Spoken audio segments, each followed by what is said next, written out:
Red bag.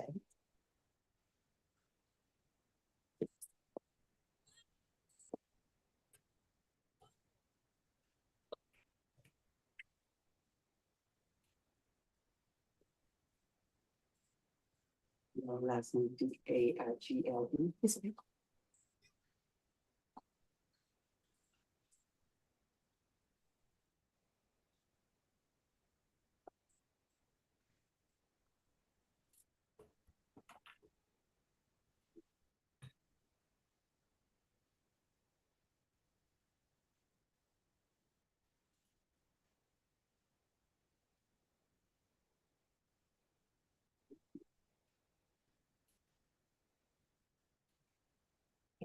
All right, good morning, everyone. We are live, streaming. We are live, and we're going to talk about these streaming aspects as well as we go into a section today called the digital classroom. And so I'm excited about that. Welcome.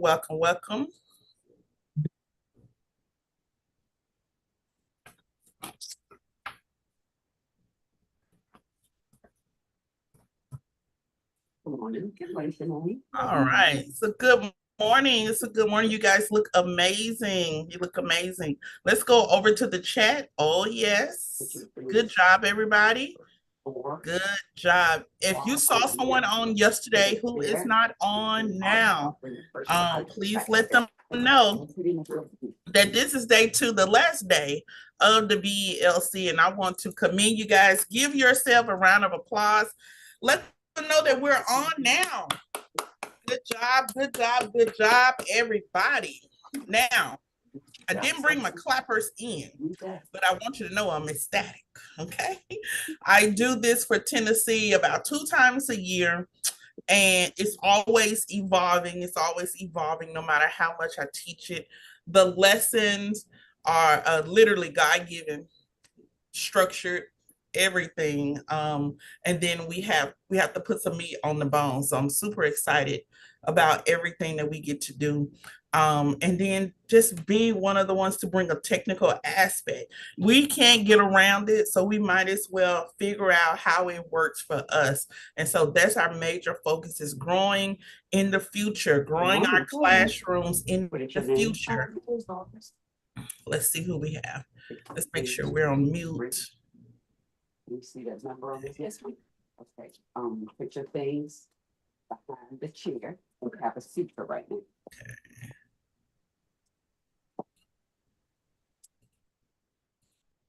All right, growing our classrooms in the future with technology, not being left behind, but being the leaders of beauty, education, and technology in our classrooms. Okay, so super excited just to be here and just to share. I just love to share when timing and knowledge is right. It's time to go.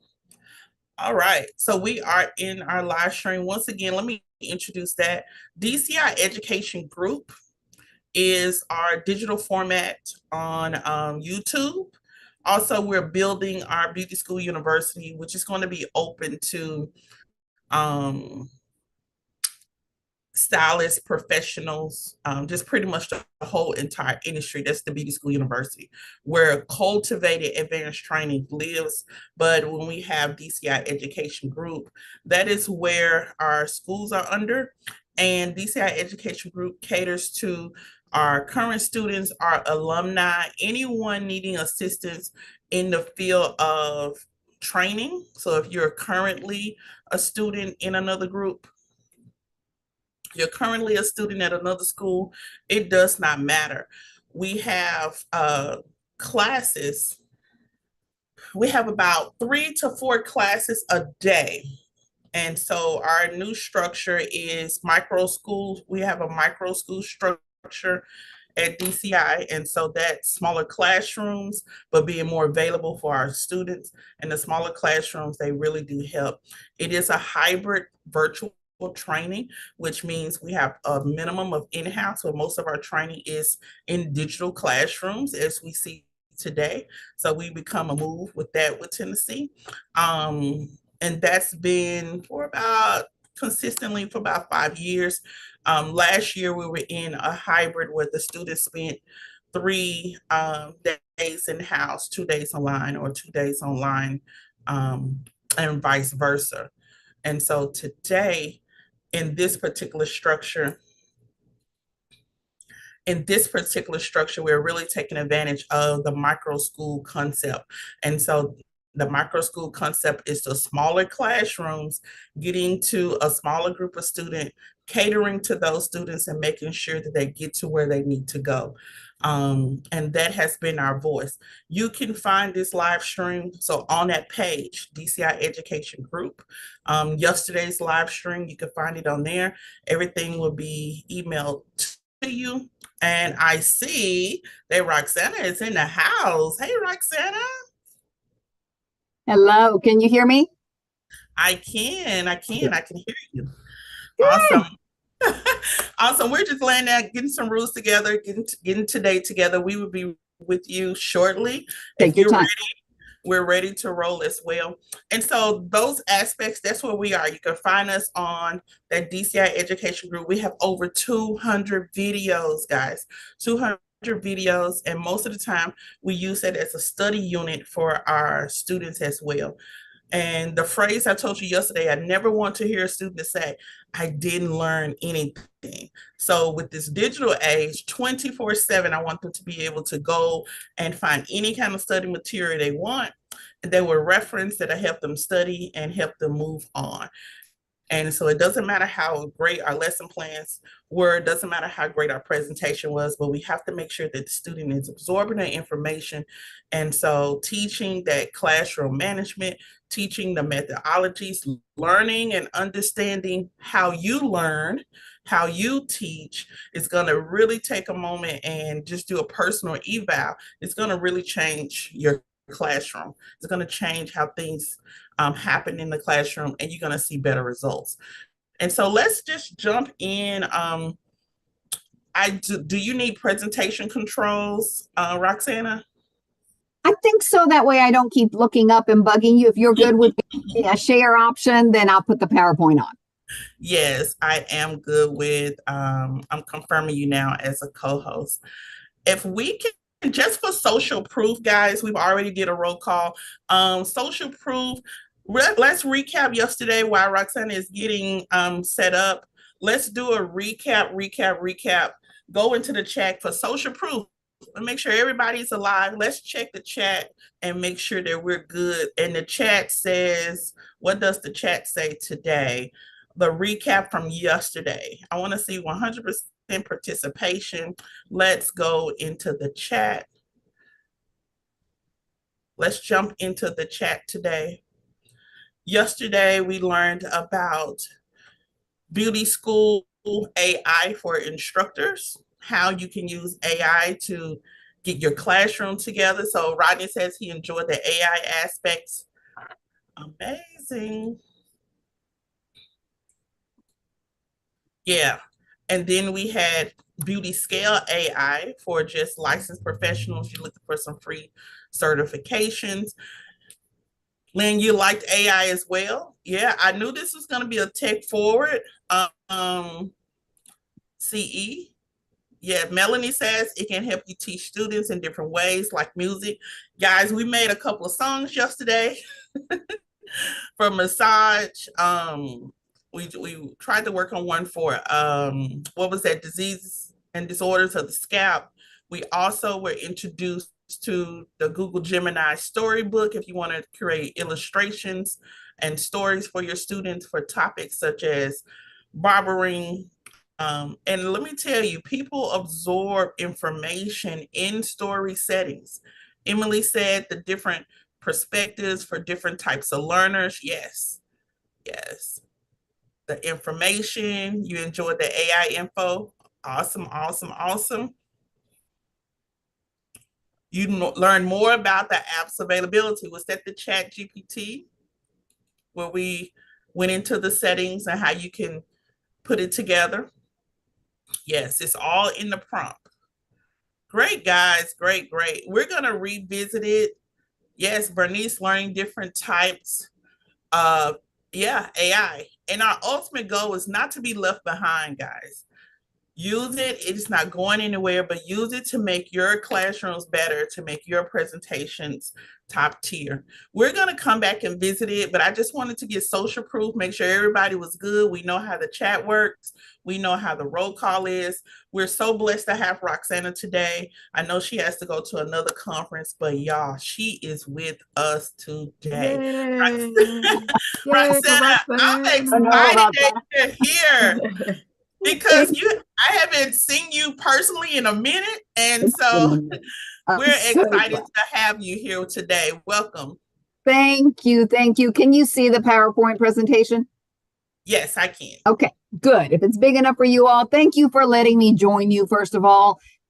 You're in great hands, of course, with Destiny. So I'm sure you all had a great time yesterday, that the rest of your day will go well. Thank you for letting me join you. And I'm sorry that I'm a little bit pressed for time. I will make sure to be here at least till 9:30, or if possible, to answer all your questions. I'm heading to Lexington. I'm on the commission for the multi-state compact for cosmetology. We are going to talk a little bit about that, maybe a little bit more than usual, because we're getting closer and closer to this. And I've been very blessed to work on the compact since the very beginning. When we asked for money to help us fund and be the first profession that has a multi-state license, which is amazing. It is a great thing. The medical board with the nursing and several parts of the medical side have had compacts. Think of your driver's license, folks, right? That is a compact. That is a multi-state agreement. So if I'm in Alaska, I can drive. I don't know that I would be great in Alaska in the winter. So I need to know what their rules are. I should be competent in driving in Alaska in the winter, but I can with my Tennessee license, right? Think of it from that perspective. So we're going to talk more about it. But again, first we had to get grant money to be able to do it. It was part of the military move and the trying to allow for mobility for military folks and their spouses, but it impacts everybody. So you all benefit as well. So anyway, that's where I'm leaving to. I'm the chair of that compact, and hopefully within Tennessee, we'll be issuing those licenses come July 2027, not before then, because there has to be a process to launch that fee. So we'll come back to it a little bit, but I just want to get your minds thinking about legislation, changes. It sounds like Destiny brought on board things with AI for you. She'll be your expert answering that. I will simply point to the fact that right now our schools teach hours that are virtual.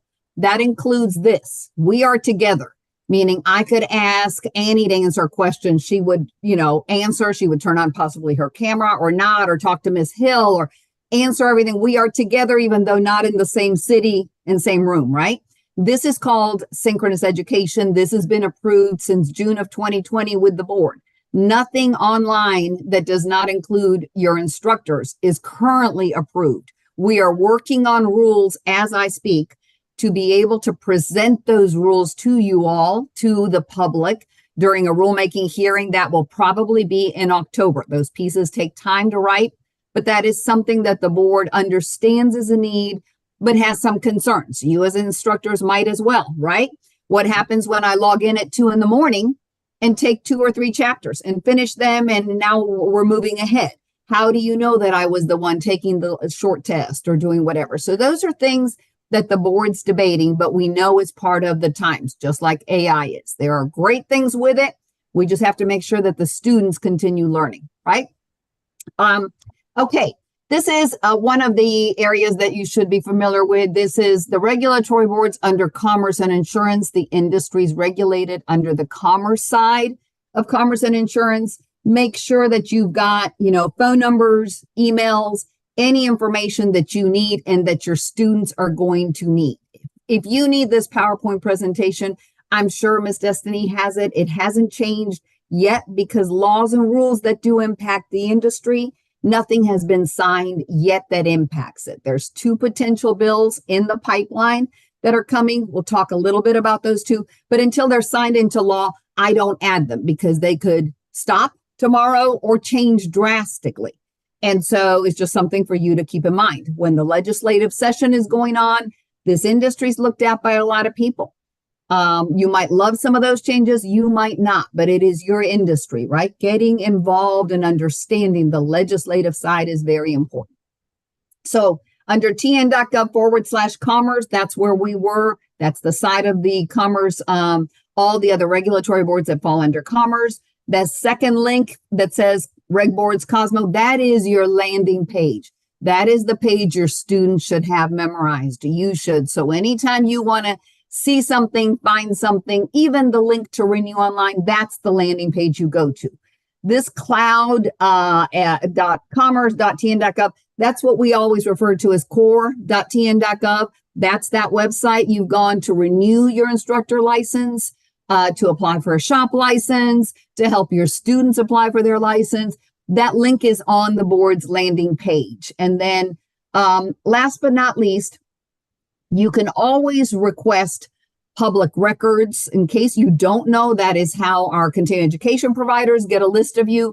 That is how a lot of companies that market things to your shops, they request that public records of our data, and they're able to do that, is request the information from our licensing pools. Okay, this is your board's website, but if you go after I stop speaking or later today or tomorrow, it doesn't look exactly like this. You're going to tn.gov/commerce/reg boards and then /Cosmo. It's changed drastically. All government websites have to be ADA compliant. We have to be by April 24th. I believe some government offices and agencies have gotten extensions. We have been working at this for 6 months. I have 7 professions, so it's been a nightmare. Everything that is on our website, which is a great thing, has to be ADA compliant, but that means a reader has to go through everything and read it. For anyone that has visibility, right, issues, that can't read, can't see, it's massive, because ADA and all the statutes under the Americans with Disability Act launched after we all had websites. So when you're looking for continuing education options, it looks different. It is. Next year, all you're going to see is the approved provider, and that's it. Email information to reach them. It is very much, it's simpler, it's crisper, they're all identical, but some of the things we used to have been moved or removed. So it's worth you taking a look at. What has not changed is this blue button, apply or renew, verifying a license. It just looks very different. Let's talk about the law that passed adding domestic violence. I want to make sure that you all know this to share with your students. It is a one-time requirement. If you've already met it, you're still being asked, because our licenses can be in an expired grace period for 3 years. So during those 3 years, some people that have pushed back, not any of you all, I'm sure, but they've pushed back on taking that domestic violence, they're still in this 3-year renewal period. So because of those folks, and it's over 2,000 of them, we can't stop asking everybody, have you taken it? Okay. Because we had 463 people that did expire come December 31st, or here in the next few months, who had not taken it, and we had to make their licenses invalid. You have someone you work with, which I can't imagine you do, but you know someone in a shop, you pull up a license and it says invalid. That's not a normal status, right? And this 463 were those people that had not taken it, and the law says you have to have taken it by December 31st. So your students are always going to need it before we give them their first license. That's why it's so important, if you are able to do this and look at that training video with your students, I believe that it gives a better understanding of the intent of what's going to happen when you're in a shop and you see a client that has, that the person that's brought that person, male or female, with them, doesn't leave them alone, doesn't let them speak. Something feels wrong. This training is short and it gives you ideas of what to do. Some of your younger students might not have thought that this is something that you'll see in the industry, but you will. At some point, your students are going to see something. The law doesn't make them take action, but it gives them the tools. So anyway, it's important for you to know this is never going away. Your students are always going to have to do this training. Anyone moving from another state or country is going to have to do the training. And then the renewal component's going to last 3 years. Then you'll stop being asked if you've taken it. And Miss Destiny, I'll stop sort of in the middle to catch any emails. And then again, at the end, if that works. Yes, ma'am. Thank you. Okay. One of the newest laws that passed allows for a specialty eyelash license. Again, just like we're in the middle of legislative session right now, it'll probably end maybe this week even. That means that when a bill's introduced, it goes through the different committees and then it becomes law. This public chapter 214 added an eyelash specialty license. This is for individuals who only are doing eyelash and eyebrow services. It's that simple. It's 300 hours.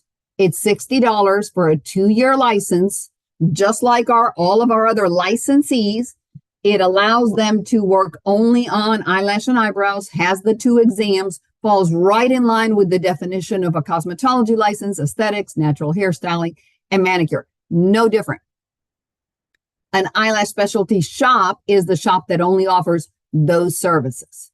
There is no eyelash specialty school, but we don't need one. An aesthetic school can offer only eyelashes. They don't have to offer aesthetics. And we've already approved 2 that are exactly that. They're only teaching the 300-hour eyelash class. So I believe we've already approved 1 eyelash specialist instructor.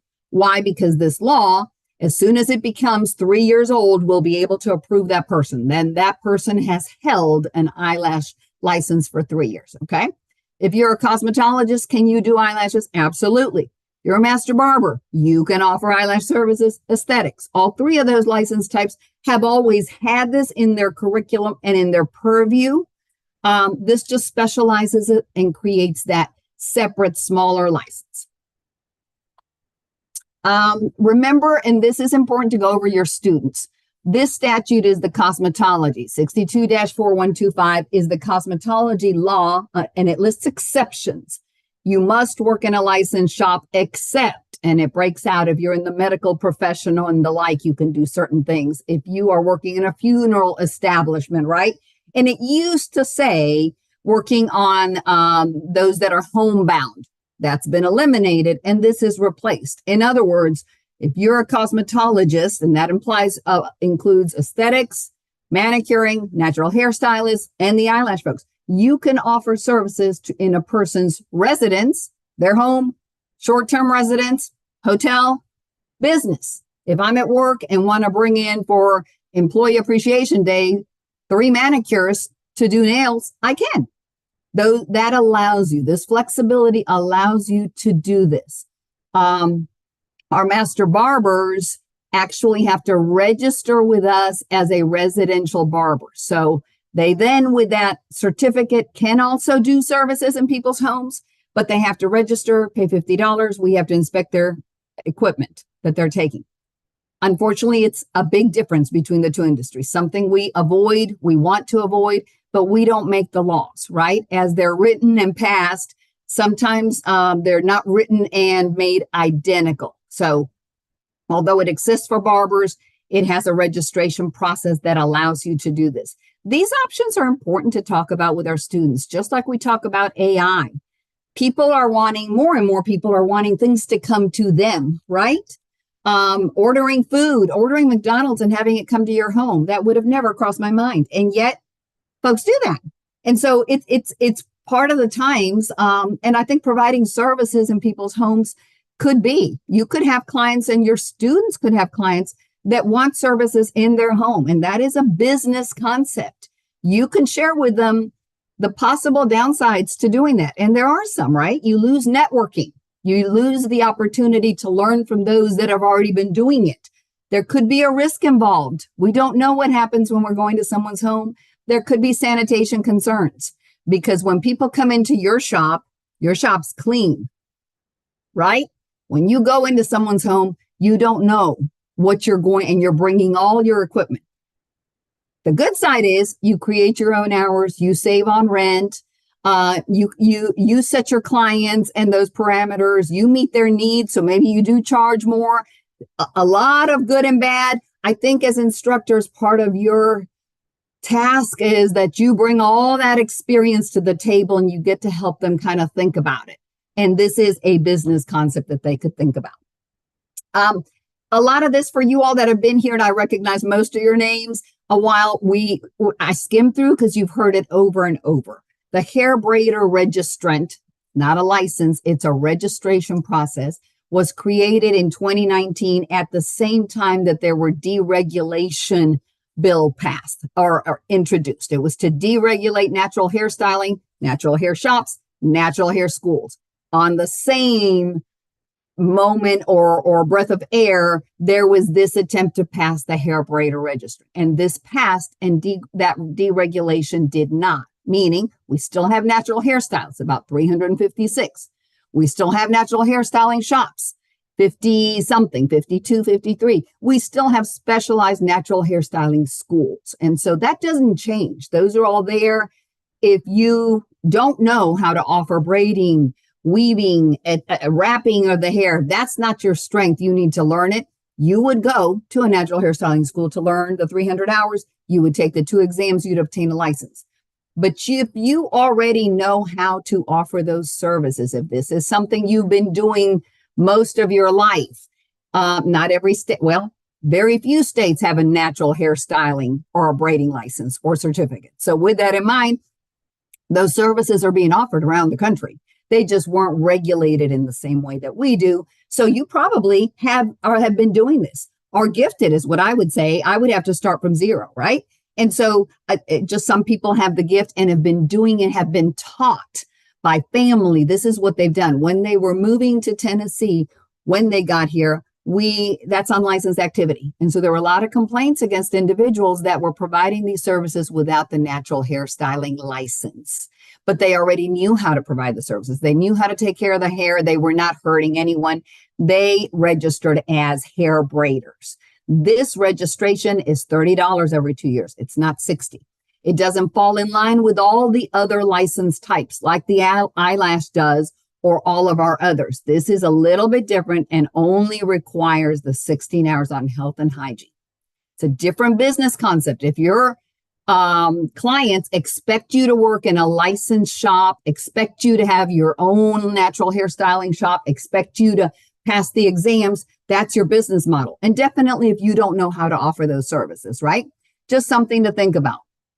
This hair braider registration is offered at the high schools. Not every high school, I'm sure, but a lot of them do. That's, again, not something that I can attest to the fact. The instructors and the schools have different paths that they use to know if these individuals are really proficient in doing wrapping, twisting, hair braiding, right? They're teaching the 16 hours on health and hygiene. And there's no age limitation here. So the students that get this certificate would have to be at least 14 years of age to follow labor laws. There's nothing else with that. Let me cover the dual instructor license and then see if you have any questions. This piece is directly for you all. You all are instructors. A law was passed and signed by the governor July 1st of 2022. So it'll be this July 4 years. Everyone on here should have heard me discuss this at least one time already. So what it says is that if you are, I'll call it a fully licensed instructor, meaning if you're a cosmetology instructor or a barber instructor, those are our 2 full licenses where you can do hair, skin, nails, right? All of it. Those 2 licensed instructors, which is most of ours, but we have some specialized aesthetic instructors, manicure instructors, and natural hairstyling instructors. This does not apply to them. This is if you have the full license. And it says, if you are a barber instructor and want to obtain the cosmetology instructor license, you need 300 hours from a specialty or a licensed cosmetology school in the fundamentals of cosmetology and pedicuring. That's it. You can't waive the hours. Nothing says we're waiving the hours. You must get the 300 hours. Those are practical hours. They aren't, let me take a book and learn how to do pedicuring or the fundamentals of cosmetology. They are your practical hours. So you then get that second license, that cosmetology instructor license, and teach all the future cosmetologists in the state, right? So you have to know those fundamentals. And it works the other way around. If you are a licensed cosmetology instructor, to obtain your barber instructor license, you complete 300 hours at a barber school in the fundamentals of barbering, because there's some differences in the techniques, and straight razor shaving. The hours cannot be waived. There are no exams. You do not wait 3 years to get that second license. When I say that second license, once you've done the education, you apply online. You saw the blue button, apply or renew a license. You are applying for your second separate instructor license. It might not be something you want. If you are teaching at a school that only offers one or the other, you may not need the second license. They are not combined. They're not renewed together. But that second license allows you to teach everything in that other program, okay? That second license is going to be called dual barber instructor license or dual cosmetology instructor license, because we need to differentiate that it is your second license. You didn't take the exams, you didn't wait 3 years, and then you didn't have to upgrade that license, okay? So it's a separate path. And we've got quite a few. We probably have 1,800 instructors in the entire state. I believe about 70 of them now have that second, that dual instructor license. Again, they don't ever get combined. So if you're taking continuing education like right now, and any of you, Dawn, Annie, Charlotte, any of you have that second license, make sure to give the provider both your numbers, or you won't have your CE counting for both, right? Look at your continuing education so that whatever you're taking meets both licenses timeline, your expiration date. Okay. Any questions until we get here? Let's stop at the instructor dual. And Ms. Destiny, if you can let me know if you've got any questions. If there are none, I'll keep going. That was a great point about explaining about the dual license. And I'm appreciative of that information. I actually took some notes, so I'm good. Is there anyone else? I'm going into the chat. Charlotte had a question. She says, can you offer the lash license to high school students? That's up to the high school. So let's talk a little bit about the high school. Okay. We don't license the high schools. The Department of Education does, right? They know how to teach our children to the fundamentals of reading, writing, arithmetic, social studies, history, etc. In those parameters, the high school gets to decide, what about those extra classes, right? Music, art, the health classes, nutrition is one of them. I've been working with the high schools with the barber and cosmetology program almost since I got here, definitely since 2015. So it's the high school that gets to decide, oh, we've got funds. We're going to allow cosmetology or cosmetology and barber. In one part, I think at least one, maybe, no, 2 counties, they have also approved offering natural hairstyling. That is their decision. They could offer the eyelash because it's 300 hours. That means most students would get a chance to finish it. But the school has to decide, right? Is it worth the time, the space, the products? You can't learn how to be an eyelash specialist without having the product of the eyelashes, right? And it is a license type or a service that has some concerns. And I only say that because there are sanitation things you have to think about and injury of the eye. Again, not my decision, but the high school has to weigh all that before they approve offering those hours and having high school students putting on eyelashes, possible contamination, right? Is that making sense? I've raised children. I'm now raising grandchildren. I don't know that I would let my soon-to-be 13-year-old granddaughter decide, oh, she's going to learn to do eyelashes. I'm in. Let her do this. I don't think I would. But then again, that's just me. So the high school gets to decide those pieces. Right now, for the 2027 high school curriculum, they have approved the manicure program. That means cosmetology and barber has been approved all around for the Department of Education. Many schools don't offer both, and many don't offer either. It is the school's budget, their decision what they offer, not ours. Now that they've approved the manicure curriculum, meaning they've looked at it and divided it into 4 levels, and again, I've been working with them on these pieces, then it's open to be approved at that school. That doesn't mean the principal is going to say, yes, let's do manicuring or natural hair. They have to have the need. They have to have the funds. They have to have the space, all those fun things. We don't inspect the high schools. We don't directly make those decisions. Reach out to your CTE coordinator. Reach out to someone at the high school and say, I want to offer eyelash specialty, because if they've never heard of it, they'll know who to reach. Probably Abby Cunningham. We will have the conversations. But again, think about it a little bit. Do we want high schoolers doing eyelashes? I'm just throwing that out at you all because you're more familiar with the sanitation. I might be more familiar with the injuries, right? So just things to think about. Charlotte, hopefully that answered, keeping always in mind how the high school works and why it's separate. The prisons are the same. We don't tell the Department of Corrections what to do. They offer in many of the facilities cosmetology and barber, depending on the instructor they have, the funds, all of that, but it's available to them. Awesome. Thank you so much. We do have one other question from Emily. Okay. Emily, I don't know if you want to unmute, but I will go ahead. Emily says, I want to confirm that eyelash specialists can do brow services, brow lamination, waxing, tinting. So you would have to go back to your book and cover the chapters that are about eyelashes. And I believe we've been asked that. And the answer from our board members has been, yes, the chapters cover everything that has to do with the eyebrows and the eyelashes. The law itself says 300 hours. I believe 8 of them in the law. And you all are going to read the law like you do all the time. 62-4 is cosmetology. 62-3 is barbering.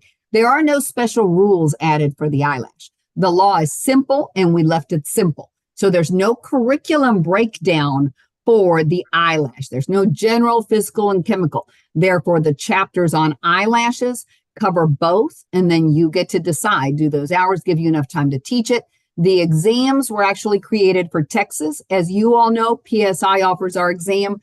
Since 2022, it's been called a national exam, which means we share the database of questions, I believe now with 8 or 9 states. And so, several have already added the eyelash component. So if the book's teaching it, the 300 hours don't limit what you can do as long as it is about the eyelash and the eyebrows. Awesome. I think we got it. I think that's it. That was great clarity. Thank you. Wonderful. Of course. Okay.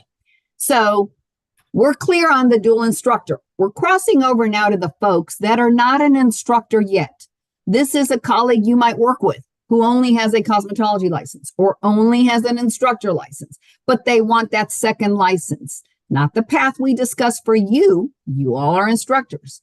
This has been there for a very long time, I think since 2017. Prior to that, it's always existed. It was those crossover hours. For those of you that have been licensees for a while, it used to be 750 hours. If you wanted that second license, you needed 750 hours. Now it's 300, just like that second instructor piece.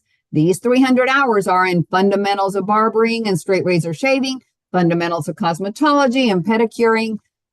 Any school can offer it if you're a licensed cosmetology or barber school.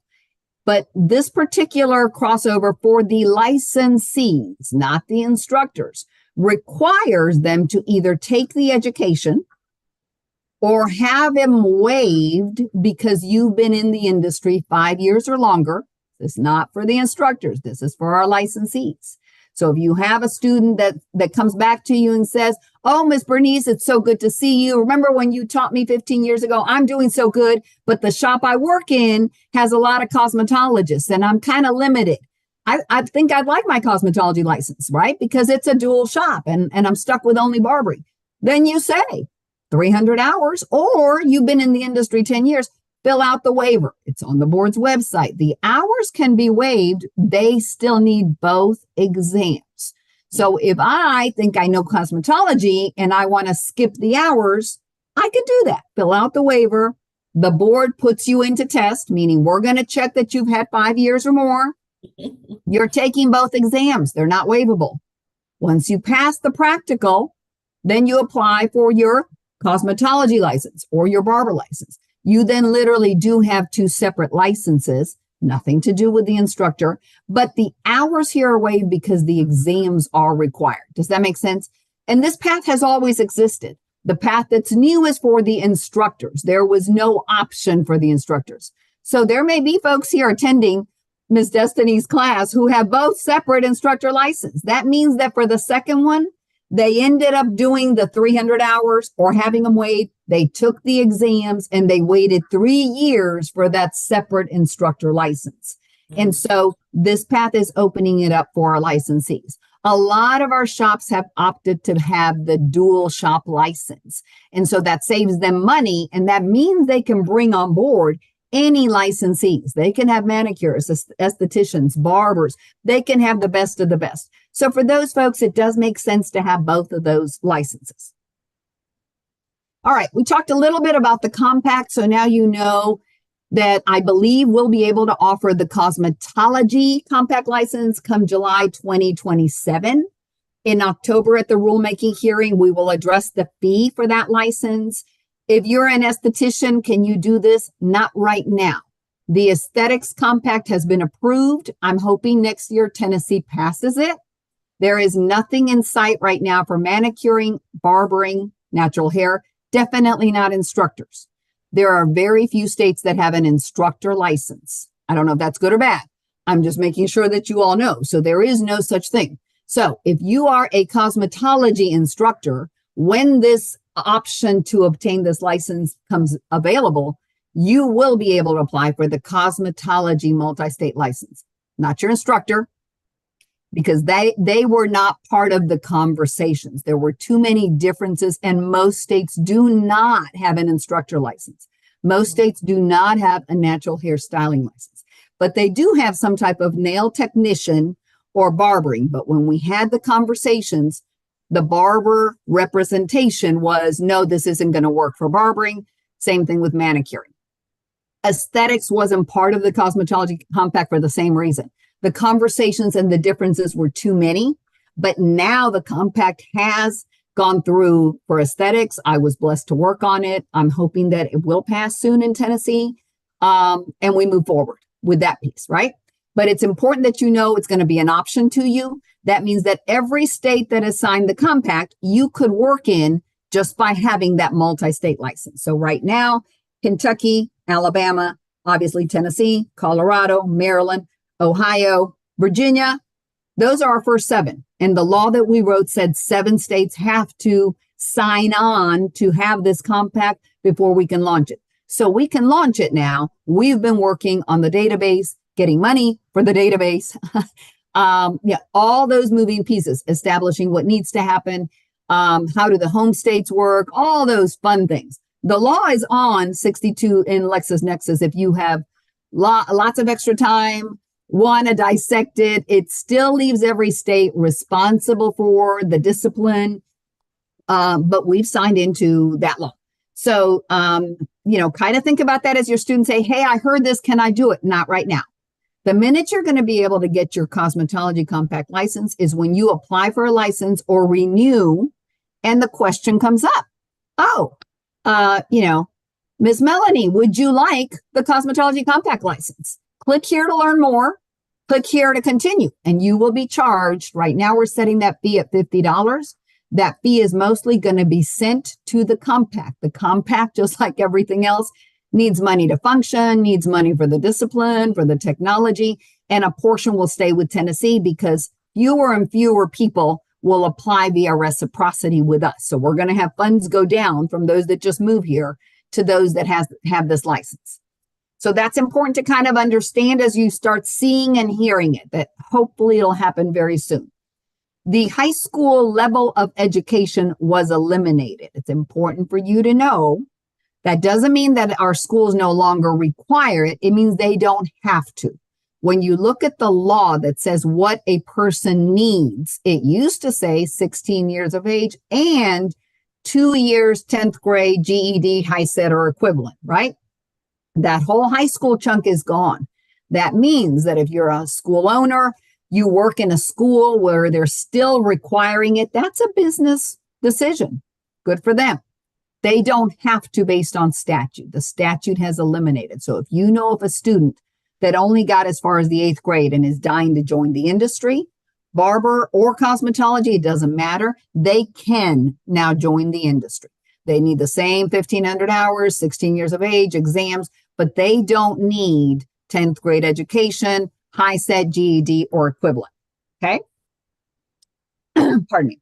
Inspections. We have removed a particular section that just said every shop had to be inspected every year because of the time commitment that had on the inspector. So we are still inspecting shops, still inspecting schools. However, we wanted to deal with complaints that sometimes require us focus on them. And we want to open shops, do change of ownership when they're moving, do those faster than those shops that have 100 all the time. So it gives us the option to go to the specific areas faster, be more efficient while still getting everything done. So there's some flexibility with inspections. And then the last item worth you thinking about is, and I believe this was passed in 2024, it is adding flexibility to the shops. We had a lot of shops that, for example, didn't want to offer shampooing. They just didn't. Their business model for barber and cosmetology, especially those that are near in Clarksville that offered to mostly military, they just didn't do shampooing. And yet they had to have the shampoo bowls, right? So it is, there's a waiver form that we have on the website. If you're opening a shop, for example, for skincare, and all you're doing is waxing, you don't need any of the makeup items. You don't need certain machines. You don't need certain things if you're only doing such a specific service. The mobile shops work the same way. The mobile shops are specific to the services you're going to offer. Everything else can be waived. Here, it's the same thing. You cannot waive sanitation items that are needed. You cannot waive access to a restroom, right? The list shows what can be waived, but certain equipment, if you're not offering those services, can and should be waived. So that is relatively new as well.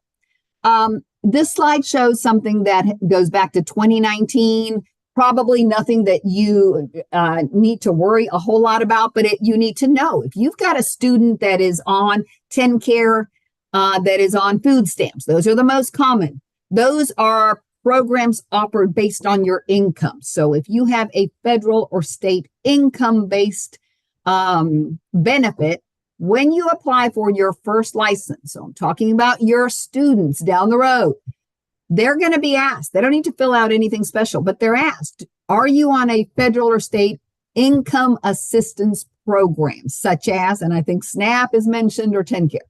When they say yes, they have to tell us the name of the program, but we also need to see that they're approved, right? We can't waive all licenses because then for the people paying for their license, it would be $300-400, and that doesn't make any sense. So you do have to pay the $60 for that initial license.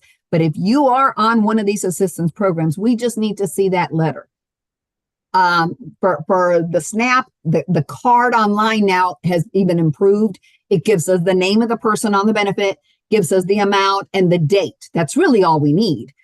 I think a couple of years ago, it didn't list all that. It didn't list the breakdown. So we couldn't tell if you were still receiving. So it's basically anything that shows you are receiving this benefit. Then that fee is waived. When they get to the end, they don't owe anything. This program, Cosmetology and Barber, has given most of these waivers, at least 55%, if not 60% of what's come through Commerce and Insurance, waiving that first license. It would be the first license for individuals. And then if you're opening your first shop, this is waived. And the thought is, if that money is keeping you from running your business, starting your first license, starting to work, this should be waived. And so it's important to know so your students kind of have an idea. I can't tell you how many times I've read for the first applicant that's gone past the 6 months to obtain their first license. That was their reason. I didn't have the $60. So we're not going to dwell too much here on the curriculum, how apprenticeship works. You should all be very familiar with it. For the schools that are considering offering it, I start with make sure you've read all the rules that fall under apprenticeship. The law passed in 2013 for cosmetology and 2015 for barbering. It's real simple. It says a school may offer apprenticeship where 50% of the hours are in the school, 50% under a supervising professional with 10 years or more. That's it. When you go to the law, you'll read exactly that. The rules add all of the details. The rules add the fact that that apprentice student must finish 50% all theory in the school, must pass the theory exam. By passing the exam, then they are connected with a supervising professional. It's a relationship that used to be one-on-one. So Rodney would be taking me on as his student. I'm going to be learning 750 hours from him. I'm learning from the best. I have to comply and be there when he tells me to. I have a chair in his establishment. He's teaching me everything to pass the practical exam.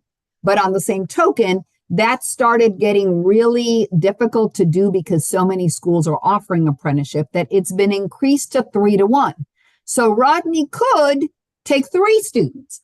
You just can't take them at the same time. He has to figure out how to shuffle 3 students being there on his clients. It's not easy to do. If you all have figured out how to clone yourselves, that's wonderful. But it's not easy because you're busy. And again, and you don't have to be an instructor. So all of our licensees with 10 years or more could take on an apprentice student, right? And if they want to juggle and take on 2 people Monday and Tuesday, 2 people Wednesday and Thursday, and then Saturday, just 1 person because it's a busy day, they could. This supervising professional is sending hours to the school by the 10th of the month. All that is in the rules. It's just important. So if you see students or hear, oh, I'm going to start apprenticeship in a shop, it still starts at the school. You still sign a contract with the school.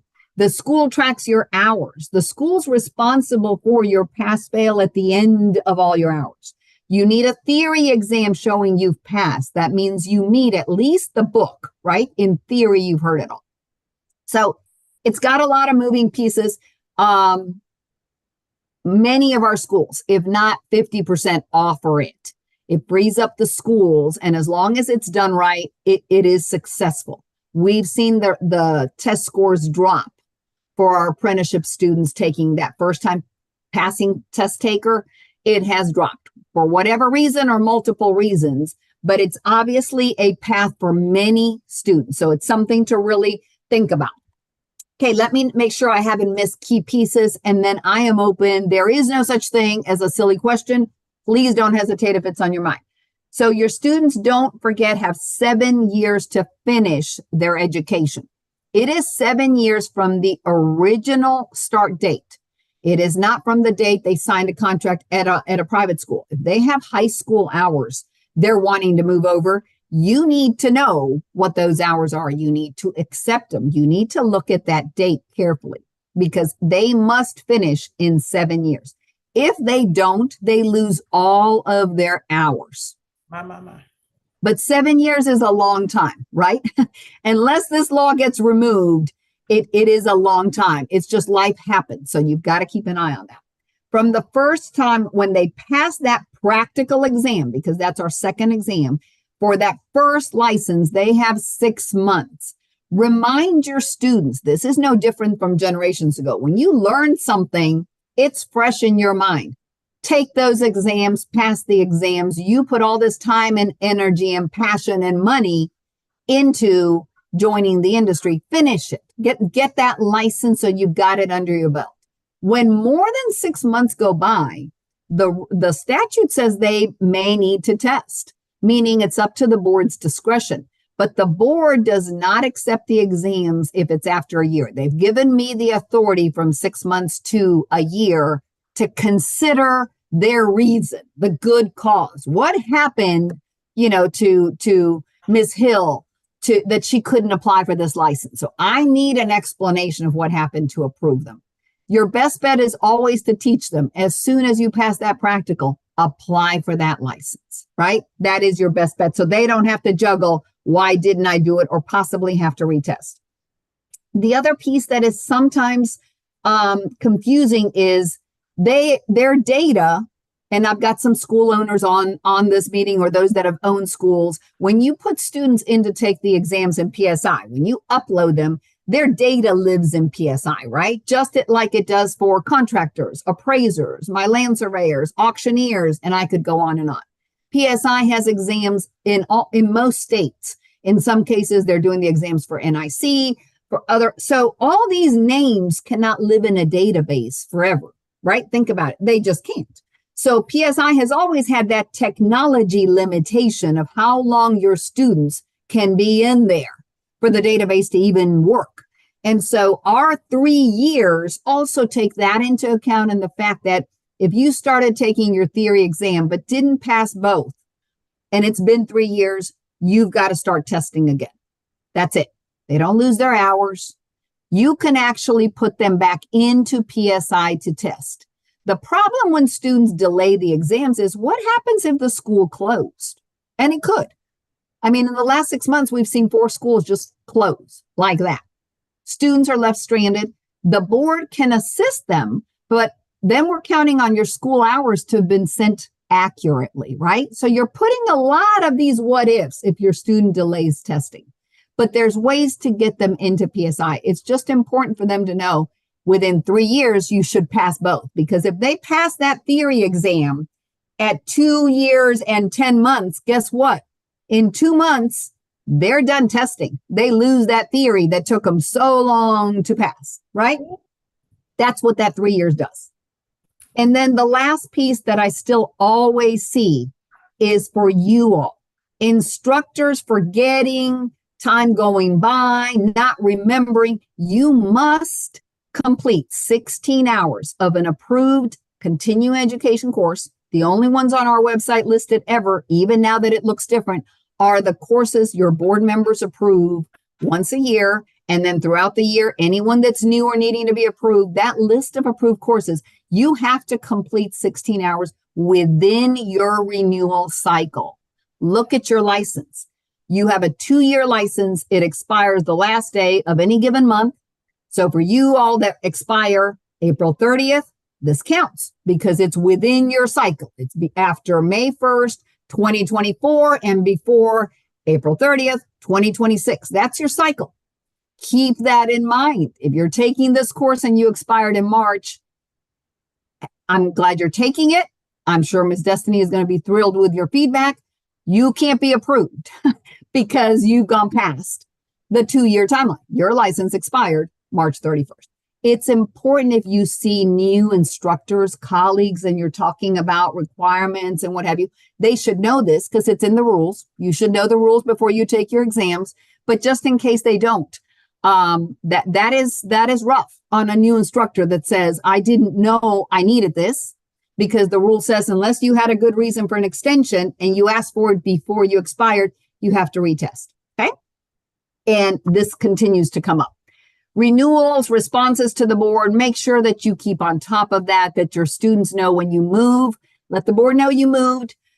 In rule, it says you have to inform us of any changes, including name change, within 30 days. When you go to renew your license, you can do your name change then. We just need to see that document, right? I can't change my name from Roxana Gamusio to Roxana Smith just because I want to. I need some type of legal document, whether it's my driver's license, passport, social security card, something that identifies court order that I'm changing my name. So same thing applies with the license. We still mail the license certificates. Why? Because you by rule, you have to post them at your shop.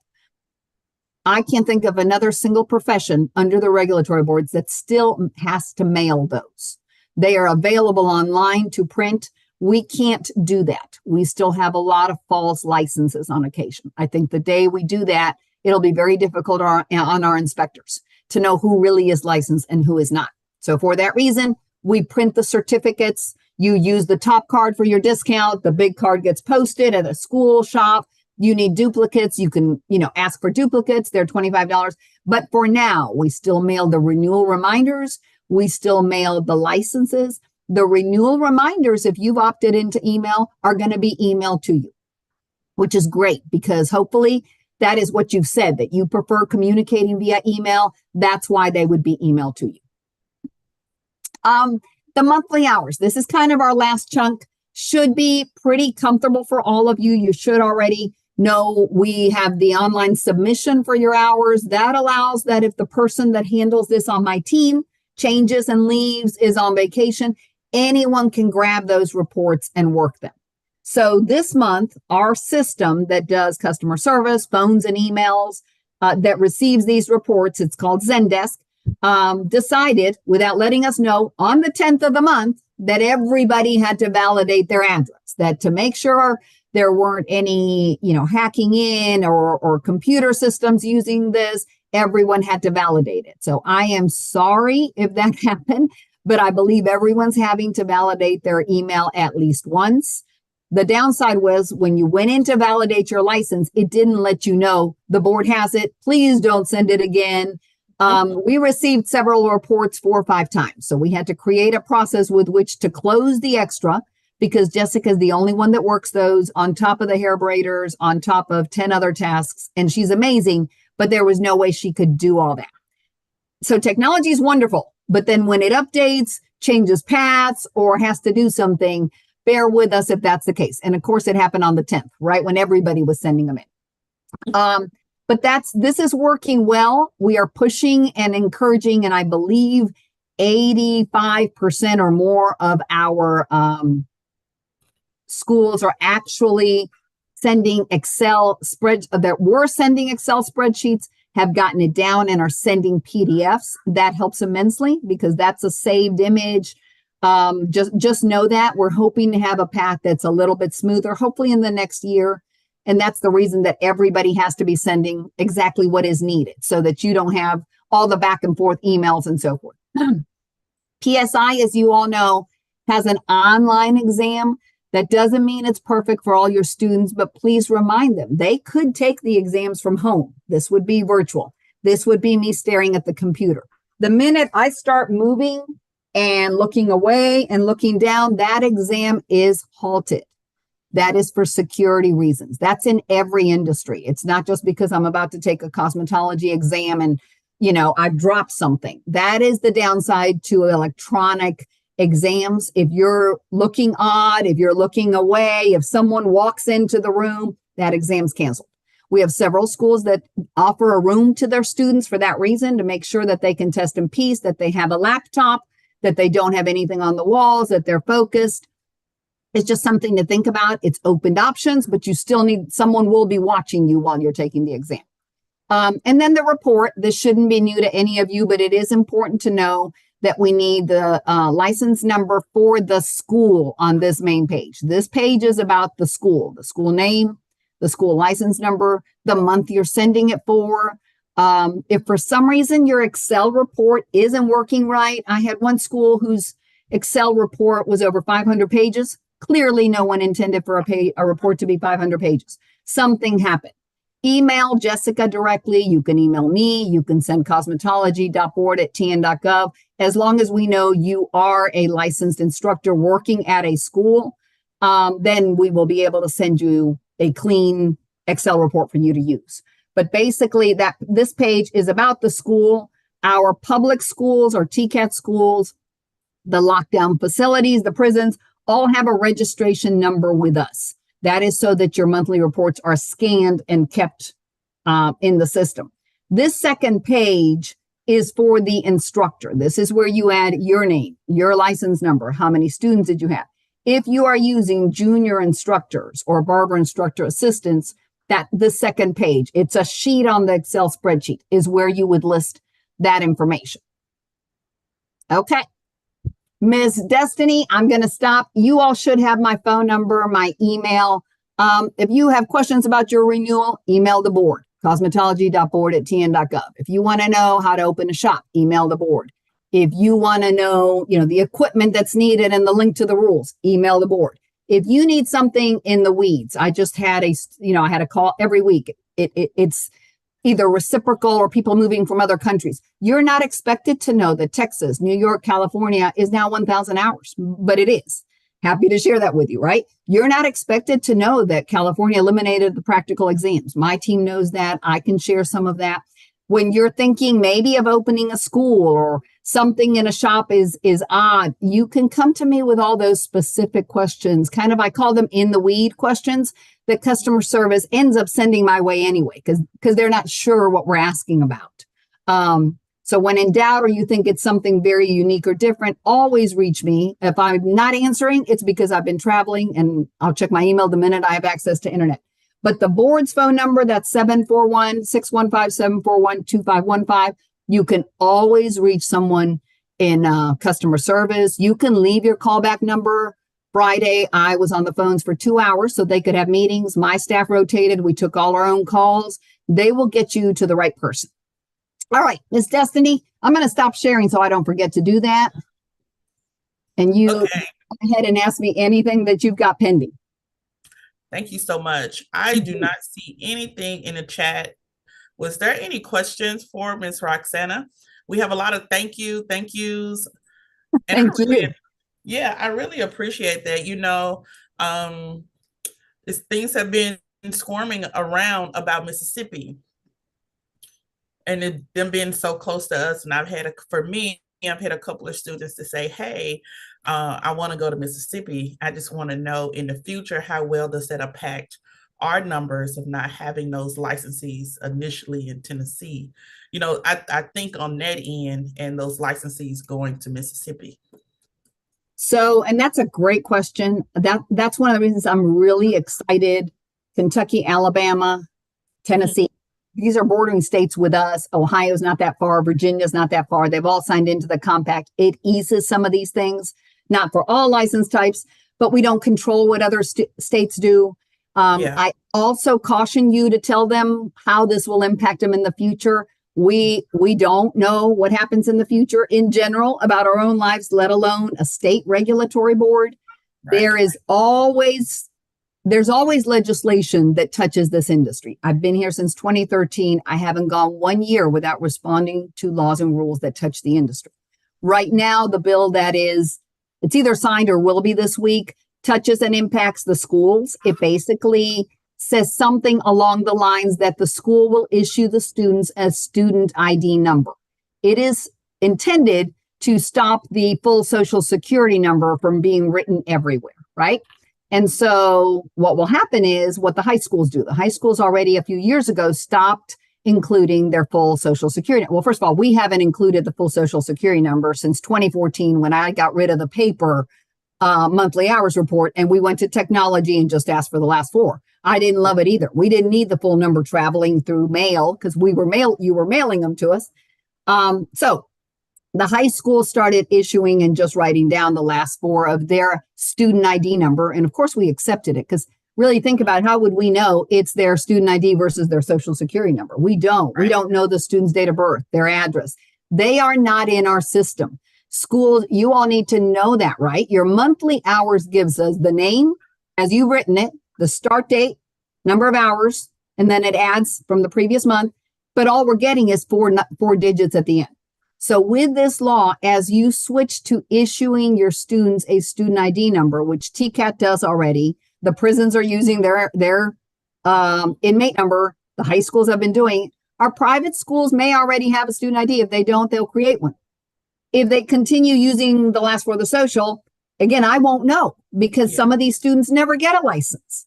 But the only concern that you have to think about, and we are, is if you issue a student ID number. So if Dawn issues a number for Joey that starts school and it is 1234, when Joey goes to PSI because he's finished his hours, you can't enter that 1234. You need to enter Joey's real Social Security number because we are going to check with PSI on that data, which means you still need the Social Security information.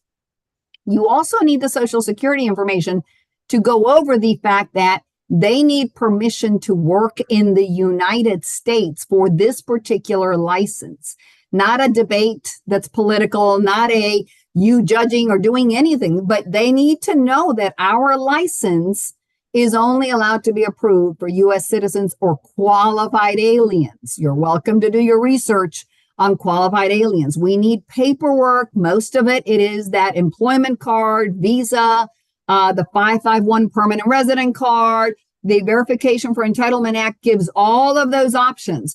But when you look at the Social Security card, you will see if it is for tax purposes only. You will also have that important conversation with them. This is a regulated industry, and they're not going to approve your license if you don't have a document that allows you to work here. That's a conversation worth having. I've had two schools, one in particular that catered a lot to a particular community. And that owner was in tears with me when he realized he was taking students we couldn't license. I mean, that was not an intention, but that's what ended up happening. You have people's funds and time and passion, and now we can't approve them. So that number is still important. You still need it. When you put Joey into PSI, you're putting in the whole social. When Joey applies for their license, we need the whole social because we have 74,000 active licensees. Our database is in the hundreds, if not millions already. Unfortunately, we have similarity in names. We can't just license people without a social or with a number that doesn't match. So it is important that that happens. If Joey never gets licensed, 6 years go by and his parents try to help him or he looks into it, I won't know that Joey Smith is the same Joey Smith. Does that make sense? And that's something we'll have to deal with down the road if they don't pass the exam and get a license. That's the only hiccup, that if the school closes and we're trying to match names that are very similar, we might not be able to help him or her. Wow. Thank you so much. That was amazing. Great information. My pleasure. Absolutely. Anything else you can think of, Miss Destiny? We're That's good? all I could think of. I think we're good. Good. Anyone else? All right, guys, let's put a 2 in the chat for Roxana. Roxana, we're going to give you 2 for today. Social proof is in the chat. We are alive and well. 2, you're getting a lot of 2s, Roxana. Thank you all. Enjoy the rest of your day. Be safe. Take care. Thank you, sweetie. Bye-bye. You too. Safe travels. Yay, we did it, guys. We did it. We did it. Thank you for your 2s and your participation. Recap that. What did you guys think? We haven't had Roxana on in years. She's always sent her presentation, so I'm so glad that she was able to come on. Do you guys feel updated? Some new things? Does somebody want to share something new? Okay, Rodney, I see your hand raised. So I enjoyed it. I've spoken with Miss Roxana a few times on the phone because I originally came from Alabama, so I had a few questions that I needed to get clarified when teaching laws and rules to students in both the barber setting and the cosmetology setting. So I enjoyed finally seeing her, but I do have a question. So the braider registration, who is allowed to give them those 16 hours? Does it have to be an instructor, or can it be any licensed cosmetologist or master barber? Let me tell you, when they came through and we're trying to get something done so we could save the natural hair, there's no particular title. Honestly, there are individuals who are not licensed who are offering a braid certification. Oh, wow. Yeah, I just asked. Now, as educators and myself, and I'm going to say you guys should be the ones offering the braid certification. Can I just say that? The schools and you guys should be the one offering the certification. But there are certifications being offered from individuals who are just working in the salon every day. There is no template to go by. You will have to, as an educator, think of what would this braider need to know, and then look at some of the requirements. The requirements is health and hygiene. So with me offering it initially, I pretty much went through my infection control chapter, but what I found that I needed to show them how to drape. It is so many components. So I try to move students away from braid certification into natural hair because it's so many other components for health and hygiene. But yeah, to your question, there's no title of who can or can't. Individuals I think somebody from Georgia just came in and did a braid certification for Tennessee. No license. Wow. Yeah, Thank you and for that many information. people are confusing it and adding like braiding techniques, and the law does not require that. That's it. Anyone had any comment to Mr. Rodney? You have anything you want to share? Oh yeah, she answered so many unanswered questions. I'm great. Is anyone offering a braid certification? Anyone got any tips or comments? I am, like I said yesterday, I teach at a high school and we do certified braiders, but they have to go through health, sanitation, and hygiene. They do have to know how to drape. Mm-hmm. And also they have to show me, and it doesn't require, but they have to show me we have to go through some type of braiding. You got to show me you know how to braid. Do I don't give the braiders certificate to you because I don't think that's fair to the industry if we just take them through health, sanitation, and hygiene without actually knowing that they know how to braid. Okay. Okay. Yeah, that's good. Absolutely. If I do that, I try to also say, hey, this is just temporary. And because my goal is to get them officially a license, not just a certification. I was speaking with a friend that has a school in Alabama, and Alabama had a lot of stuff going on last week with them dropping their licensure for natural hair. And so that was a big thing for a couple of them. But I have had friends to add shampooing as a certification as well, simply because when you love the industry and see pieces of it broken apart, you want to add something. You want to feel like you're giving them something, because if you say no shampooing, they're never going to learn about hair and scalp. They're never going to learn about product ingredients. They're never going to learn about healthiness and hygiene. So he developed a shampoo certification, which for Tennessee requires no licensure and no certification requirement, just so the braiders also can learn about cleaning the scalp. So sometimes in industry, we're just trying to pick up little places that have been, missing, and add to it. And so adding the shampoo certification for those that do braiding, create a shampoo certification that entails also keeps them informed about the hair and scalp. And when he did that shampoo certification, and I saw some pictures, those students were on the edge of their seats. They were standing up, hovering like they've never seen a shampoo before. So it was absolutely needed. They were so in tune with learning how to shampoo. That's what we have. What's in the chat? Okay, yeah, Miss Hill has that. Samantha says we have to certify at my school as well when they're in CARS 3 class, make them learn all braids. Okay, how do you submit their information once they have completed the 16 hours? Take a moment and go on core.gov. She had that site up there. I'm gonna send you that PowerPoint she had, but take a moment to go on core, and it really just walks through like they have to create an account. And most of the time, if I'm doing a certification, I haven't done one in a while, but if I'm doing the certification before they leave, I am submitting them to core. Make sure that their certificate is probably digital. If you're going to do something immediate where they can upload it, if they're going to use the voucher, they need to have, if they get EBT or Medicaid, Medicare, some kind of medical card or government assistance, they need to have that, card where they'll be able to upload for proof in their ID. And for $30, or they'll use their waiver, they can have their paperwork sent before they leave. But it's really easy. Just like if you were going to renew your license, you just go down to Braider certification. I think it's on the bottom. And it's core.tn.gov, I think.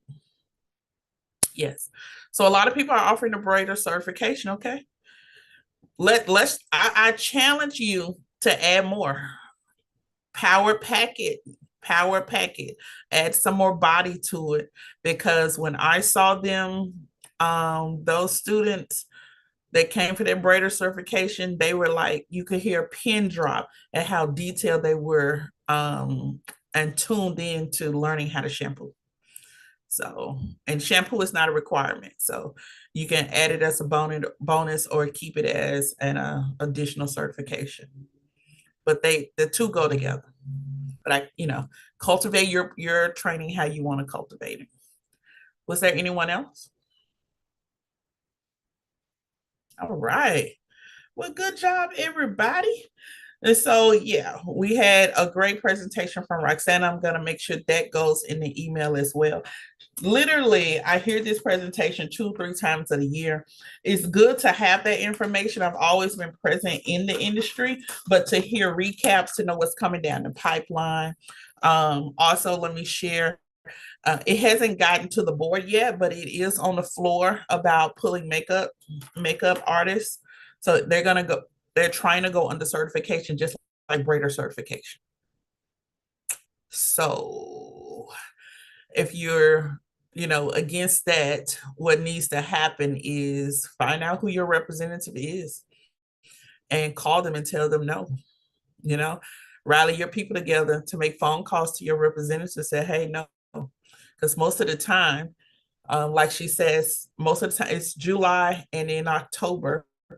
And usually the first of the year, you'll see new things that's been traveling throughout the Senate. It'll automatically come and people will be in an uproar about it, but it's been traveling around. So if you haven't heard about makeup being pulled out, check into that for Tennessee. And she can't put it on there because it's not law yet. But once it becomes law, the state has to make rules. So right now it's traveling through. They could reject it or they could keep passing it on through. Any questions or comments? When you say pull out, you mean that they've taken it up from the industry curriculum, or they making it a separate license? Not a license, but a certification, just like braiding. Okay. Yeah. I understand. And the board would have to, the not funny thing, not the slick thing, I don't know, but when they're building these laws, they're putting things in there that the board can't challenge, really. They're making it a law. So the board sets the rules. They're supposed to set hours, they're supposed to set how much, how long it takes, but some of these laws are being built and going around the board. And so once it's in the law, now the board can just have to set how much it costs, what's the renewal. So it's out of their hands. Even the thing with Mississippi, I was telling them, it's not the board's fault. It literally isn't. The board just sets the rules. It's really our fault, or if you're a Mississippian, or if you hold a Mississippi license, it's our fault because we let it go through with no observation. We didn't keep up with the industry. But yeah, certification. In turn, it may be a great opportunity for those individuals who are amazing in makeup and don't want to go the whole route. It's always, I think, some plus and some negatives with it, but that's what's working its way through. Okay. But yeah, but I would encourage everyone on here, and it's probably most people will not say that. I encourage you. We talked yesterday about building, and really I want to give it to 9:45, and then we'll take our break to 10. But I want to give you an educator's educator. And so when I was showing you aspects of AI, and particularly I said you need to build, and I'm talking about courses. You are the industry expert. Please don't let anybody come in who is not an industry expert and build and make,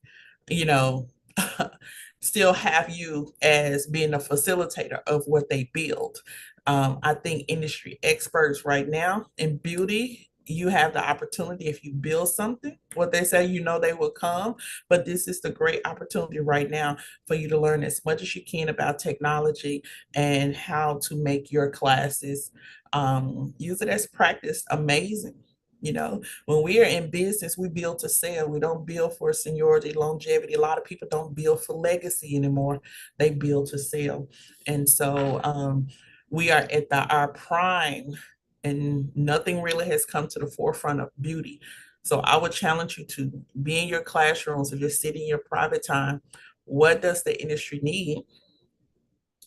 How can I build a solution? I think, and I really want to look at this overseas. As far as what we're learning in AI, they require that for elementary students. That's how far behind we are. If you want a gut punch, where we're just now learning, they require that for elementary students. That's how far we're behind. It is literally a requirement. Okay. And if anyone keeps up with the presidential website, I think maybe a week or two ago, they just uploaded. You ever heard of Nano Banana? If you're an AI person, you probably have heard of Nano Banana or Artist AI. They're offering free AI training. The United States is offering free AI training for every American citizen. And it's on the website. So if they're setting, like, they know something that you don't know, and they're saying, hey, let's give our people a little bit of head start. If you're a US citizen, it is free AI training. They're telling you to take advantage of it. And it's not generic. It is pretty much some of your apps that you love that's on Facebook and things like that. Those are the ones that help build and train. Yeah. And so in your spare time, if everything is going to have a little bit of it, I don't need you to say I was left behind. Build.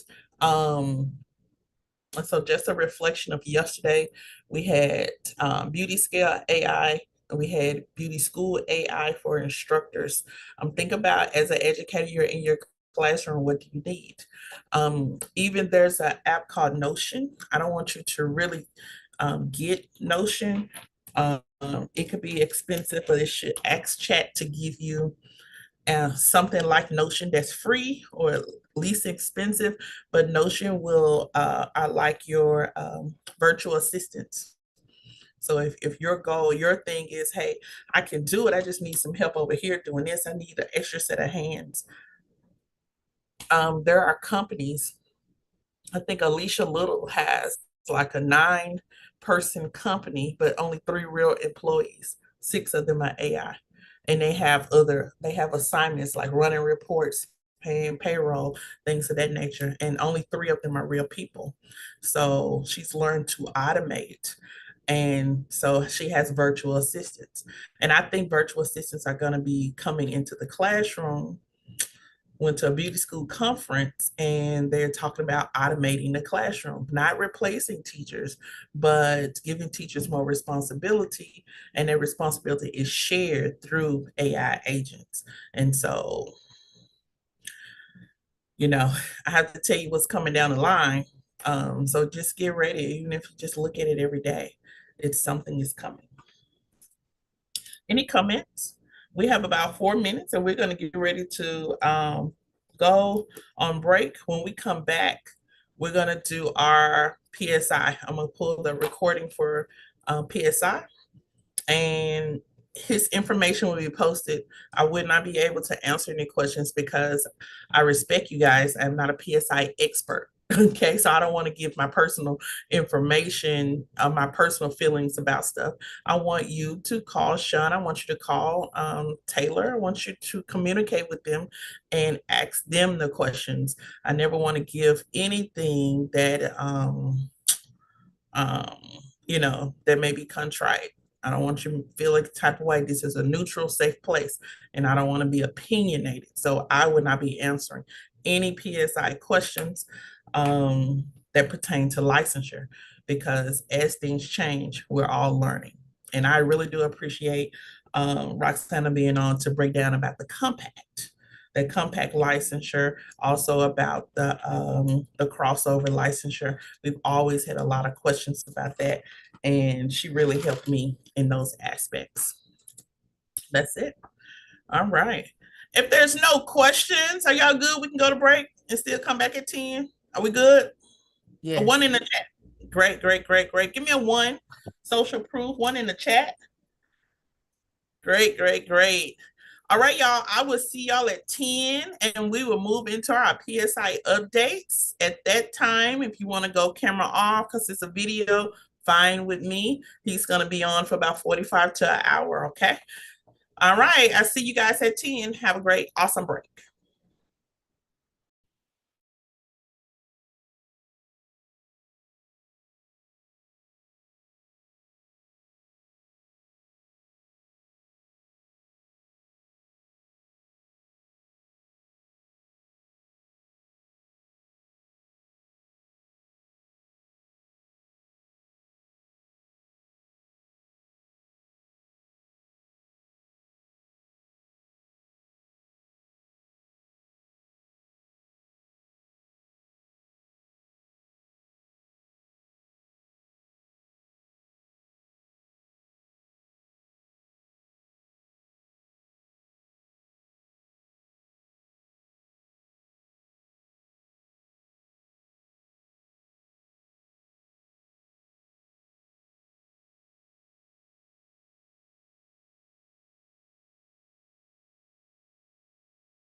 5-minute reminder that we'll be back at 10 a.m.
It's the roll call. Let's go ahead and put our names in the chat along with our license numbers. That was a reminder from Roxana.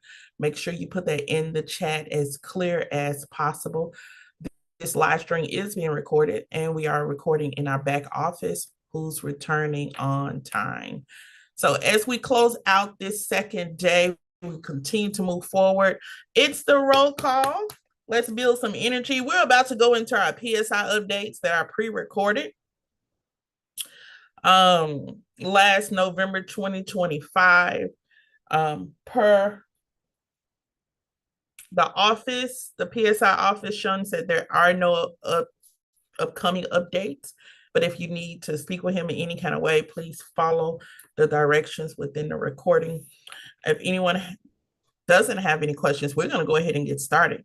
I see you guys coming in the chat. Good job, good job, good job. There we go. We're putting everybody back in.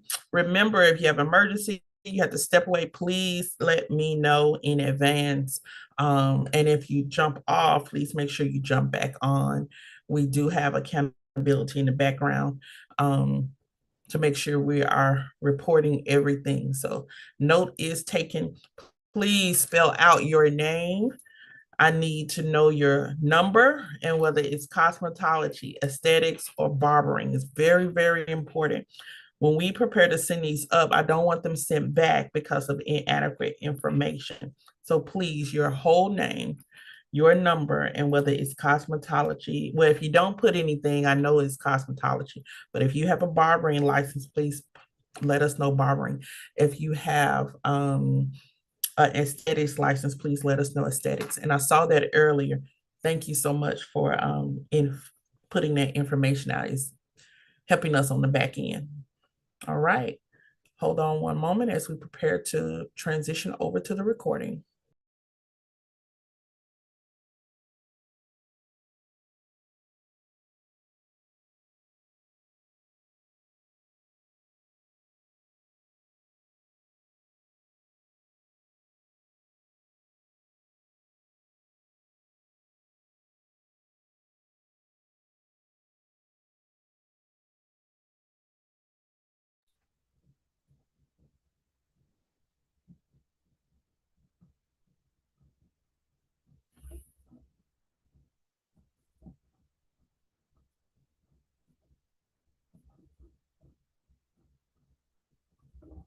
All right. I see everybody still coming on 10:03, and let's begin.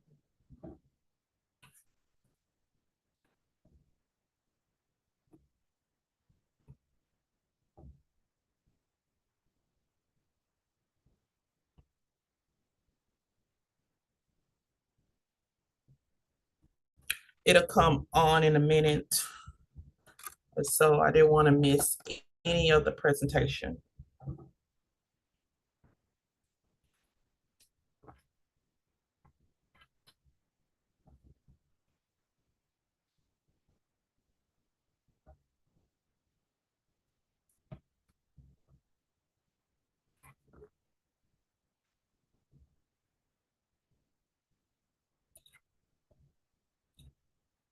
Chat, our admins are putting in, taking notes about your attendance. So name, license number in the chat.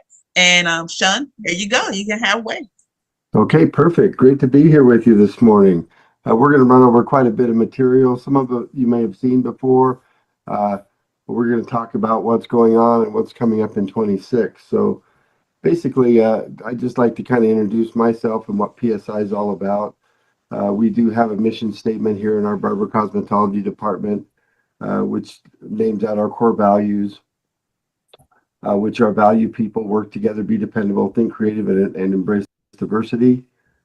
In conjunction with those values, our division is mindful of, that we are the face and voice of PSI. So I've been working very diligently with your evaluators this year, as we're kind of,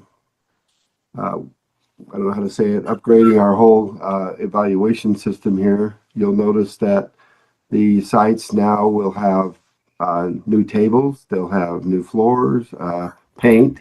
So we're going through and redoing all of your sites, updating them to a little higher standard. So, those are some of the things that we're committed to this year.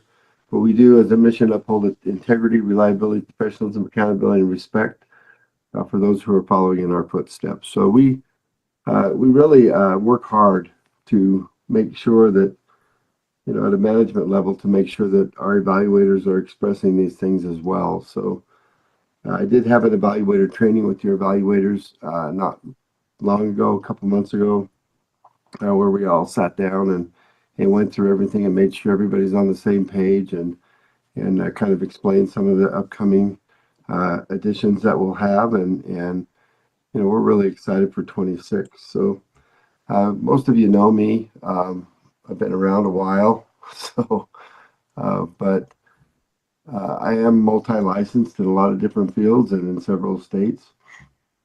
I've worked in test development a long time, and I've worked in just about every part of this industry you can think of working in. But my commitment to this industry is not that. It's to make the industry better. When I took my cosmetology exam the first time, way back and when we chiseled it out in stone, I had an evaluator that was one-on-one with me. And she leaned down and she said, "Men aren't welcome in this industry. Good luck." And she failed me.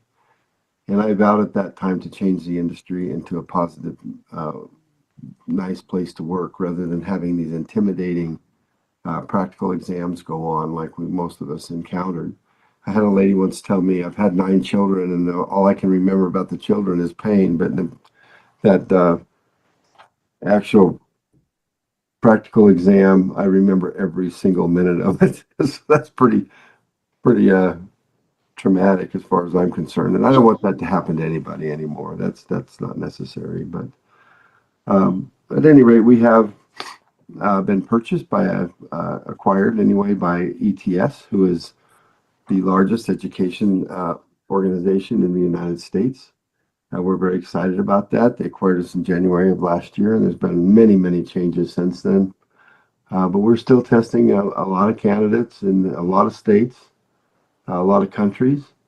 So we give about 2.5 million tests annually just in remote proctoring, if you read that last one. So it's pretty crazy. And PSI isn't just in the United States. This is just what we're talking about in the US. We're a worldwide company. And so it's interesting to see how many tests we actually deliver.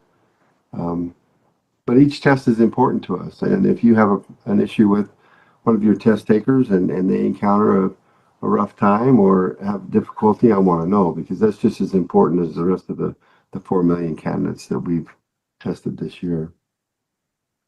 What we bring to the table with this is a lot of different things. We test on a lot of different areas. FAA is one of our big clients. We do real estate. We do a lot of different ones. But our division here at Barber Cosmetology, I have can-do people. And these people, a lot of you have encountered. When you get a hold of them, they get things done, and I really appreciate them. And, we continue to want to serve you and serve you better.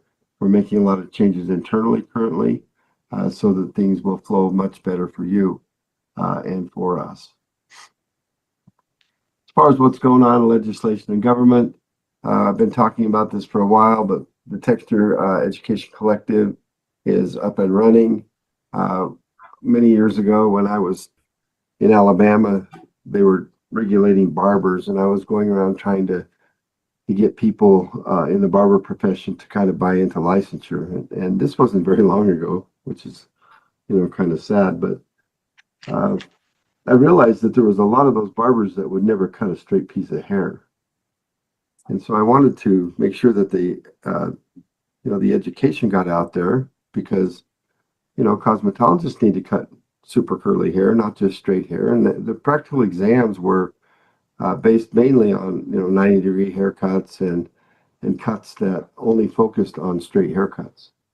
And so the Textured Hair Collective was something I thought about a long time ago, but other people have picked up on the idea and they have got it right up and running, which is exciting.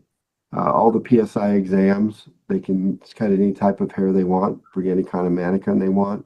We want to see what they know and what they're going to be doing on an ongoing basis. So I think that's exciting.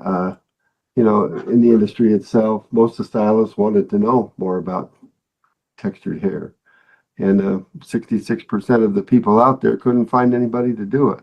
And 65% of the population has textured hair of some type or another. So it's exciting to see this collective go into action. And I would really like to encourage everyone to get a hold of this and, go to the PBA website, the Professional Beauty Association, and look under the collective and become an advocate for that. I think it's very important. I think, this is something that's been missing in our industry for a long, long time. So, like I said, it's really exciting to see this come about. Louisiana and New York both have legislation now. There's a couple other states currently that have passed those bills as well, that it's mandatory that they include in their curriculums. It's always been in the textbooks and should be taught, but unfortunately, the way that practical exams have gone in the past, if we really talk about the elephant in the room, we've been teaching how to pass the test. And so what I've done in these next rollouts that you'll see is I've made a test that you can't cheat on. You have to demonstrate what you know. And so I think it's really exciting. We'll kind of go over that in a little bit, but there are a lot of updates on that site. There's a lot of big companies who are the founding partners of this initiative, and they have, of course, many supporting partners, PSI being one of them. So that's an exciting thing to see in our industry. Like I said, it's been missing for a long, long time. And our exams are already friendly to this. If you weren't aware, you can bring curly hair mannequins. There's not a required haircut that they have to do. So, we just want to see them use their tools correctly and safely. One of the other things I do is I go to the FARB meetings. This is the Federation of Regulatory Boards, and it's everybody. It's not just barber and cosmetology, but it's the physicians boards and the chiropractic boards and so forth. And I learned a lot in here about regulation, and it's kind of educating me on trying to battle the deregulation things that are happening across the country. But the key to occupational and professional licensing is the protection of health, safety, and welfare. This Jeffrey Gray has written a couple papers on it. They're really interesting. If you want those, let me know and I can get them over to you. But they're also on his website. But in 1889, there was a case called Dent versus West Virginia, and Dent was a person working as a physician without a certificate. There was no licensure at the time, so he was working without a certificate. And of course, they shut him down, and that's when the lawsuits came about, and licensure was created.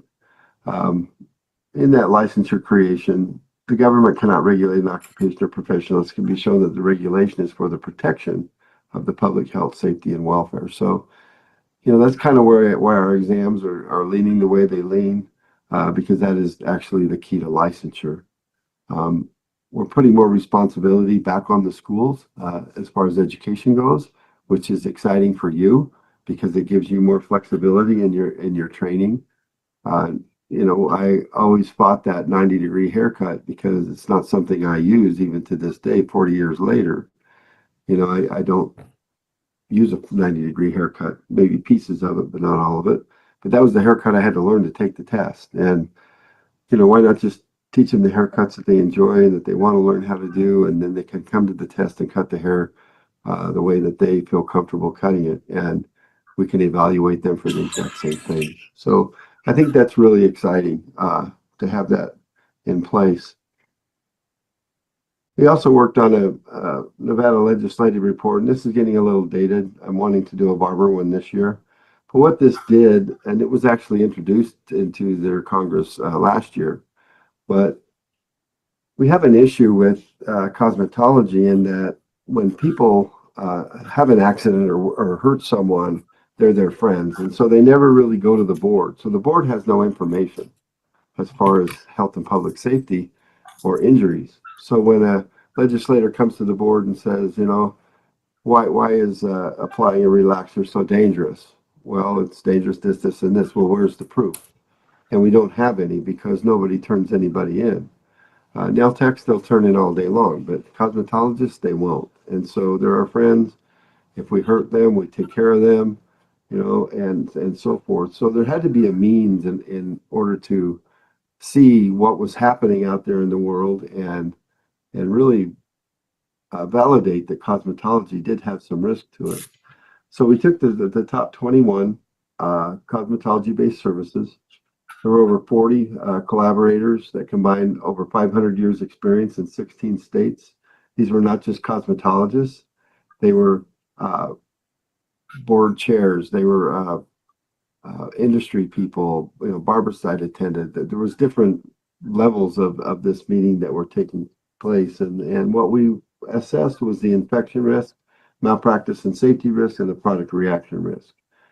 And, so I won't go into the actual psychometrics of what we did, but this is how the service rankings came out, which was very interesting. Not surprisingly, hair removal is the most dangerous thing we do in cosmetology. Eyelash extensions are very dangerous, and you started regulating that as well, so that's good. And I think these type of reports help with that type of legislation. But as you go down the list, you see a lot of nails. Interesting enough, nail tip, acrylic nail, fill repairs, pedicures, all these different things that assess a lot of risk, but there's also not a lot of training in those areas. So I think they go hand in hand, and that kind of defends our hours and why we need to be working with these things. But as you go down, you see that hair cutting is not really that dangerous. We always said it was so dangerous, and it's really only got an 8.3% factor, but still 9 people out of every 100 get hurt during a haircut. Styling, blow drying, basic polish, and shampoo and conditioner, really, those bottom 2, no risk at all. And I think that's why you're seeing a lot of states starting to deregulate shampoo, conditioner, and hairstyling. But anyway, that's also why we don't apply a polish. There's really no health or safety to it other than if you drink it, then there's a problem. But other than that, it's self-disinfecting, and it really doesn't do a whole lot of damage to anything. So when we wrote our exams, we looked at this very closely, and when you have a 30% or a 28, 29% risk factor in some things, they really need to be looked at. So this was exciting to get done, and like I said, I'd like to do this again with barbers in the near future. We have seen some actions and recommendations. California, Texas, and Colorado, Maryland don't have an instructor license. Utah reduced their hours across the board. First, it was 150 hours for a barber. They actually dropped it to 130. So a shave haircut barber only has to go to school 130 hours. New Jersey and Arizona were both abolishing their boards. They're resolving those issues, which is good.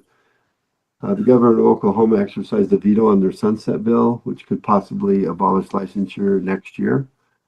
They have some issues with the state that he wants fixed, and once they get that finished, then I think. Okay, I paused this so you can take a screenshot, so you can take a picture of this screen. Intentionally pausing so you can take a picture of this screen. A lot of times we're really surprised when things come through deregulation, but deregulating our industry is always happening. And as you see, things are happening all around us, where California, Texas, Colorado no longer have an instructor's license. Anyone can teach. Utah down to 130 hours. New Jersey abolishing the board. So the board is going away. They can't give rules for licensure. So everything is going away under their cosmetology and barbering in New Jersey. Arizona doing the same thing, abolishing the board, no set year. And then, they already have abolished it. Oklahoma governor has exercised the veto, a sunset bill. I would have us research that, possible abolishing the licensure. So it's a lot going on around us. And the great thing is happening is the National Aesthetics Compact license, which is amazing. You'll be able to float just like cosmetology and barbers from state to state. And then, as the estheticians know, in some states there's an aesthetics 1 and an aesthetics 2. And in a lot of the southern states, there's only an aesthetics 1, traditional aesthetics. So a lot of our students, as they go west, they would need additional training because it's just not a thing here in this area. So I just wanted to share that. You can put your comments, and I see you guys in the chat. Melanie, yeah, that's a scary face, huh? Yeah, I see your check-ins chat, and it's so exciting for us. Yes. So I just wanted you to take that picture so you can take it back to your schools and salons, and I am hitting play again. Licensure will be good in Oklahoma. But they are working again on the National Aesthetics Compact. You're already part of the National Cosmetology Compact. So that's really exciting stuff to look at, the compacts, because that really secures our licensure. And Tennessee was very proactive in that. As far as tutorials and tips that we have, we're trying to give you the most information we can give you on things. So we've developed some tutorials that walk through a lot of our different procedures. And the first one would be the PSI accommodation requests. We still have a lot of problems with students just going in and scheduling a test and expecting by writing a note or something that they're going to get an accommodation.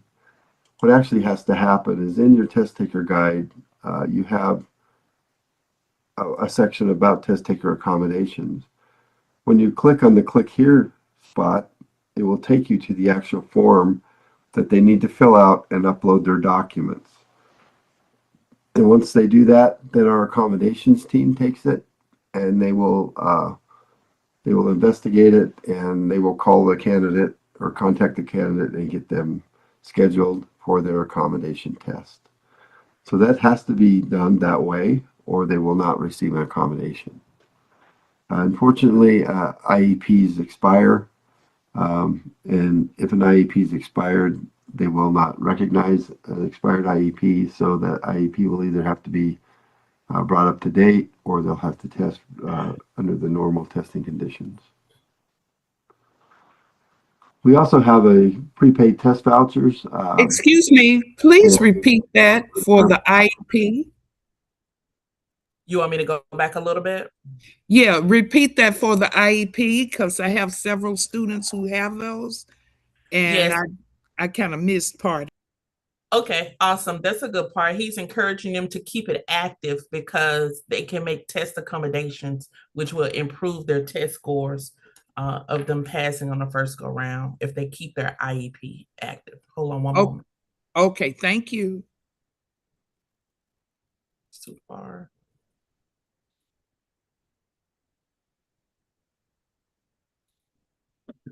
I'm gonna just go back here, okay?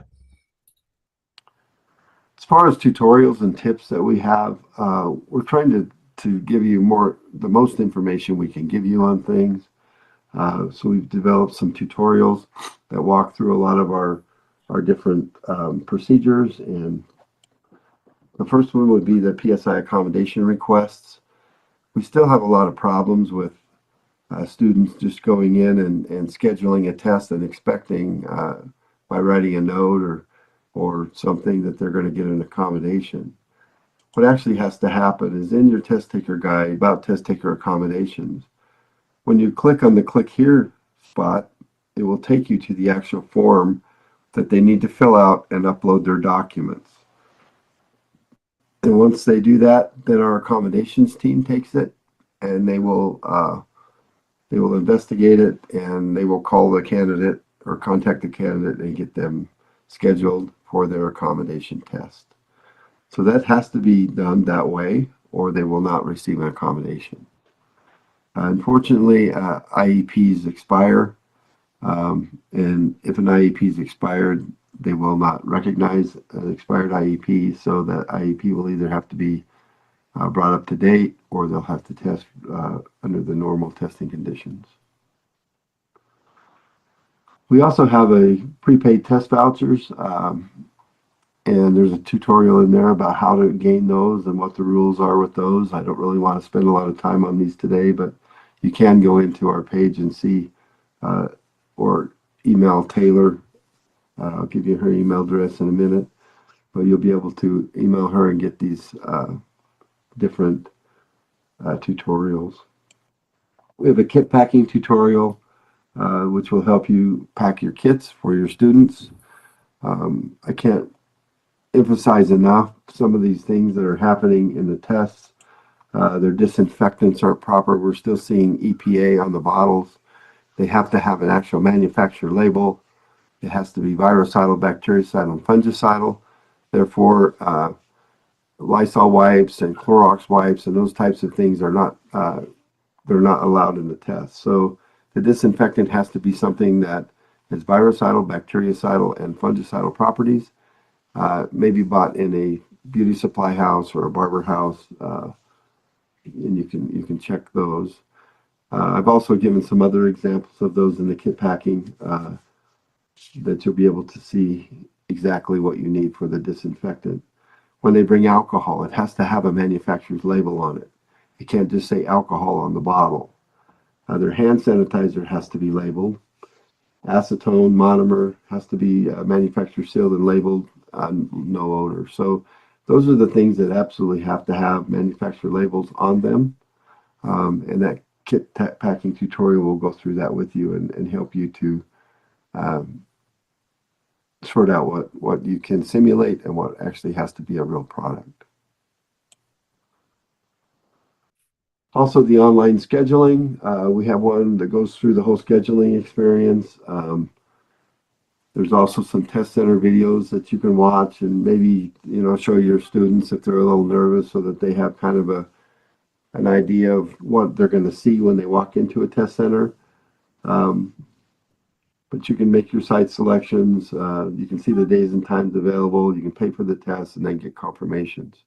One of the things that a lot of these students are doing is scheduling them on their phones. And when they schedule them on their phones, make sure they scroll clear to the bottom and hit the confirm buttons. Some of them think they've scheduled and they show up at the site and they're not on the roster. And it's because they didn't scroll up and confirm and pay for their test. So make sure if they're scheduling on their phones, they're always scrolling to the bottom to make sure there's no other buttons that they need to hit. We also have school reports, and we're thrilled about that newest edition. If you haven't received emails for your school reports, you'll be receiving that soon. And we'll send out letters and so forth introducing our school reports portal. You'll be able to run a couple different reports. You'll click, when you get the email, you'll click to activate the portal. You'll set up your account and confirm it. There's two different reports that you can run from here: exam results, group by school, test by school, and school summary reports by topic. So you'll be able to get the reports that you need for your accreditation and so forth. Those are at-will reports. You can run them anytime for any length of time. You can run reports 10 times a day or once a year if you want. So they also come in Excel, PDF, CVS, and HTML formats. So that should help you a lot with your reporting needs. That, if you still need reports, you can still email us and we can still get them for you. But this reports portal works very well.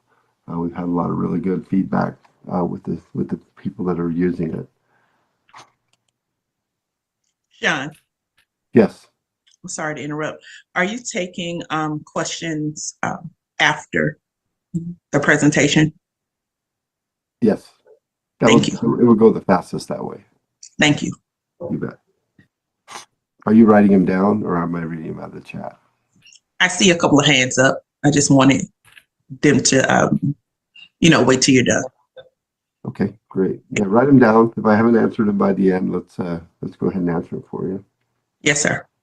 When we certify your evaluators, some of the things that we go through in writing the test, we use SMEs from all over the country.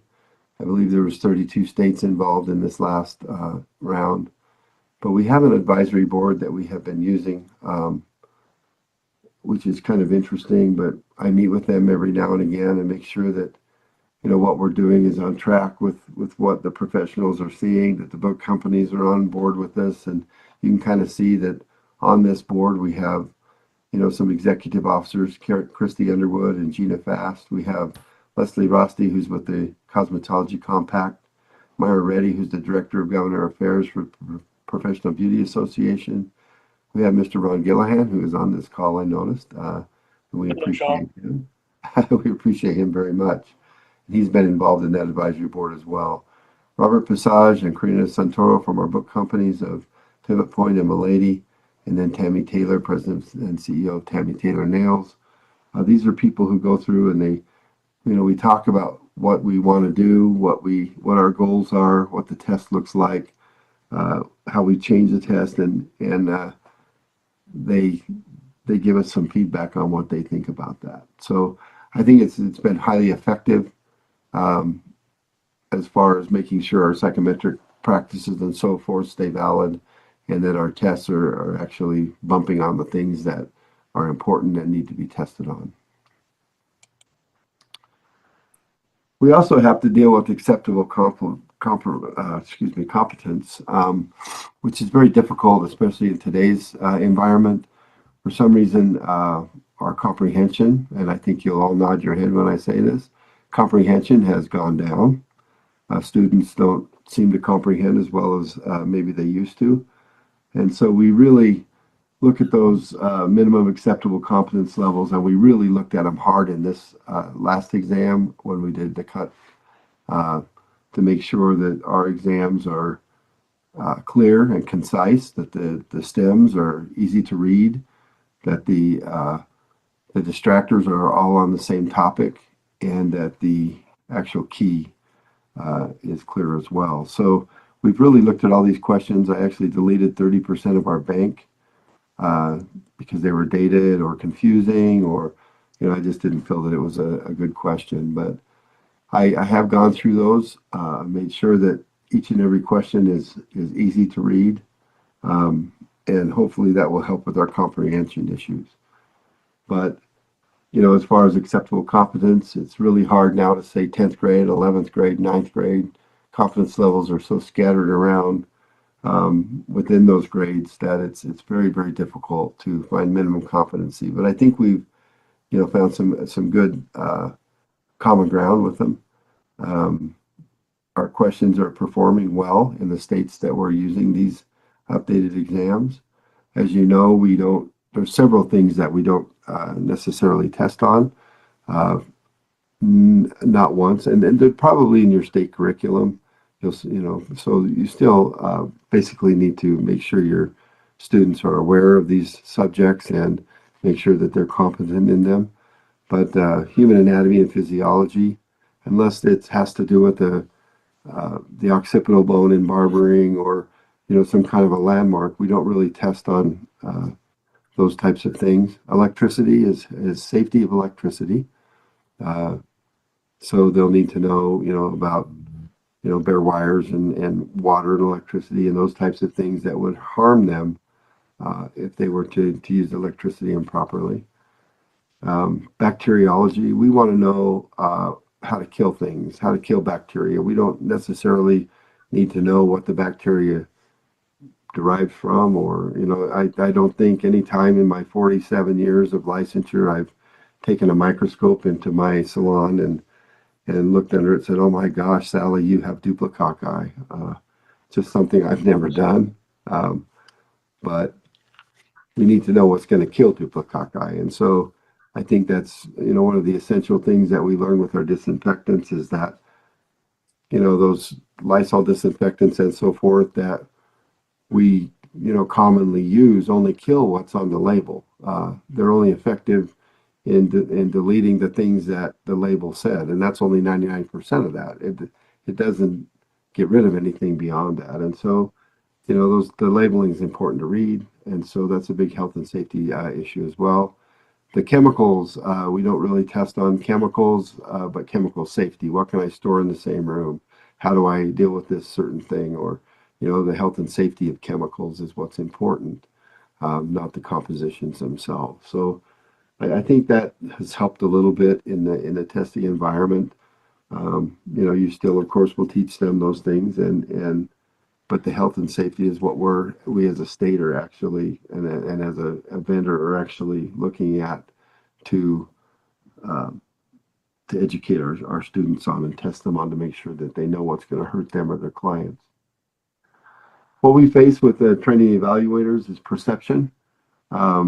This has been a big one. I just had a big evaluator training last weekend, and it's amazing, what they perceive and what the reality of things are is sometimes. And And I think that that's probably the biggest piece that I worked on with your evaluators is it's not what you see, it's what we really have to see. And so our scoring tool works very well. It was one of the first things that I introduced when I came here, was I had them develop Oscar, which is our scoring tool. And this month we'll actually roll out our second edition of Oscar, which is even more awesome. But Oscar helps us track a lot of different things, a lot of different problems. It gives them a lot of opportunity to mark things off and support their scoring. Like I said, the tests are all developed by SMEs.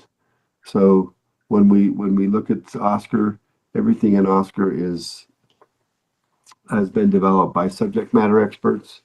We want the evaluator to actually witness the ineffective in order to mark it ineffective.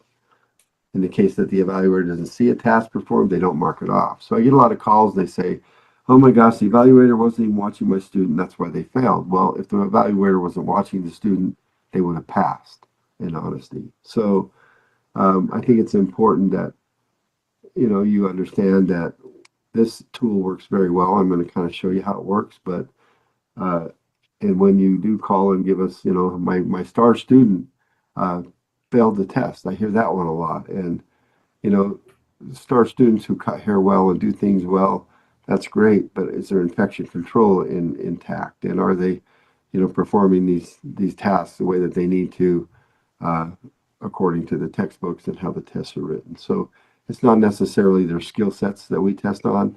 That's the school's responsibility to make sure that they're up to speed and ready to roll when they hit that licensure field.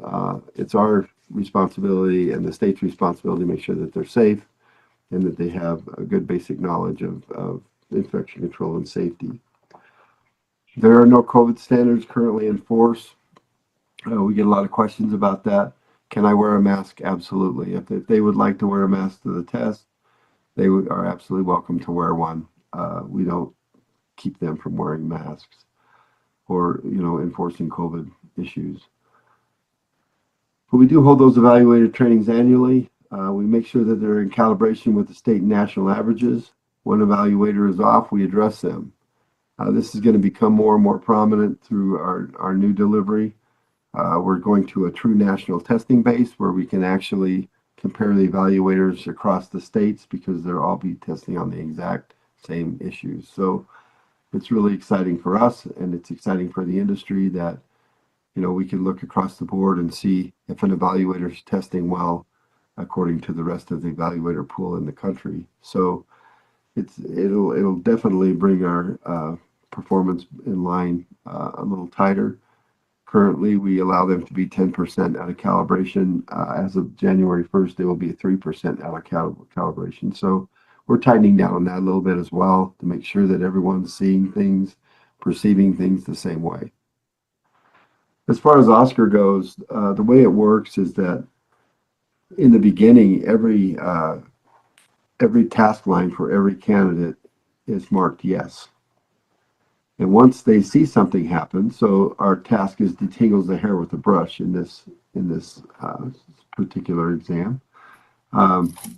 They started detangling at the scalp, so they got an ineffective mark because they started detangling at the scalp. And then they went ahead and later on in that demonstration, they picked a comb up off the floor and used it again. So we marked that off as well. The student themselves, when they're testing, missed 2.1 when they started detangling the hair from the scalp. That's when they lost the value or the point, so to speak, of that task. The evaluator marked the second ineffective, which didn't affect the score, but definitely supported the evaluation of that candidate. So our Oscar works very well. Sometimes we'll see candidates with 2 or 3, 4 of those marked in a particular task. They've only lost, so to speak, 1 point, but we have a lot of criteria on why they failed that specific task line. So it works very well. And our new version is even more effective. So I think it's easy to be able to see that when we actually have to fail a candidate or a candidate doesn't perform well, we have the documentation to see why that happened. In our virtual testing, no more can they use phones or tablets. They have to use a desktop or a laptop. We had a lot of people testing in bathrooms and spaces where, you know, there wasn't enough room. The phones couldn't be focused in enough. And so we're actually moved to them using desktops or laptops for the testing. We're moving to a true national testing concept, and I kind of bumped on that a second ago. When these rollouts occur, we have states go on our new content or our updated content. It's not really new, it's just updated. All of the tests will be exactly the same. So what you test in Tennessee when you go on this test will be the same thing they test in Colorado, exactly. There's no variations. Same thing they test in Alabama, same thing they test in Georgia, in Massachusetts, in Hawaii, in California. So all of these states are going to be testing the same criteria and the same content. So we can actually get a better vision of what's happening nationwide. We did that for a couple of different reasons. There's never been a true national test given in the United States. The testing has always varied from state to state, and the scoring has always varied from state to state. There's state questions in the content. There's, you know, different subjects in the content. And so now we are all going to be testing on the same things, which will give us a better idea of how students are being trained across the country. Also with the compact happening with the cosmetology compact, that definitely helps with that as well. Every state knows exactly what Tennessee's tested on because a lot of the states are testing on the same thing. So it just makes it a whole lot easier for states and for us and for the term national testing to be effective. Okay. Also, we have an online, you know, our online testing and our online proctoring. We have two different ways you can test other than going to a site. We have the online proctored test, which is the theory test. It's very temperamental, as some of you have found out. If they talk, if they chew gum, if they do certain things, they're eliminated from that test environment. So it is very, very touchy. But on the virtual practical tests, we run those ourselves. They're not quite as finicky. So, you know, if you really want your candidates and students to test in a virtual environment, I would highly recommend the virtual practical testing.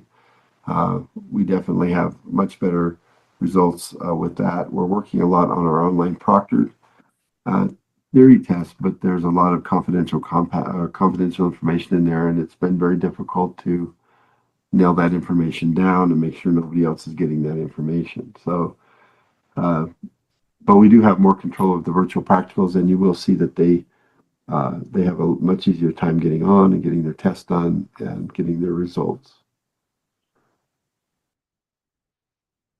As far as the testing content, you know, we've talked a lot about the actual test taker guides, how important they are. I have been asking schools to download the test taker guides and give them to them in orientation. I think it establishes a good communication factor with them to say, hey, we're going to have a lot of fun in this class. We're going to learn a lot of different things.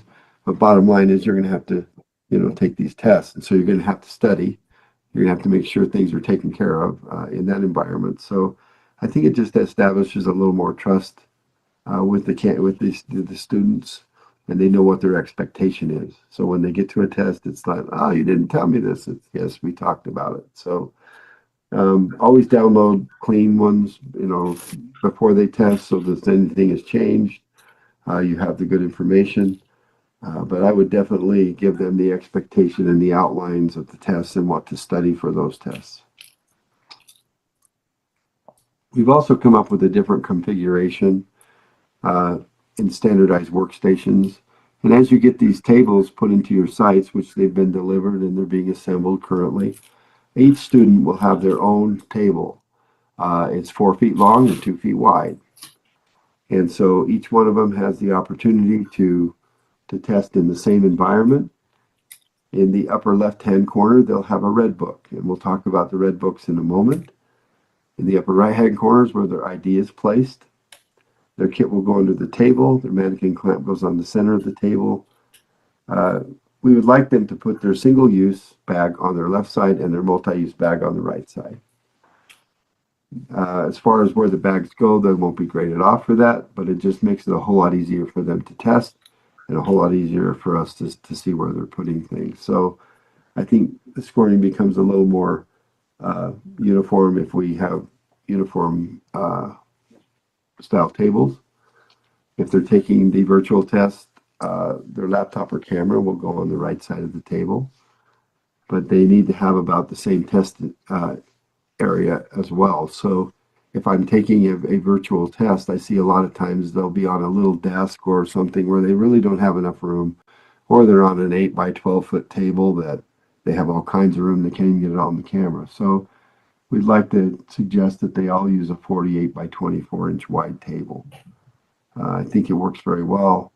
Their kits fit under there, their bags fit under there, and they're able to have a lot more room to perform their tasks. We talked about the test taker guide. It's very, very important. There's a lot of information in the test taker guide, but probably the most important part of that is the CIB. The CIB is the outlines, the content for the cosmetology, nails, barbering, whatever you're doing. You'll have your content outline for your theory in there. One of the big factors in that is you'll see that safety and infection control, 25% of those 100 questions in cosmetology. So 25 questions will be about that particular outline. When we get to client consultation, 2% will be about that particular outline. Hair, skin, scalp analysis, 15%. So as you go down through here, you can kind of decipher what that test looks like. Very heavy on the infection control and safety side. Even when we get down into hair cutting, you got 12%. Those questions aren't going to be about straight and even or technique. We've taken all the technique questions out. They'll be about using tools and disinfecting tools and proper use of tools rather than actual techniques that you would teach them. There's 1,000,001 haircuts. To come up with just one that was fair for everybody, it's impossible. So as you see in the, we do in the hair cutting section of the practical test, they're just cutting hair for 5 or 10 minutes, depending on the outline. So this kind of deals with the health and safety of how to disinfect things and so forth. So, your health and safety is above, but also your hair cutting is going to deal a lot with using tools safely and disinfection of those tools. Chemical services, that's about the draping, all the different things that go into the chemical services. We have our skincare section, our makeup section, our hair removal section. So you can kind of see going through that outline how that test is actually constructed. Of course, this is the theory for cosmetology. If you go on the nail, it'll have the nail theory, and all these will help you get through those theory tests a little easier.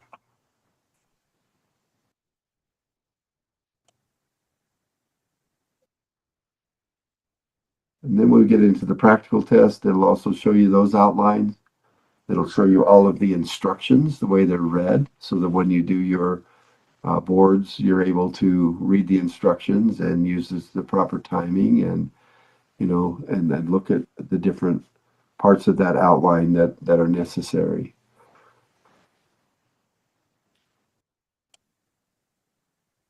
It'll talk about the one-on-one sections, and that we walk up, the evaluator will walk up to the candidate, and they will be able to just be one-on-one with that candidate and watch things happen. That happens in the chemical wave, also happens in the wax and tweeze.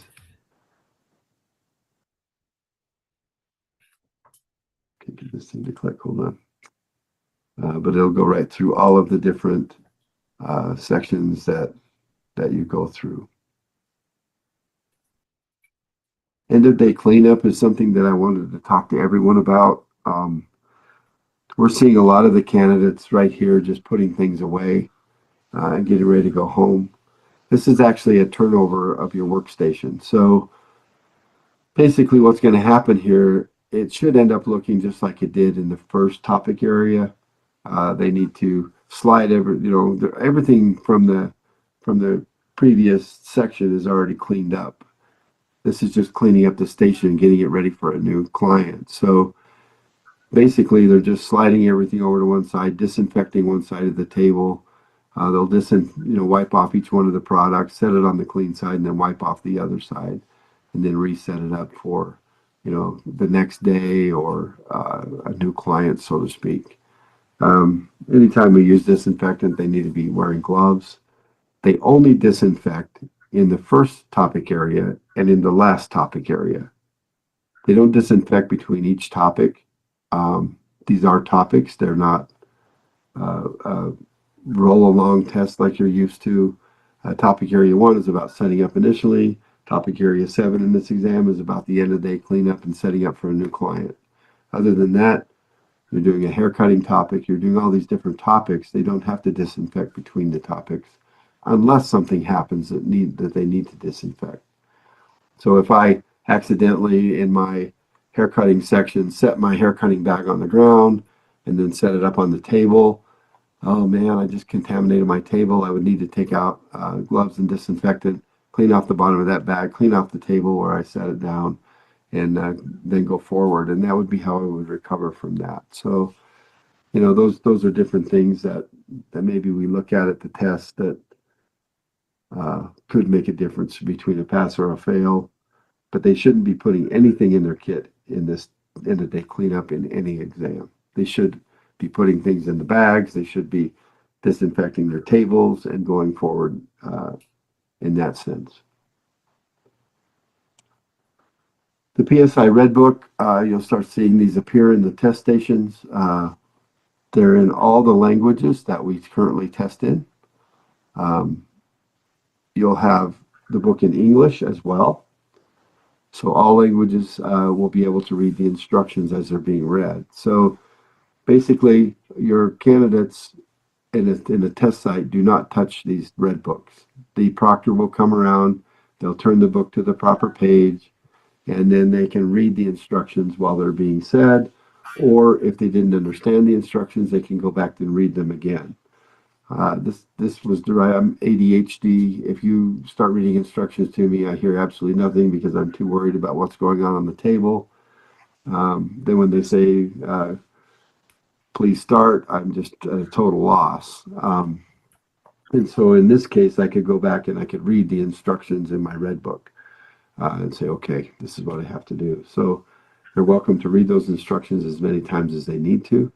They are in all different languages. The test is given in English, but the red books are in all languages. So if they sign up for Spanish, their red book will be in Spanish. If they sign up for Korean, their red book will be in Korean. So all languages will be able to read or reread those instructions. Those are also available on the online testing. However, they print their own out in that case. They can turn the pages. It's not a disinfection nightmare like it is at the site. So they would be able to download that red book and use it at their own convenience. Also, we give you a lot of information in this test taker guide.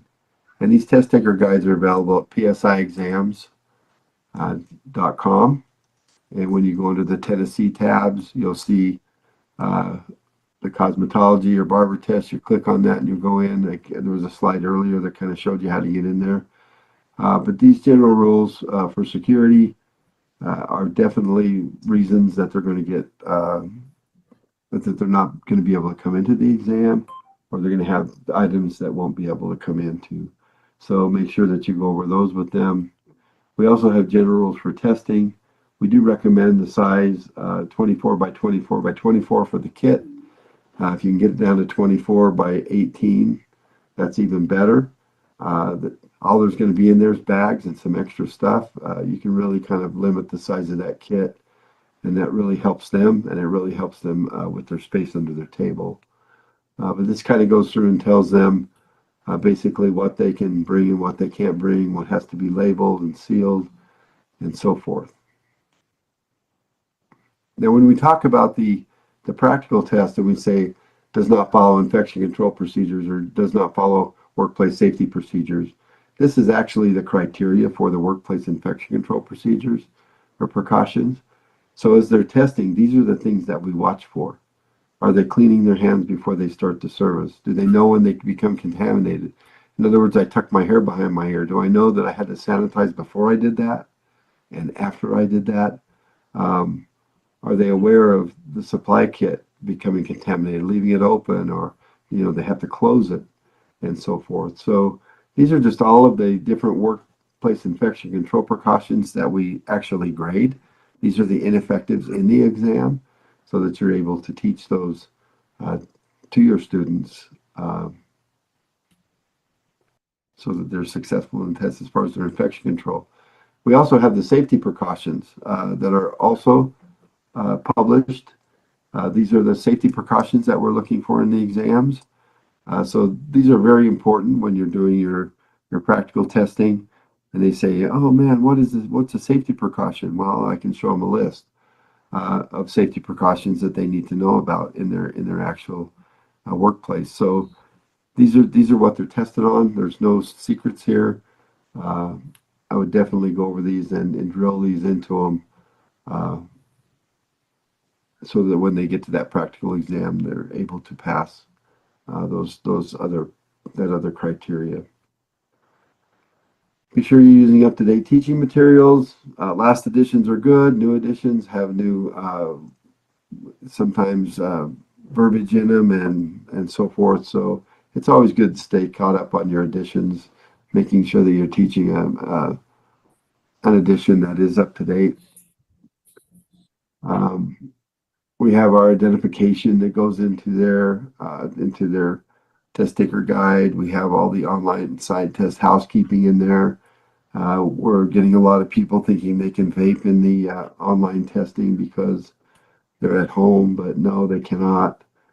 They can't have headphones, and that sort of thing. So these are some really good pointers to give them if they want to take the online test. These are some housekeeping rules that they definitely need to follow. As far as score reporting, I always like to show you some statistics of how things are going. We're looking pretty good. Master Barber Theory is a little bit low with 56. It's actually high nationally, but that's kind of a low passing percentage. Do you guys would you guys like me to pause so you can take a picture of this screen? If you need to take a picture of the screen, okay.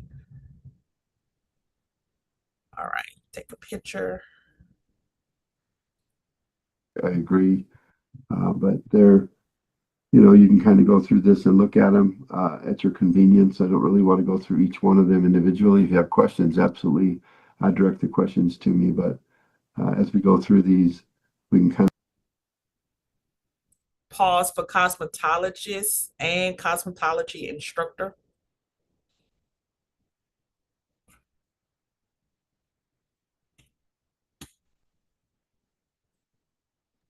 Destiny, are you all going to send this this out to us? This one is already up on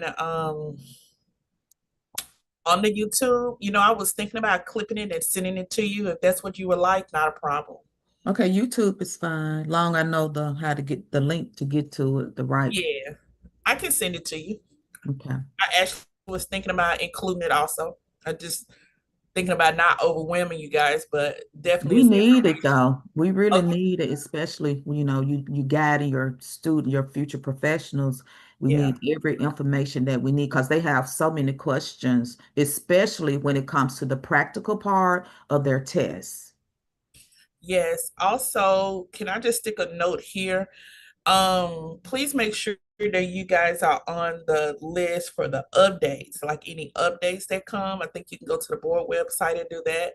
But also, he may have Taylor White's email on here, but they need to be in your database as far as connects, because for the first time in a long time, I've seen that instructors on the practical component has has failed. You know, I've always seen instructors passing like in the 90s when it comes to the practicals, but there are a percentage now that are failing the practical, which means how to teach is not really being translated. So if you have instructor trainees, basically how to teach has become an issue. Is how you can give them the theory, but the transfer of it, from the numbers I've seen, I can only talk from what I've known. And then he mentioned something about an update as far as no practical for instructors. I don't know if he said that yet, but that is not into effect. So that's why I want you to keep Sean and Taylor's information. And when you see stuff like that come about, it's going to be imperative that you stay on top of that, because that stuff should be coming, you know, those updates coming through the pipeline within a year or two. So it's going to be, you know, you may not see it again until 27, 28, but I think for a school owner and an educator, and I love my industry, is something to stay on top of. So thank you, Miss Lynn, and I'll also will send this link as well. To see that, you know, first time passes, first time fails, repeat passes, and repeat fails are all in here, so we can kind of see how they're shaken out in the exam world. And you can kind of compare that with your school and see if you're within the standards, below the standards, or doing real well according to the standard. We have these for each and every one of them. Once she supplies you with this recording, you'll be able to look at these at a little more detail. If you have questions on these, let me know. But the main thing about a score report is we want to make sure that if they fail, we're only hitting on the points that they failed on. So the score report will give them strength and weakness. You know, if I did really well in the haircut, I don't really need a study haircut, but I did really bad in the pre-examination setup or the polymer over tip. This is just an example score report. I would be teaching those things to them or having them study those things, or the hydroxide virgin relaxer. The parts they failed are what I want them to look at. They did okay in the other parts. They should just be studying those fail points. And the same with the practical exam. The areas that they did poor in, you know, kind of zero out why they did poor in them. And if they're doing poor in all of them, it's probably infection control and safety. I would definitely rattle that to them and make them work on that, on those points as well. Some of the things that we're seeing point loss for, their single use and multi-use are marked wrong. They have to be marked single use or multi-use. Those bags have to be marked with those labels. We're seeing the disinfectant, as I brought up earlier. We're still seeing EPA. We're still seeing Clorox wipes and Lysol wipes that they're not an actual bactericidal, virucidal, and fungicidal property product. All stations must have a first aid kit. It needs to be labeled first aid kit. So those words need to be listed on that box or bag or whatever you're going to use. And then only the topic area names on their bags when they pull them out of their kits. They can't have laundry list of things inside the bag. It just has to say hair coloring or hair cutting on the outside of the bag. Some of the innovations that we're using now, we have SMS messaging. So if there's an emergency in your area and a site closes, we're able to text message as well as email and call the candidates that are testing that day to make sure that they get the word that the site is closed, and get the word out how to reschedule. And we're also doing a lot of updates to our scheduling pages to make them easier and more user-friendly. If you have any questions, and this is for instructors, your students are able to call the dedicated customer service line, but only instructors are given these email addresses to use. If you can't get something resolved on that hotline, please email us and let us know so that we're able to take a look at that and get a hold of you and get it taken care of. but do not give your students the cosmetology or barber email addresses. Those are strictly for your use. So I really tried to bring up the bar a little bit. We've talked a lot about the different things, how they're nervous and so forth, but it's a complicated classroom today, and it's really hard to convey the information that you need to convey in the hours that you have, and I understand that. But you're doing a great job in Tennessee. You have a great state staff. Roxana is amazing to work with, and so, you know, and she's very concerned about your well-being, and I appreciate that. That's a good quality that she has, and that you know, she makes sure things get taken care of. And so I really applaud her, and I applaud you as schools in Tennessee for taking care of your test takers and your students. But we want to make the experience positive. There's a lot of different ways that you can go through. This is the actual website that you can go through, and we can talk about different ways of testing. We can talk about the work guides and the testing guides and so forth. As far as building how would I put this nicely? I wouldn't use the pre-testing that's for sale on our site. That's just my own personal comment. I hope my boss doesn't hear that, but I think it's always better if you build your own banks of questions to do your pre-testing with. They're all multiple choice questions. I've had a lot of schools now that, you know, I've recommended that they have the students write the actual questions, then put them up on the board and have the class go through it and make sure it's a good question. There's only one right answer. The distractors are all about the subject. They follow all the rules we need to follow, and then you put them into a bank and use your own banks for those pre-testing situations. All of our questions come out of the books. Those pre-tests that we sell online do not have test questions in them. They're active on the exams. I get a lot of complaints. You know, I bought that thing, and man, there wasn't one question in that whole thing that was on the test. And that was good, because we don't want any of those questions on the test. They're about formatting. They're about reading the questions. They're about understanding how our methodology and testing is. So, you know, it's up to you as to what you use to pre-test your students. But I have found that schools that are using these pre-test formats and having their students design their own questions are doing very well. Also, if you want to receive updates and as far as PSI goes, we do have this QR code that you can scan on and sign up, and it will start sending you emails about trends and things that are happening in the industry, what PSI is doing. Some interesting content comes through that. So I would highly recommend that everyone sign up for that. That way, if we do have trends and changes, you're aware of those things. All right, we're to the questions. I went through that kind of fast, didn't I? All right, we do have a couple of questions. I know Kim had her hand up. Okay.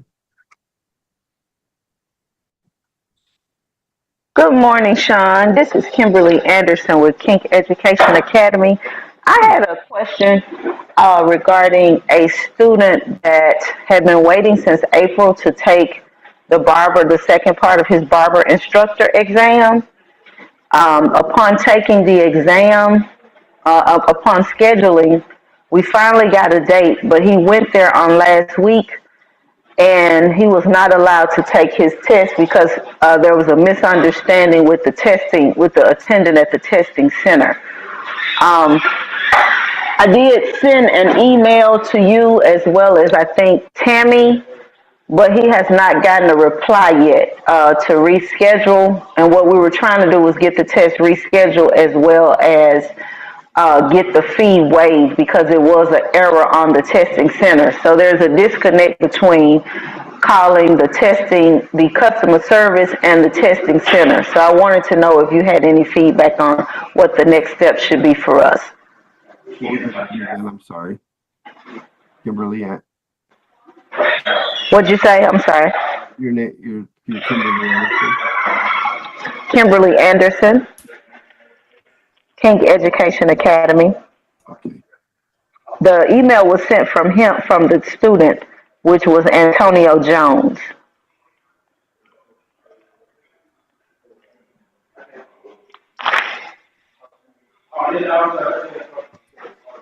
Okay, I will get this taken care of for you. Okay, so I'll follow up by forwarding the email to you with his candidate number. Fantastic. But with that in mind, my question was regarding the practical exams for the barbers. With us trying to schedule the instructor practical for barbers, there has not been proctors available. Is that something that they're rectifying or working on at this time? Yes, we've just hired some, so that should get better. Okay, thank you. You bet.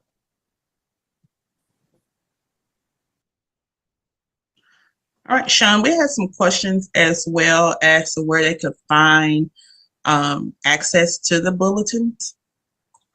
Okay, the bulletins are on psiexams.com. And as you go back through this this presentation, early in the slides, you'll see an actual map on how to get those out of there. So I hope that helps. But yeah, you'll be able to go back through this slide presentation and you'll have all the steps to getting those bulletins. But they're at psiexams.com. You'll go to test taker.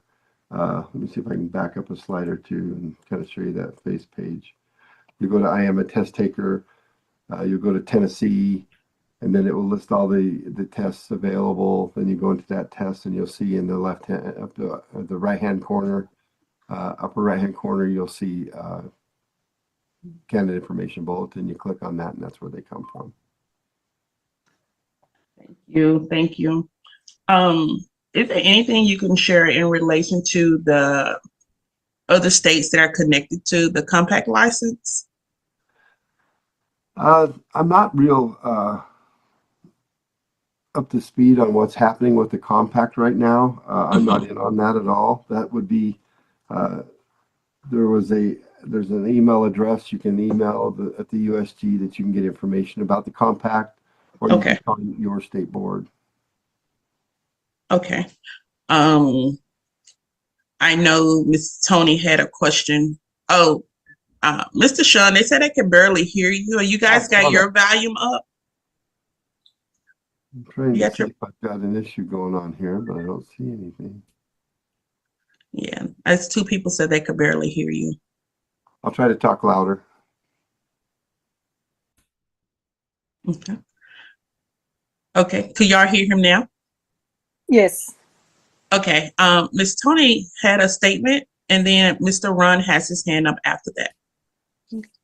Yes, I had a question about the Mississippi State Board. I wanted to get a reciprocity for my license, so I didn't know exactly how to go about doing that, as well as the I have some of the students, some of my former students that wanted to get tested in the state of Mississippi, but they don't know what's going on. They're getting a runaround, so it's like it's really hard to get questions at the state board. So I didn't know if you had anything on that or anything about it. Well, Mississippi does not use our current exam. I can tell you that. Usually you have to go to their state website, their board website, and download forms for reciprocity into their state, fill those out, submit them to the board, and then the board gets a hold of you and works through it that direction. As far as testing in that state, but I don't think they have a board. Can I share, Tony? Yes, please. Okay. Sorry to interrupt. I've been watching Mississippi closely because some students also tested Mississippi. As of October, around the 21st, 22nd, they have just paused the board momentarily. They do not have a board. They are waiting on the governor to do some. Hey guys, I just wanted to pause. As of now, they do have a board. If you kept up with Mississippi at the time, that was November early November, they did not have a board, so they do have a board now. But reassignments. But I will definitely watch it. If I was you, watch it very closely.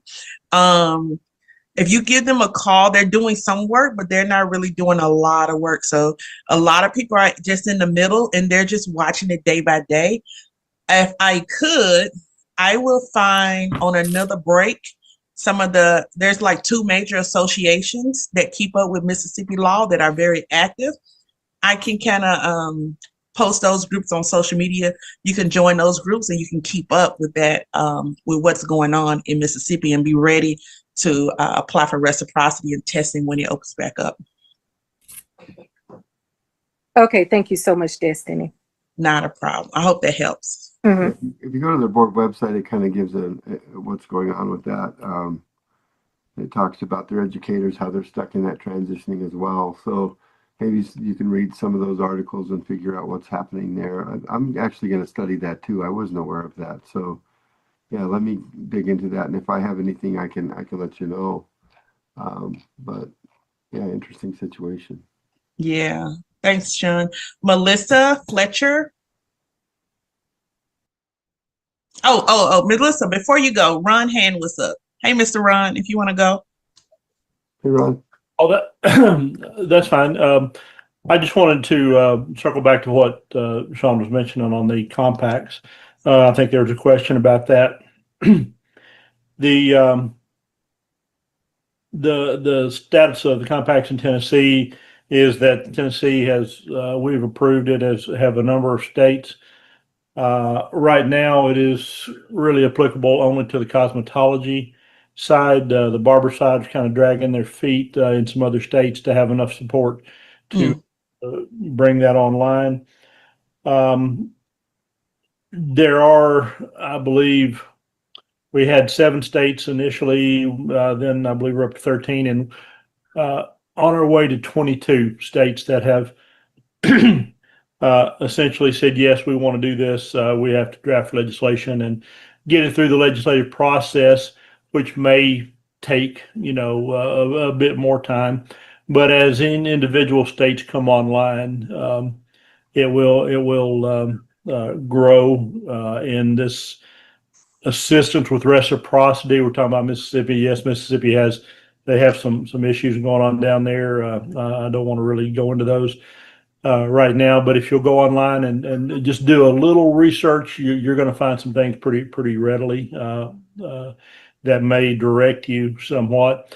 Mississippi is not the only state. There's a great movement across the country, as there has been for the last 10 years or so, to deregulate our industry. We all are familiar with that. Folks, if you are interested in maintaining licensure, we need to always be vigilant and contact our legislators in our area, but also reach out and support the licensees in other states, because a lot of these things come on very quickly, and it happens before word really gets out.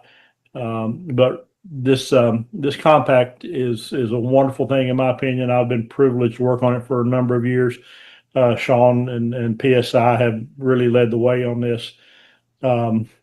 It's going to operate just like your driver's license. You'll be able to go from state to state. You still have to maintain your registration in your home states, but please support it. If we can get a few more barber boards around the country to see the light, then they'll hopefully be able to see that there's a great benefit to this, and having the national licensure so that everybody is kind of on the same page with what is important in our industry for health, safety, and those type of issues. I'm not trying to be on a soapbox here, guys, but if you have any specific questions later on, I'll be happy to give you what little insight I have. Yeah, please reach out to the internet, and you'll find some research on Mississippi and some questions they've had for the last couple of years. It's kind of come to a head now. Okay. Thank you. Awesome. Thank you, Ron. We really appreciate you. Melissa Fletcher. Yes. I see you had a question. Can you hear me? Yes, ma'am. I believe there's a new version of the There's a heavy echo though. textbook. When will we Okay. transition to that? Okay, I'm going to repeat her question. She has a heavy echo. She says, what edition of the Master Barber textbook and Master Educator exam is currently being used for testing? She see my lady has a new edition. Yeah, those additions that we used for the development of the current exams will be in the actual test taker guide. Underneath the outlines, it will tell you what references were used and what additions those were. Okay. Sean, I had a question. I keep hearing an echo. There you go. Someone Should be can good. cut their second device off, please. I did have a question as related to the instructor exam personally. We talk about competency levels. The instructor exam has always been a little harder, so I'm having to do some extra tutoring. Always for this particular, even more than I would do for my students who are in-house traditional route cosmetology. Is there anything new, or what do you suggest for the instructor program as far as is there a certain level that the exams are written on that we're not aware of, or have you seen that? Have anybody seen an increase just in the instructors not doing well? Yeah, we've seen an increase on that nationally. One thing that you can look forward to is second quarter of 26, you'll be getting a new instructor exam that's a little bit different. I think the theory is a little bit more defined. So I think you can look forward to that. But in the meantime, yes, it is. It's a tough test to pass. Their theory, especially, they have a lot of issues with the theory. I would just really, take that test taker guide and tear it apart and look at those references and make sure that you have a defined program that you can teach them. There's really no one thing I can tell you that's going to help. Okay. But those test taker guides, when you look at those percentages, probably will be the best way to do it. There's a new educator book Milady's put out that's pretty good, that will help. But other than that, I really, that's about all the information I can give you on that currently. I can Thank look you. into it and email you if I find anything more that I can tell you. Thank you. I appreciate it. Mm-hmm. Are there any additional questions for PSI, Mr. Sean? I Looks want like there's a question out here. Will the new exam go with the new professional educator book? Yes, it will. Great. I wanted to know where Oh, can that we, was a good question. Mm-hmm. Okay. Anything else, guys? yes, where can we? Yes, my name is Rebecca, and I just have a quick question about the book aligning with the test. I took my test 2 years ago, and it was very difficult to even study because, and I realized that after I took the test, the wording on the test was so all over the place in comparison to the book. And I read the book front to back, and the wording in the questions didn't even make sense with what I read in the book. And there was my issue. I mean, I passed it barely, but it was so difficult to think about what I read in that book versus what was on that question, because half the questions didn't even make sense. Yeah, and it's kind of difficult to write those because there's two different programs that those questions come from. We never take questions word for word, and I know you're not saying that, but I'm just explaining this. We never take a question word for word out of a book and write it in a test. There's copyright issues and so forth. But so the questions do surround that topic. I know there's some that get a little wide in that test. I agree with you. And when that new content comes out second quarter, we've corrected that so that it's more defined and the questions definitely are more focused on the material. The current test that you're using is difficult. And, I'll be transparent about that as well. I think that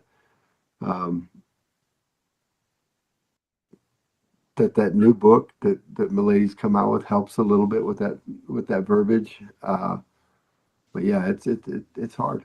It's a tough test. Well, that's good to know because there was a couple of questions. One in particular that stood out for me was the different learning styles.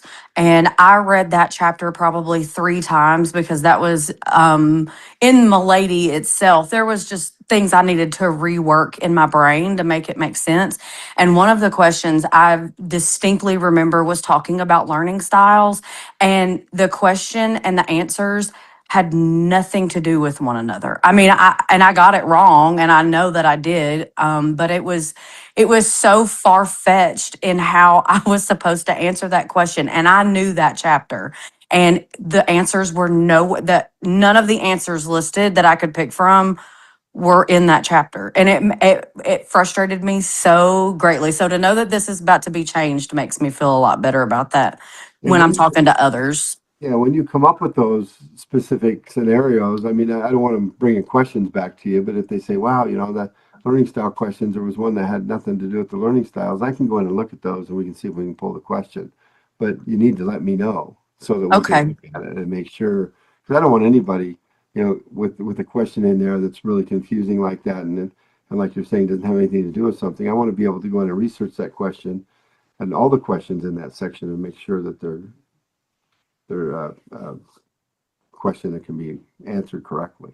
Well, that's great to know. I had no idea that reaching out to you was an option for me, or I would have, because I felt so defeated after that test and I'm not a great test taker. That is a very big struggle for me with ADHD.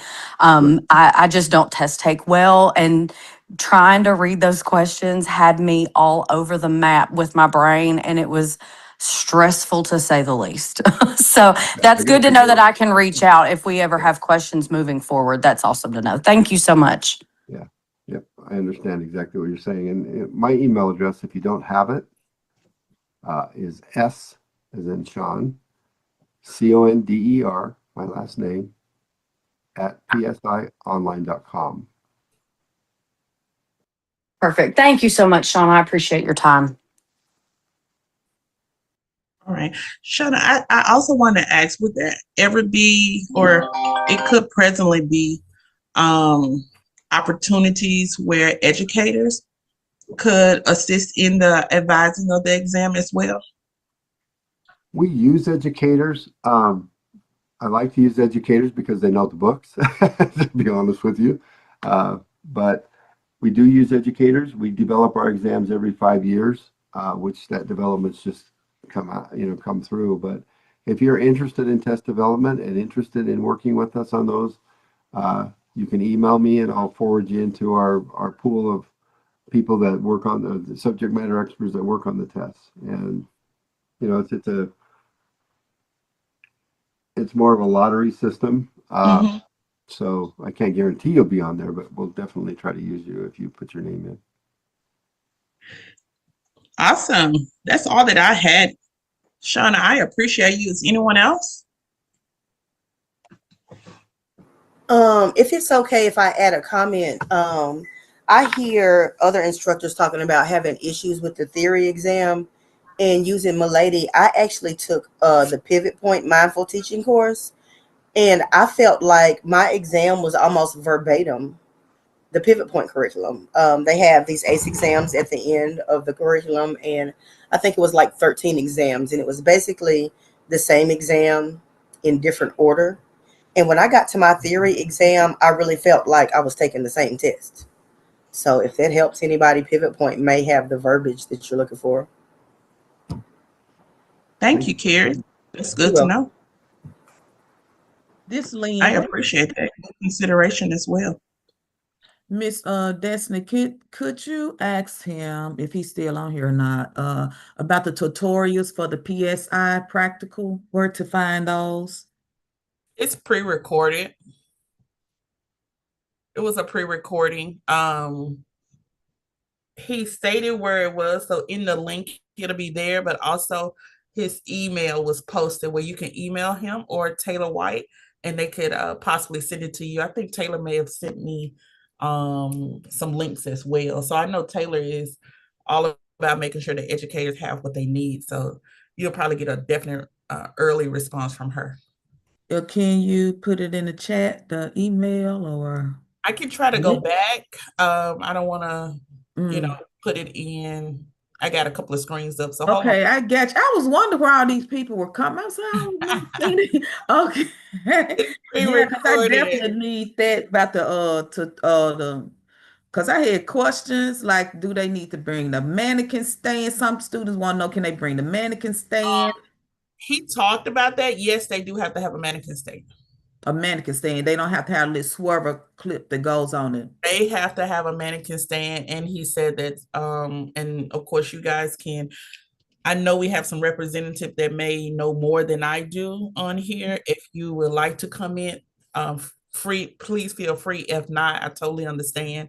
But as far as for my students, I had to call for a correction.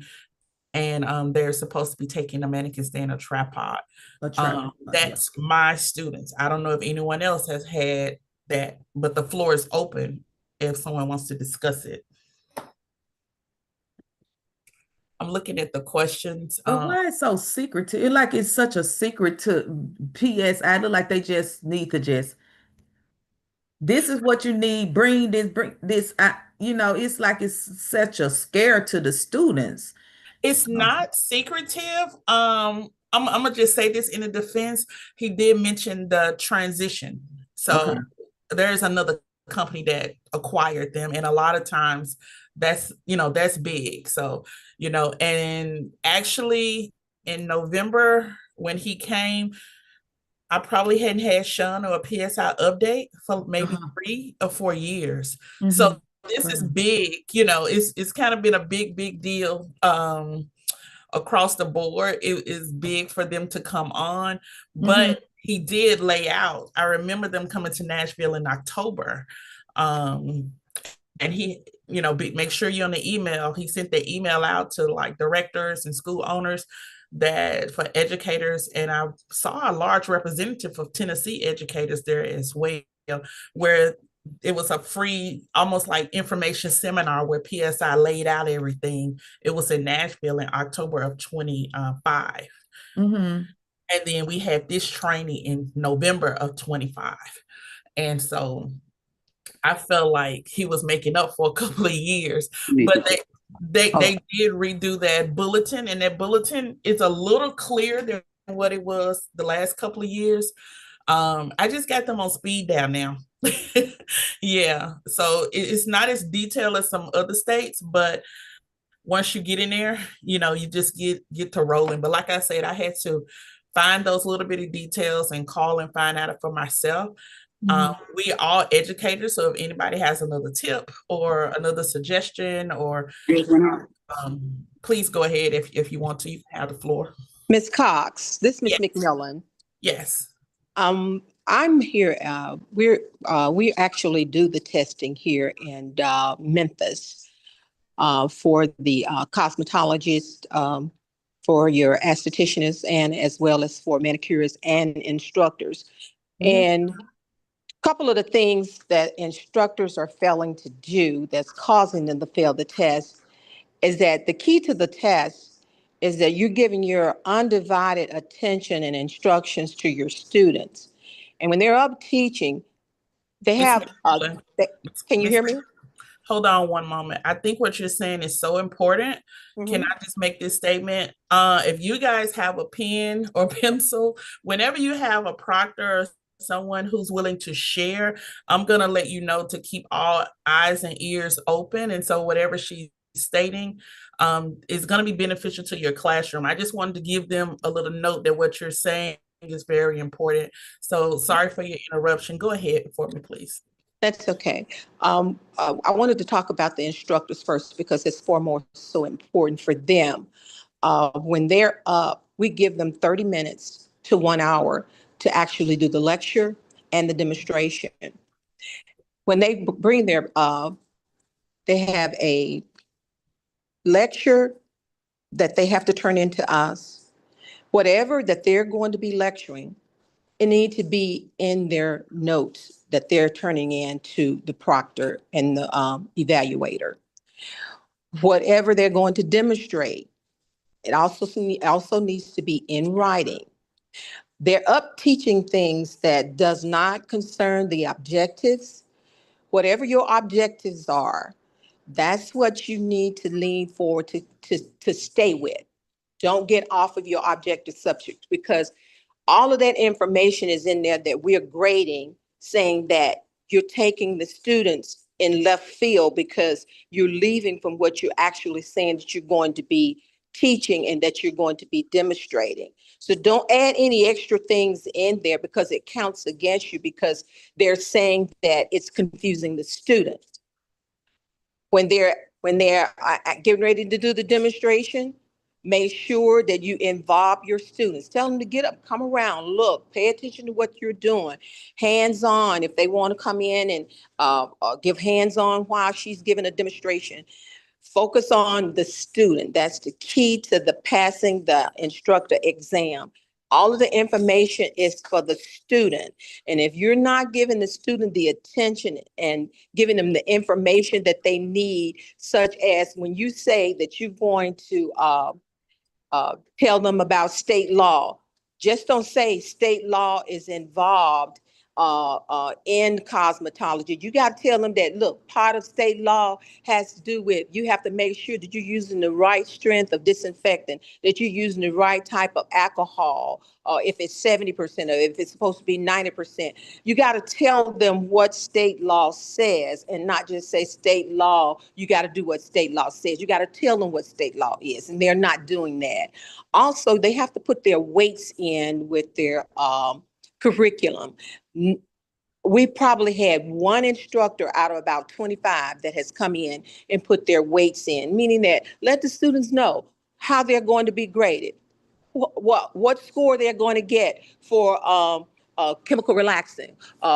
In chemical relaxing, what score that they're going to get, if they're going to get 10% on the application, if they're going to get 25% on if how well they apply it, having to put their weights in. All of this is very important because that's what's on that test, and that's how we grade. Okay, so if there's any other information, any other questions that I can't answer, I'll be happy to do so. But the curriculum, how we're actually grading those instructors, has to do with nothing but that student. And if it's not focused on that student, 9 times out of 10, they're going to fail that test. Awesome. Thanks. I really do appreciate that. Are there any questions concerning that instructor exam? Yes, Miss McMillan, Mrs. McMillan. This Yes. Miss Lynn. Okay, I noticed on the PSI says bring a lesson plan, lecture, and demonstration. So they still They're separate. They are Yes, separate. You have to yes, have a ma'am. lecturer separate from your demonstration. That's right. Whatever you're going to be teaching, that needs to be on that lectural sheet. Whatever you're going to demonstrate, whatever you're talking about, it needs to be on there word for word. Yes, ma'am. Okay. Okay. Mhm. Meaning that if say for instance, if they were going to be teaching massage and they give a specific massage and they go into these other different types of massage, you're confusing the student because that's Right. not what you're teaching. You understand what I'm saying? Yes, ma'am. So they get counted off for that. Now with the student, the students there have started to do a little better, but the key with the students, because they have changed the test for the cosmetology students, as well as for manicures and esthetician, they're not so much looking for how well they're doing the task. They're looking for safety. That's that's the key thing that they're looking for in your cosmetology test, esthetician test, and manicure, is how safe those students are being, how they're performing their task, if they're doing it safely. They can go in and just do a flip curl. They don't care. They just want to make sure that they've tested that curling iron before they start. They want to make sure that that comb is underneath that iron before they place it toward the base. They want to make sure the comb is already there in place. Not curl that hair all the way down to the base, and then you put the comb under there. They get counted off for that. That comb has to already be there. When they're finishing curling the hair, they're looking for making sure that they're turning their irons off, securing that cord for the dryer and for the irons, because that's safety. They're counting off for that, and they're not doing that. As well as it was one of, I know, in doing the eyebrow waxing and the eyebrow arching, the majority of them is not actually, when they go in and clean the area, they don't go in and wipe back to dry it before they apply the wax. So they're getting counted off for that. As well as they do both tasks. They do the waxing and then they do the tweezing. When they finish with the waxing and they start on the tweezing, they're forgetting to go and wipe with the end accepted to do the eyebrow tweezing. So they get counted off for that because they only have wiped one brow, and that's for waxing, when you're supposed to wipe the brow as well as for tweezing, and they're not doing that. So they get counted off for it. So a lot of it goes back to how safely you're working on the client. That's mostly what they're looking for when Thank the students you are so testing. much. Okay.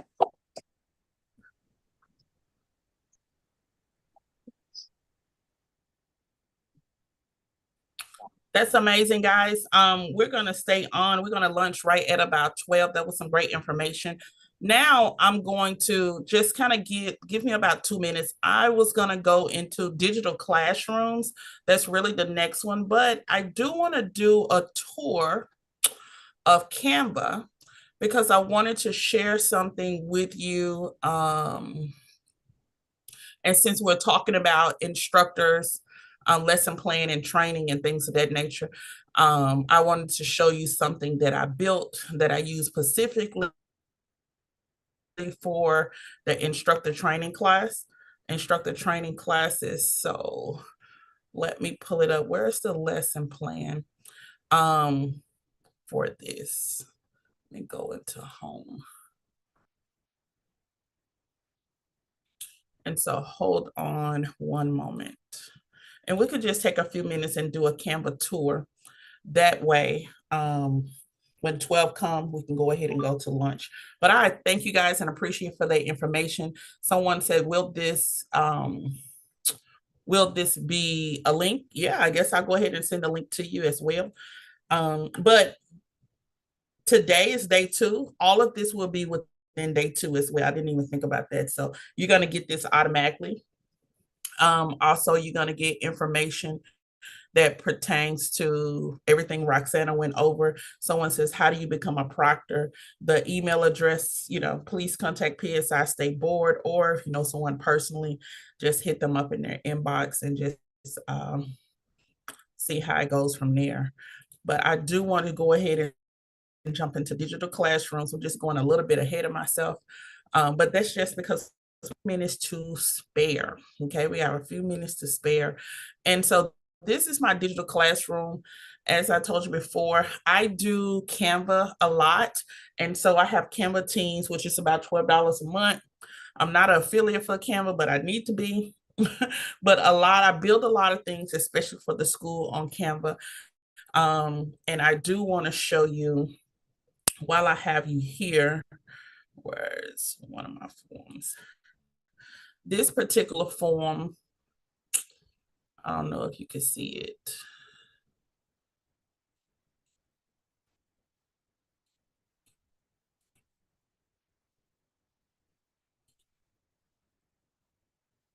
Okay. Maybe this helps someone out who has their instructor training program. But my students, especially instructors, they get a syllabus as well, what's expected of them. State board content, all of that from the booklet and the state law is included. They have test outs, but if you look at this chart here, weekly reading and assignment plan, our instructor training course, it is non-traditional. We actually have a class for instructors. The instructors are in class 3 to 5 times a week. So we do this every day. Whereas in some other places, they're on the floor and they have to do reading on their own. As he talked about the test being a little graded on the difficult end and written on the difficult end, what I found as what I'm teaching with you guys, you have to have your teachers understand their learning style. Okay. And so once the teachers understand their learning style, they're able to adapt as well. The components that she was asking for to make sure you have detail, they have to have this before they leave. They have to create theory lesson plans, and they create about 3 lesson plans on 3 subjects. They need a theory one, a practical one. This is what they need before they graduate out of this course. They must create several practice exams. They must have separate notes for theory and separate notes for practical, and they must do a video final presentation. And then they have to do a PSI prep video, and I'm going to take that information I received, relay it back to my crew to make sure that they're equipped with what they need, because as we stated before, we need the numbers to go up, not the numbers to go down. So, and we need to maintain licensure. So whatever that is, thank you for those updates, but I just wanted to share. It may take a moment for you having to plan out, and if you plan it out, and I really don't know how it's being done, but it takes a lot of dedication. So we have class every day, whether it's in-house or virtual. And a part of their training, the in-house classes, they are an assistant teacher, and also they jump into the digital classrooms as the classroom managers. So they take role, they manage dismissals, they work in the back, and they always start the class off, and they always end the class on. So if anyone was looking for any tips for that, but that's just one component. A lot of what they use comes from Canva. A lot of what they use come from Canva, and what I didn't have as far as the new stuff, I had to build. So let's just take a Canva tour for anyone that was interested. We're moving after lunch, we're moving into digital classrooms. And so this is how I make my classrooms more digital and functional for me. We have 5 members under that team. We can create whatever we want, landing page, whatever we want, boom, boom, boom, boom, boom. Anything we can create. This is the lesson that you have today. I'm going to look for a lesson plan. So they have a lesson plan template, which is, here's one of them here. This is a lesson plan template for hair color. And so they do several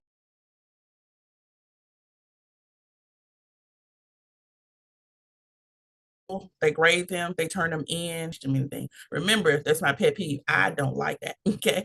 Don't ruin my reputation. So this one was for law of color.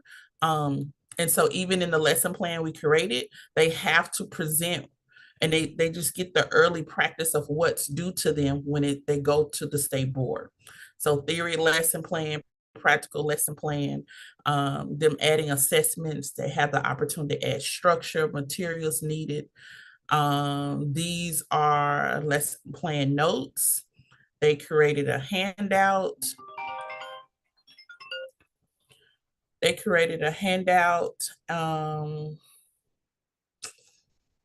Another lesson plan, exam, things of that nature. Okay. And then of course, instructors get blank copies. This helps them. And my goal is to pull them from reading from books so much. So that's why I created the support material that has the time allotment, supporting questions and notes. So yeah, same thing. So sometimes you got to go in there and you got to get it done. And for sample testing, so even if they are studying on their own outside of the school, they must follow this guideline. That ensures me that I went over everything that they need, so they can at least have what they need when they get over to the side. I just can't deliver it for them, but they have everything they need. And all this was created in Canva. I'm sure a lot of school owners and educators use Canva. Canva is free for a lot of schools and educators. I just have other things going on, so I don't get a free one. But it is so much that can be done that makes us have our digital classroom. You can turn this presentation into, and let me see here. I think I have a presentation.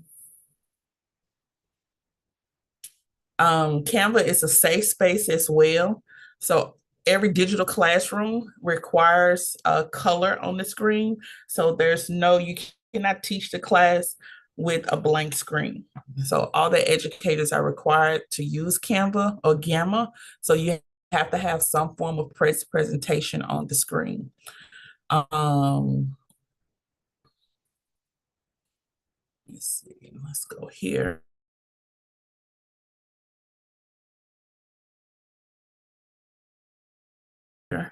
I thought I saw a presentation. It's a presentation right up in here somewhere.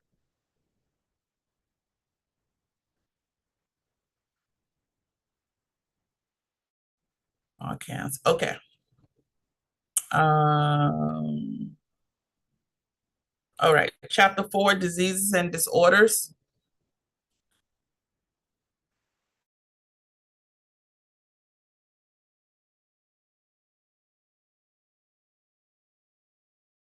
A lot of building as we went, and so the know-how to present. The goal is for every chapter for DCI, for Ms. Cox, I already have those presentations present. I remember places that I've worked where I did not have what I needed to teach. And some places I had way more. And so I wanted to be more so like those places where there was an abundance of information and resources for you to teach from.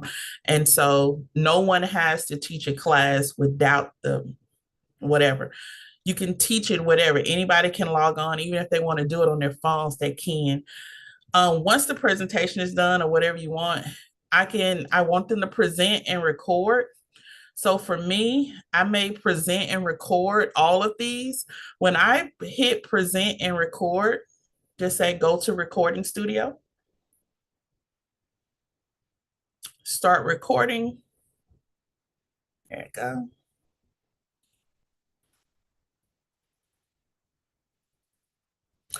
Hey guys, welcome to our class today. We're talking about chapter 4, diseases and disorders of the skin. I'm so excited to have y'all. Look, please make sure you follow all the way to the end. Follow the instructions. Your assignment is attached, and this would be your homework assignment tonight. Since we are talking about weights, this is worth 40 points for your final exam. So I do need you to complete all assignments, and it's due tomorrow. You can go to the next page, and it's continuing to record. Say what you have to say. This particular class is on acne. Go ahead and let's ask some questions, but let's talk about what acne is, whatever you want to ask. I'm just doing a demo, and it goes from page to page, record, okay? And so I'm going to pause recording, or let me just end recording. It is going to... I can save this as a link, a PowerPoint, a slide presentation, a QR code, just that fast. Save and exit. Download. And it's ready to be emailed out, shipped out, do whatever you wanted to do with it. More than likely, if this was a homework assignment, it would go into our private Facebook group where all of our students gather. If it was something for the instructors, it'll go over into the instructor group where all of our students gather, and they can pick up their homework assignments from there. Boom. Okay. And so that saves on the computer, and it also saves within Canva as well. So you can just do presentation and click, or you can do pre-recording. A lot of the homework assignments are pre-recorded, so the students have to look for them and do some work, and I, try to wait to the end. The reason why they must have color on the screen, they respond with color. We've had a huge Gen Z generation where, they have to have screen time and video. So that's where the presenting comes from. I'm knocking out my core audience of my students. I'm keeping them involved. I have color, and then I'm getting the lesson across. So when they go on summer break, we're going on summer break. Summer break, you still have assignments. Now they don't have hours, okay, but they still must catch up on reading assignments. And so that's what we have going on summer break. They got to work on practicals. For the individuals that are preparing for state board, I do a presentation like this and drop it into the alumni group on Facebook. And so they continue to prep and go into, prepping for state board. They have something to look forward to. And if you have the time, you never have to rebuild this. You just continue to add to it. Sometimes with terminology, we will do a terminology night, like a study night. We'll do 30 minutes in the Facebook group. And I'm going to be honest with you, I may come on Saturday morning, maybe about 8 a.m. and my students will be jumping on. I may do that. I may go live in the group about 8 a.m. Now, we don't have Saturday school, but 8 a.m., I said, hey, I got an hour, guys. Let's study for the test and let's study for state board. I'm really just recording, building content just in a different way, because I know that Facebook is going to hold that, and then I could transfer to one of the private groups whenever I get ready to, or transfer it to a YouTube. It just depends on what you're trying to do. But for right now, my students get the benefit of it. Just all of these training sessions, and we're just trying to move with the flow. As technology grows, we're growing with it. Any questions? We have 3 minutes before lunch. Any questions? So, the way that you just showed this, like the present, record, and then send out, is this, can this be used, or are you saying that this is how the virtual aspect of the curriculum goes? Hold on one moment, okay? Hold on one moment. I'm gonna try to get somewhere. Oh, if y'all see, I'm church administrator too. So hold on one moment. Let me go to this screen here. Was that Mr. Rodney? Yes, ma'am. Miss me. Yes. Hey, can you repeat your question? Yeah. So what I'm asking is, just wanted to clear the screen, put some fresh up. What were you saying? So when you say digital classroom, are you referring to things that we could do virtually? Or are you just saying like this is something that we can create digitally and we could go back and use it at a separate time, but in an in-person setting? Both. Okay. Both. We're hybrid virtual, not hybrid online. One, Roxana it has to pass first. They have to set rules. There have been online options proposed. They are coming. And the online options is where a teacher doesn't have to be present when you're teaching the student. So that particular recording could be used as for class without a teacher present, and the student could get credit for it. So we're just progressively going in that direction. But I teach in other states too that already do that. So what I'm using in Tennessee, I just turn around and use it in another state. I sometimes can take that while I'm teaching you and say, pause, it's pre-recorded. I'm just walking the students through it. And then sometimes I can do all the recording, and then we can use it in the classroom as presentation on the projector. So it can be used either way. I don't want to put a limit on how you teach it. And a lot of times we just have to begin. We have over 200 videos on our YouTube of live stream classes. I wanted to start. I just hit the button one day. Most of the time, we have 3 or 4 classes a day. And when my students go to lunch on their virtual, I don't record the second part because we're getting deeper into the lessons. And then sometimes we have our practicals in-house, we have our tests in-house, have state board prep in-house. So theory is heavy on our virtual component on our side. So we use a lot of presentation, and it really helps if you have fill-ins and like subs.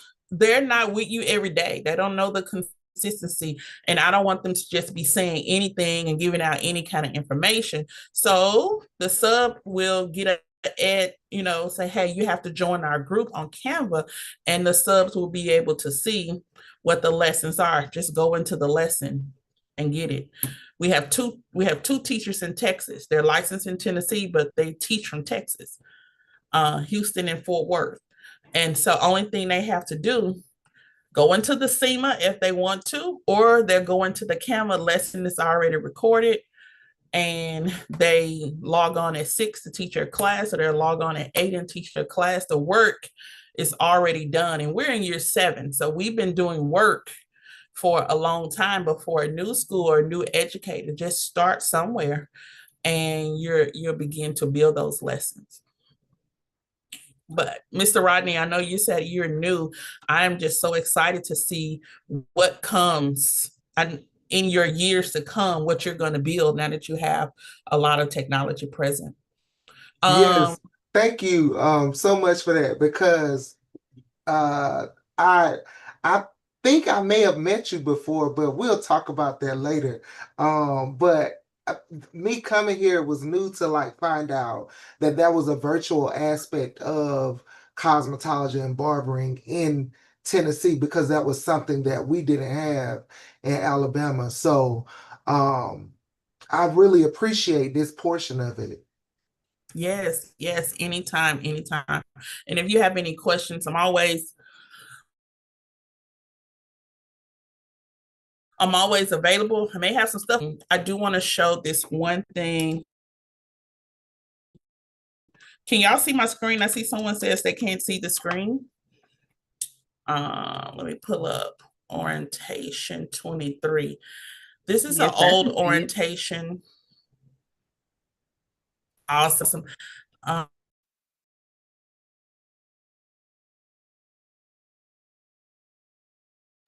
Now we can't hear you. There you go. And I think this is very old. Okay, so this is very old, but I'm gonna show this. Okay, these are adults, they're graduates, but they came through our student program. So while they were yet still in high school or graduated at either 16, they were coming through the S program. But this lady up here, this was our first AI introduction where I was learning. And so we went into Canva and go into apps, and now the apps are so updated. But we took AI component, and I was just testing it, a part of the digital classroom.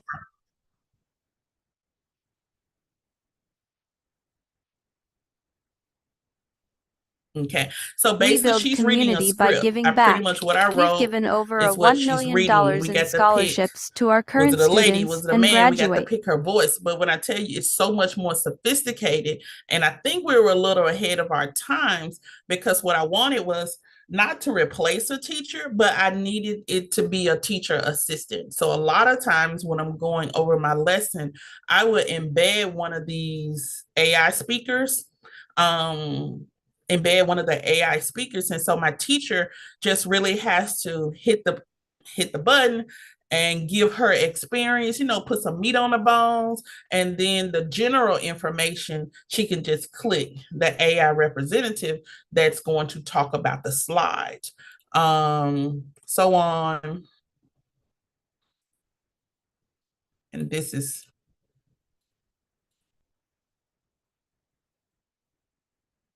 Bahamas. Yeah. So what I didn't like is just the run on, but I may go back. This is an old, video attempt, but it is a learning curve. And if you don't practice, you just never know. So you definitely can use it in your classrooms. And another reason why I'm cultivating instructors and using digital classrooms, because number one, how many of you do not like bad customer service?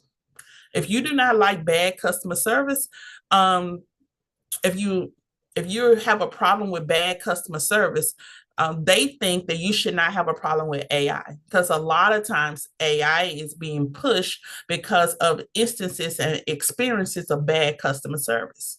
And so if we're being totally honest, we want to make sure information gets out there. We want to make sure that what's being taught is what's supposed to be taught. And so I want to let you know, you don't have to worry about your job. Just worry about how to implement these new age technology into what you do and use it for what you needed to, not to substitute or take away. It should only complement. But that's the orientation. And something I was just playing around with. There's different templates you could use for your presentations. I use colorful templates. In a digital classroom, I gotta have some color. They gotta have some kind of movement. So I may be asking them to do more than what they've done in a traditional school, but I'm not traditional. So yeah, I'm gonna ask for more because my students are not traditional students. When you have a student who doesn't tell you for 3 months that they come off an IEP and you've been noticing some challenges, but they're just trying to be normal, I have some issues. There's so many things that we have to make sure is good. So I use learning styles, how they study, as a way to teach them. And so I have to go colorful. I have to go animated. So I have to go music. That's just how I do things now. I don't teach because I can't follow her lesson plan. I have to build my own. We can have the blueprint, but I have to continuously build it for every new class that comes in. If we were going to do whatever you want, your presentation style is fine. If you want to add different elements, you can even come down to frames, tables, forms. My instructors also create their own forms. I don't know if they have to draw them or whatever, but I give them a blueprint and you got to move from there. Backgrounds, whatever. Let's choose this background. It's a city background, and you got a toolbar position. I'm gonna put this in the back because I want everything else in the front. This wording here, I'm gonna make this white. And y'all, I have given my students, when we get to marketing, I have given my students, oh, it's time for lunch. Nobody said anything. So let's do 2 minutes. I have given my students assignments because Canva is free. Also, there's a free component. I've given them assignments. They have to be a marketing strategies. Every holiday's coming up. I mean, we're just incorporating business. And I think I'm gonna pull up the Milady or the Pivot Point just how their report about what the industry is shifting. And it is saying that people want more flexibility. They want more online virtual training. And they also want more business up front. So they want you to teach and train them about running a business up front. And I know my good friend Jay is on here. Shout out to Jay because he really, just looking at him, I have said, hey, I can make a change and incorporate some credit building. I can make a change and incorporate some business aspects. So Jay, I want to give you a shout out. You've helped me just kind of say, hey, you need to restructure. So instead of having it from the back, bring it to the front and then just help build it all the way through. A friend of mine, Rodney. Thank you. Yeah. You're welcome. There's another Jay in Texas. He's done the same things. Is it Rodney Samuels in Detroit? He does the same things. So y'all, I'm seeing this from 3 different states: Tennessee, Texas, and Michigan. Those barber schools have already started to incorporate just investing into the student, not so much just them passing the exam, but also them making sure they can handle their business, their personalized, bringing credit specialists in, bringing tax specialists in, and just helping them overall in learning about financial literacy. So that is something I never received in school. A lot of us probably never received, but they are wanting that. And so you give them what they want. As a school owner, you learn to adapt and cultivate your programs to what they want, especially if they're cash paying students and if it makes sense. Okay, so yes, it makes sense in building and investing in them, so they can run a business, teach them how to run a business. And let me tell you, one of the statistics says it is a large amount of students who are not going into salons and spas. They are moving into an entrepreneurial spirit. So they are going into individual ownership. And so, but we as salon experience, we're in the classroom with the first connection to them. We got to give them that variation of this is the way you can go, or this is the way you can go. We got to be real heavy on that, because also we know within 5 years, the ones that went out straight out of school could really disappear because they could get burnt out. But that's a whole nother conversation. We'll talk about that as we return. Let's prepare for lunch. As we prepare for lunch, put in the chat, I want you to put one takeaway from today in the chat. Let me hear from everybody in the chat. I need to make sure that everybody's on from the roll. Our admin is taking roll. One thing in the chat, everybody please comment. One takeaway from today: we are marking this comment with the roll. Once you put your comment in the chat, your social proof that you are here alive and well, you can go to lunch. Let's be back at 1:15. Let's put our comment in the chat. It is the roll call. Roll call, comment in the chat. Put your takeaway in the chat, one takeaway, and then lunchtime.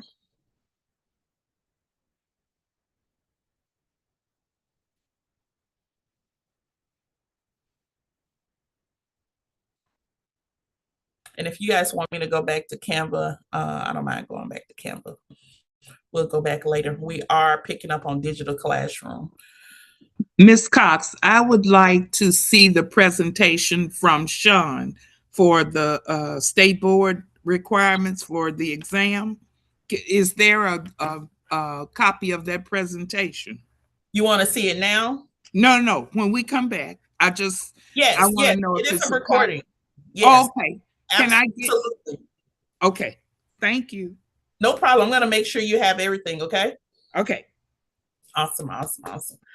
All right, guys. I'm putting your comments in. There we go. I enjoyed the PSI update from Roxana sessions. Okay. All right. Compact licenses. Yes. Dual license, compact yes. That was a great breakdown for that compact license and crossover. Because, a lot of times it can just be blurry, but that was great. Awesome. Yes. Awesome. All right, guys, lunchtime. Once you put your comment in, go to lunch. Yes. Didn't he do a great job? And I'm so glad I recorded it. Yes. Let me tell you, Roxana is the truth, literally. And you would think she just catered to Cosmo and barbering, but she has so many hats. And for her to have such a profound amount of information and knowledge about the industry, I'm just thankful. What time we come back, Destiny? 1:15. Okay, thank you. Yeah, everything's so great. So exciting. Awesome.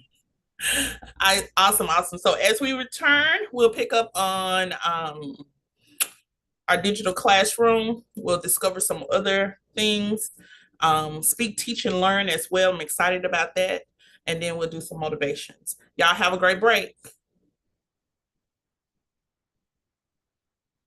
Thank you so much. Thank you so much.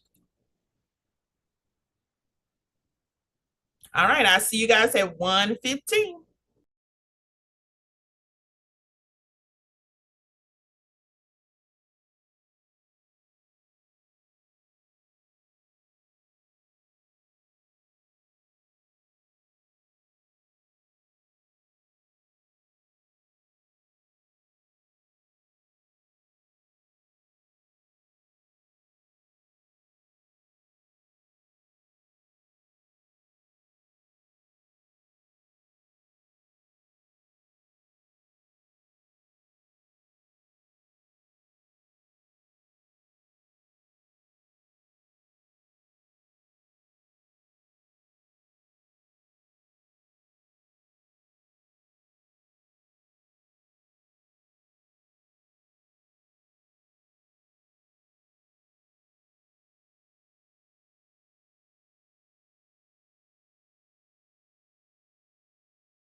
All right, guys.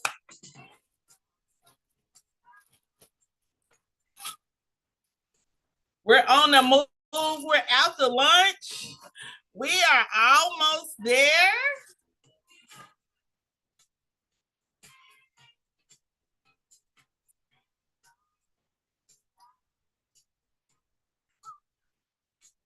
You guys know what to do. Good job, good job, good job.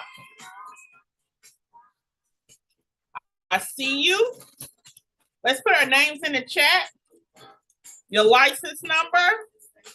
And also, if it's not Cosmo, I need to know if it's barbering. I need to know if it's aesthetic. We're almost there. I don't see you again in the 2018, what, 2028?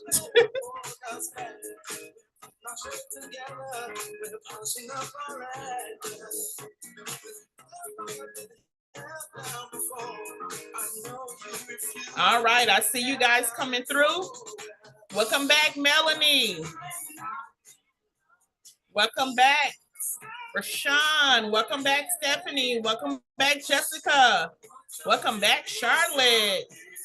And Proctor and Dawn. Welcome back, Annie. And Fanny. Welcome back, Samantha. Welcome back, Rodney. Dewana. Welcome back, Lynn. Welcome back, Jay.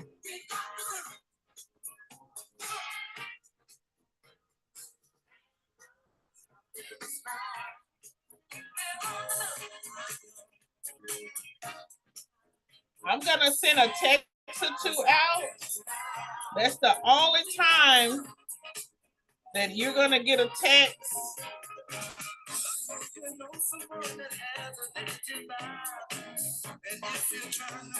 about logging in.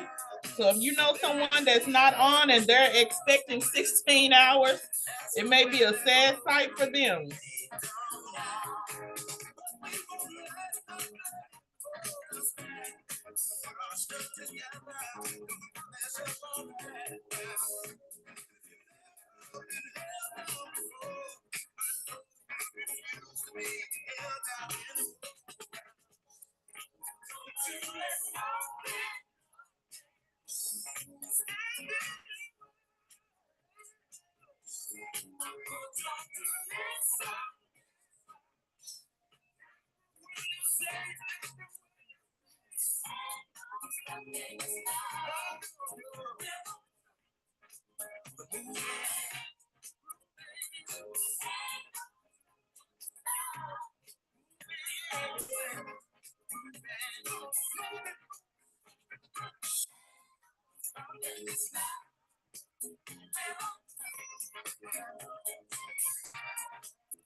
All right.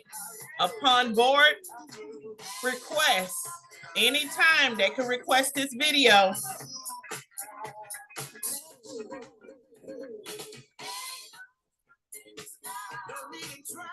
So I want you to know that I'm very intentional about making sure you get your 16 hours. And for those individuals that did not make 16 hours, I only can turn in what I can turn in. All right. And so I just want to make sure we're on the same page, and no one's new to this. Everybody true to this. We know what we're doing. But we've been having a great day so far. Welcome back, Bernice.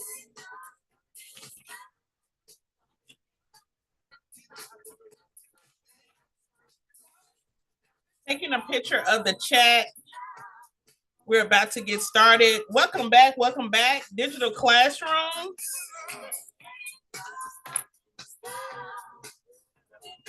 We're going into digital classrooms for a few minutes, and then we'll go into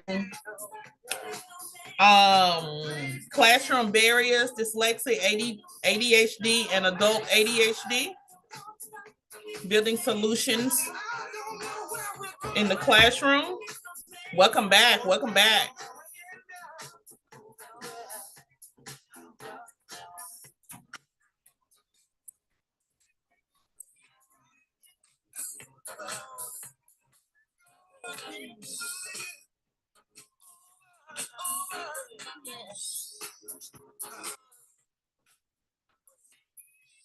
Welcome back, Emily. No, I was sending one-time text out to a couple of individuals that did not come back on time. And it wasn't so much didn't come back on time. I've noticed they've dropped off for long periods of time. So you're fine. So just sending the text as a courtesy. Otherwise, they're just going to get what they got. All right. As we continue to move forward, we can't stop. We got to keep moving.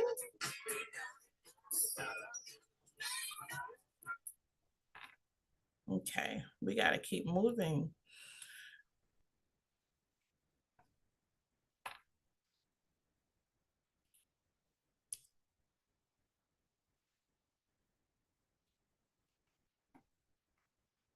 I have a great surprise for you guys later on, but we are definitely moving digital classrooms and management for classroom barriers.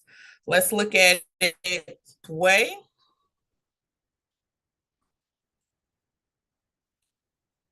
Sometimes I can go a little faster than the mouse.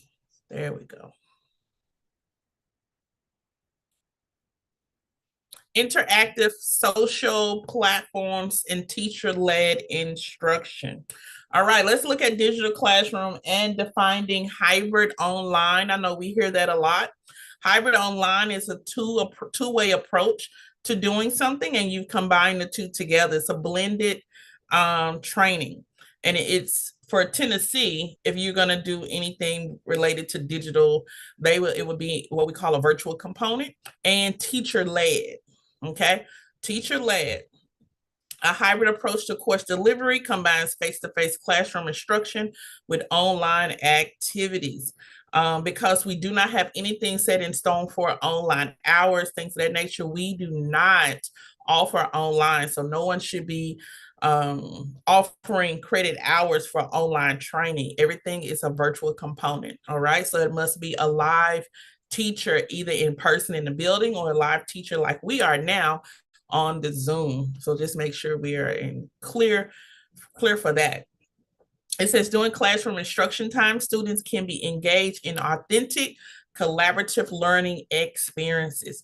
And so that means do not neglect building community while you are at a distance. And some may say distance learning, distance education. You still have to build community and build classroom, build activities. And so that is one aspect of navigating. I have seen schools from Georgia to Tennessee to the Carolinas do assign laptops or tablets to the students, and the students are in the classroom, actual on campus in the classrooms, but they are completing their SEMA assignments on the tablet. So they're actually in the building, but they're bringing the technology inside of the building, and that's how they're doing their theory. All right. I don't know if it's a reduction of they can't find the teachers, if of something of that nature, but they're just trying something new. And I've seen that in several states where the students have tablets, they have electronic devices, and they are going through the SEMA. With my lady, I know one particular school is going through the labs with a pivot point, but they are actually in the school and the assignments there. I don't do paper, and pretty much the study guides, the videos, anything about SEMA, there's study guides, there's the videos, there's many other aspects, okay? And those particular aspects are being used. It's 24/7 learning, but they're going over the videos, they're going over the objectives, the ebooks, all of the lesson assignments, All of that is being done. And I've even seen them with a virtual teacher. So you're saying, Ms. Koch, you're telling me in a traditional beauty school setting, there are classrooms where there is no in-person teacher. The teacher is on the screen at home doing what they want to do, remote, okay, for whatever reason they choose to work remotely. The teacher is remote, kind of like you and I, all right? And the students are inside of the classroom and they're following the assignments. They're still building community, building class as if the teacher was in the building. Everything is on the tablets. Have anybody seen that or familiar with that? Is that happening in your school? Have anyone seen that before? I've seen it from Georgia to Tennessee to the Carolinas. And mostly what they tell me is there's a shortage on educators. That's what I've heard. Okay, Samantha says Paul Mitchell. Okay, similar to that, okay. Yeah, that's what I heard. And so that was one of the components. As we move into digital classroom, and here's the thing with that. Do you want to unmute Samantha and tell us about it? Just give us your opinion on it. I would appreciate it. But it's just the future of it. It's where it's going. You know, we get out the old, jump into the new, still take a little bit of the old with us. They still have the traditional classroom setting, but how it's delivered. Yes, you have many individuals work from remote, and that's another question. Like the educators who are have been licensed, you really got the power. Okay, I hear that all the time from my school owner friends from all over the country.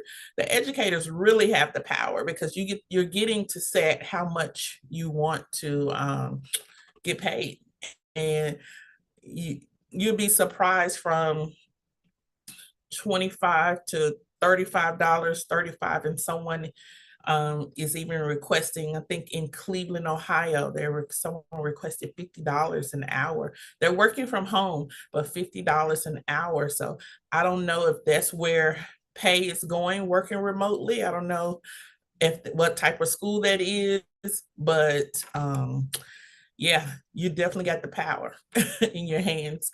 Okay, let's see in the chat. All right, welcome back, welcome back, welcome back. Yeah, so digital classrooms, how to manage a digital classroom. We're going to talk about that, introducing your class to their devices. If you're going to manage or you're in the spotlight of having to be a digital teacher working from this component, you got to make sure they understand their devices. But what I've also seen in recent just videos and just always on the state board meeting, just make sure if you're on the state board meeting, I'm always observing to find out what's going on, what's been passed, just trying to keep noted. But schools that are coming up that are saying, hey, they're offering virtual or some type of digital training, they're requesting that you explain your devices to the students. Okay, and that you also tell them in advance what devices are required, because you know with some of the digital learning platforms, you got to have certain up-to-date items, just like phones get updated and things of that nature. So I know some people that have tablets provided, but definitely if we're going to really roll with a digital classroom, you got to do a walkthrough, you got to do a tour, and at least give them a minimum requirement of what type of devices. I'm going to be honest with you, I had a student who took her cosmetology exam. That was a great lesson for school owners and educators. Had a student, had been out a while, took her cosmetology exam. I noticed when I got, the paperwork that shows where they were, that they took it several times. And I called, I said, hey, what is going on? What do you need? And she said, one time, she said when she took it, her children kept knocking on the door. Y'all, she was failing the test. It wasn't even, she's never finished the test. The time that I saw her failing it 3 times, she had never finished the exam. One, the students were knocking on the door. her kids were knocking on the door. They were coming in the room and they got her eliminated. They were interrupting the test. They just kept coming in. And I'm not sure about proctors or anything like that, but hey, they closed the screen down. And so that was one, she was knocked off. Number two, she had a space. She had a space. It was a very small space. She could not spread out her items on, she had a very small table. She didn't have enough room for that cosmetology exam to spread her items out. And things just kept getting knocked on the floor. And this is doing the setup, and got nervous, overwhelmed, got logged off. And then and the test had already started. So she didn't complete that. And on the third go around, I told her, I said, hey, come here, come to the school, come here. I'm gonna be on the outside, but I'm gonna put you in this room and you can use our PC, and I'm gonna set out a table for you. And it just was the beginning where I just said, hey, if you just have a lot of stuff going on at home, you don't have a private area, come here. And she was also doing it on her phone. So people kept calling and stuff. I don't know what was going on, but each time it was you know, it was always a distraction. And so we provided that for her. She passed the exam, ended up going to Nashville and passing the practical. But when I tell you, it was a doozy getting her over to the remote part. It was so easy once she got comfortable and had the right setting and had everything there. But her trying to do it at home, she was constantly was failing and wasting her money. So that was an issue. So having devices, you can't take the test on the phone anymore, and you can't take it in the bathroom. Okay, so you'll be surprised when students find a little cubby and say they want to take an exam. They think it's acceptable, but it is absolutely not acceptable. The learning environment must be conducive, okay, to positive, successful learning. If you have a lot of noise, I tell them to get them some earplugs. If you have a lot of noise around, if you're moving, if you know you don't have the time and you're not going to be stationary, you're probably not going to pass the course, because you got the kids at the playgrounds, you at work flipping burgers, and you're trying to pay attention to me. That's not going to work. You're literally not in the classroom. So even though there's flexibility that's offered, there's a strictness as well to still maintain the integrity of the classroom. And so we do set guidelines, assigning student roles. We do have students who, instead of doing sanitation, or what we call it infection control, we have a student that does roll call. When the instructor trainee is not available, the student does roll call. I also have a student doing closeout summary. And closeout summary is usually for like popcorn or a $5 Starbucks card, a coffee or something. But it's for the student that really is able to recant all of the information that was given out and things of that nature. So whoever can do it the best. I'm also doing evaluation to see how well did the teacher teach, that they absorb the information. And we're keeping students' attention. If you haven't already noticed, I said in keeping students' attention, I make sure in a digital classroom that there's color, that there's some movement. Okay, there's color, there's some movement, some type of animation, there's video, there's actual voice. Because remember yesterday we looked at our learning styles. Also, we looked at the alphas and Generation Z. Those individuals, how do they learn? You have to pick up the concepts of how they learn and incorporate it daily. Okay. And so we still have to incorporate, and we work harder sometimes than the efforts we are when we're in the building to keeping those classrooms going. Digital classrooms, we have students that want to speak to the principal all the time. One thing about digital classrooms, we use it in using a Zoom platform.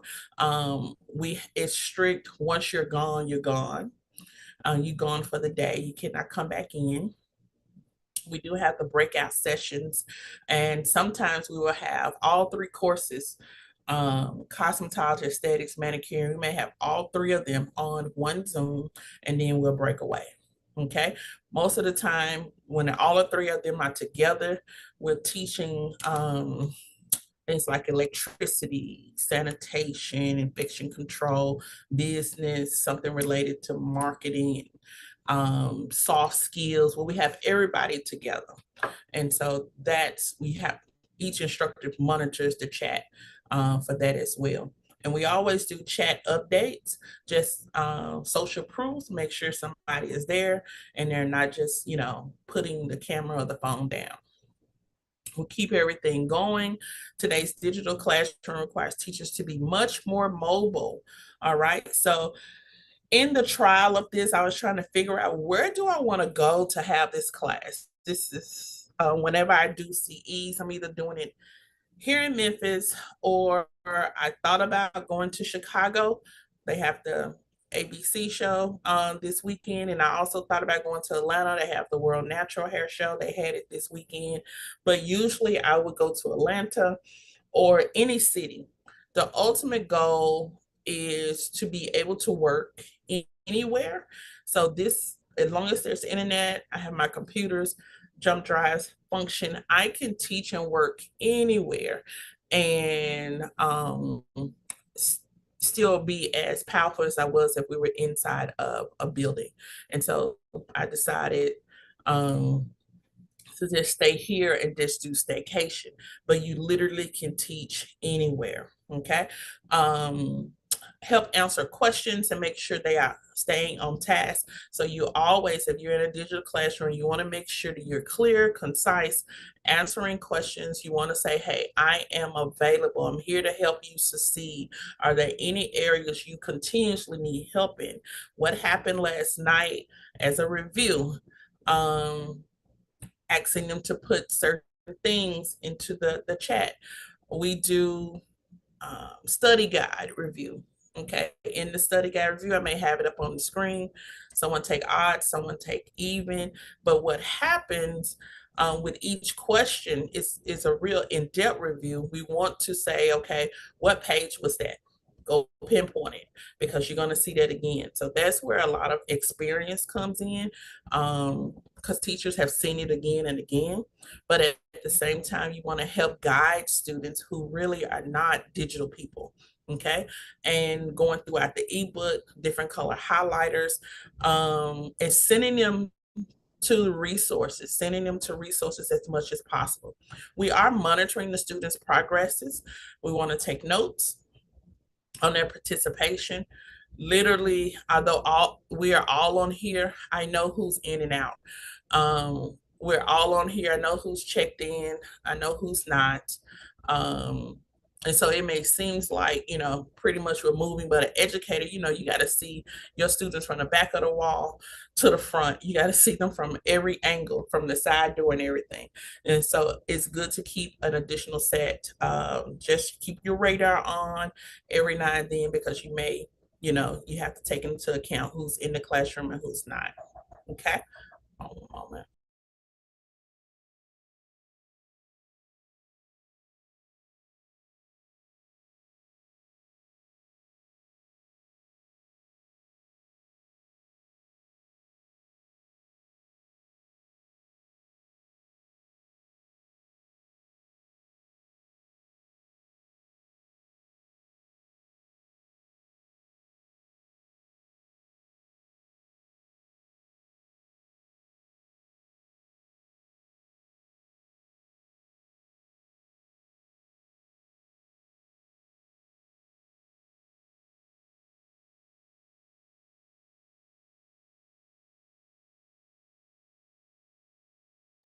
Okay, I'm back.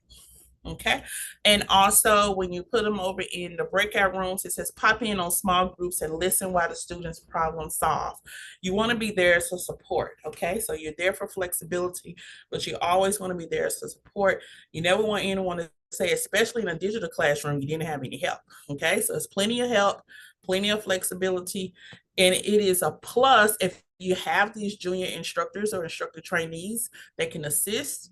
But also you have the whole staff can jump in. My admin team jumps in sometimes just to take roll. Sometimes they can't get students on the phone. And when they can't get them on the phone, they know they're going to come to class. So I will put the student in the admin in a small breakout room. So, hey, go talk to them over there.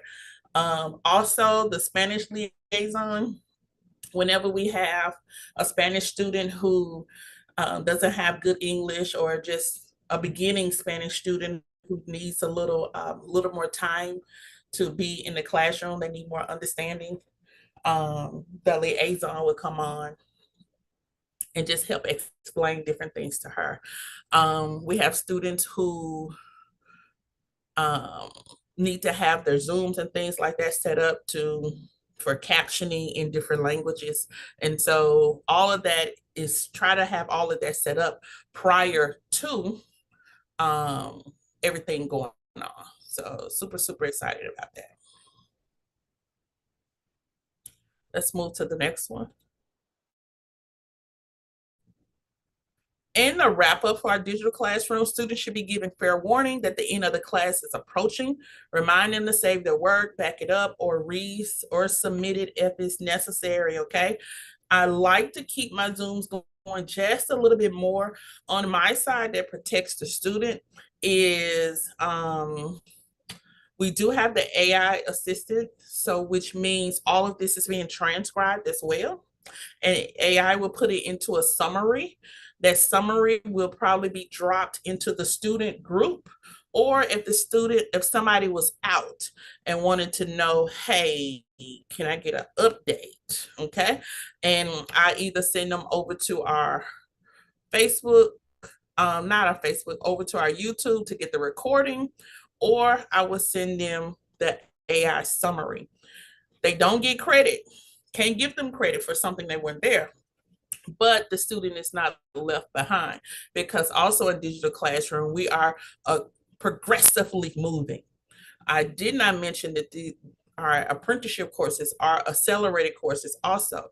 So sometimes if individuals are not catching up, you have to really pull them to the side and find out what's going on. I don't recommend our apprenticeship accelerated courses for anyone who is not, if you can't keep up, okay? And so sometimes just internet technology goes too fast for a lot of people, and it's not for everyone.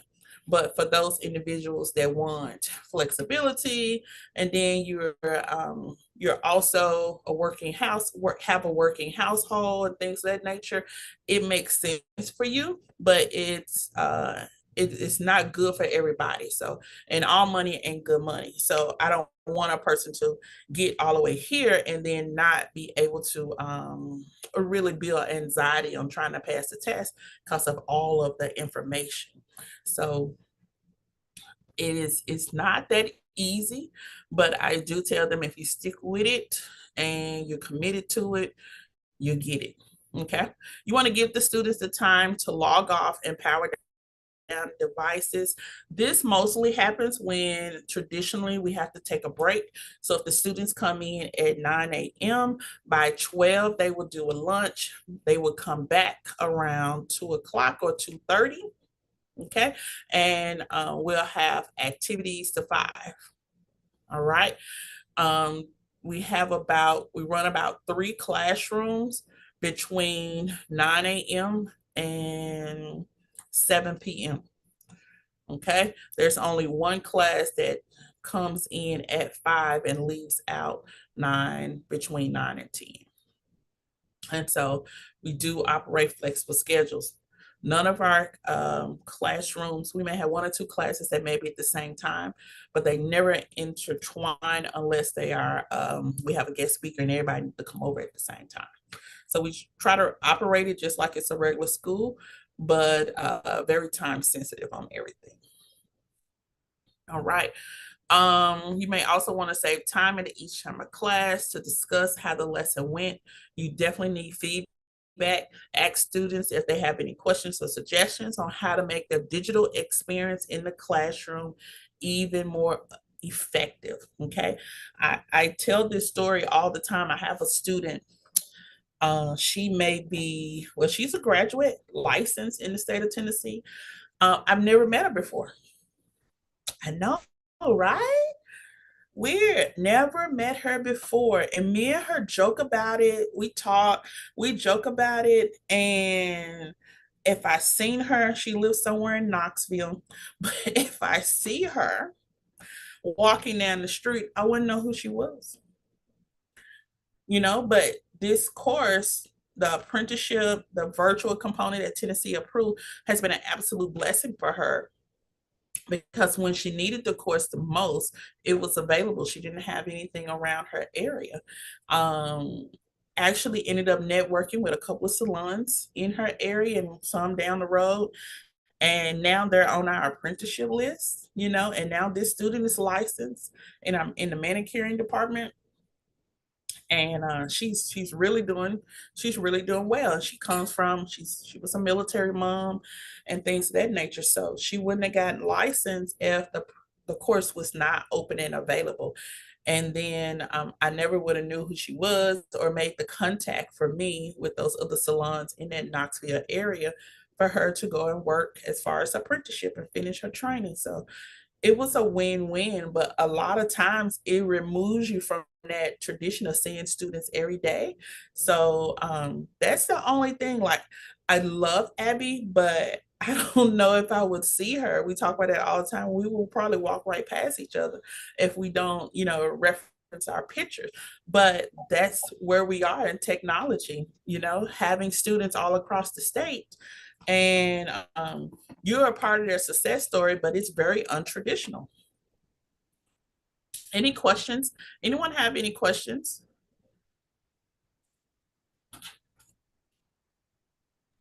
Yes, ma'am. Yes.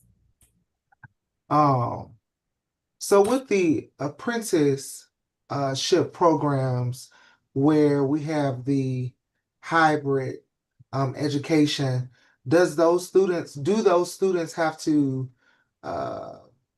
come to campus at all? Well, the board sets the rules, and the school sets, their guidelines and yeah, protocols. the school tells the board what they're going to do. Now, the apprenticeship can be in-house or virtual. Okay. So because we've had it for a season where our students were actually in the building.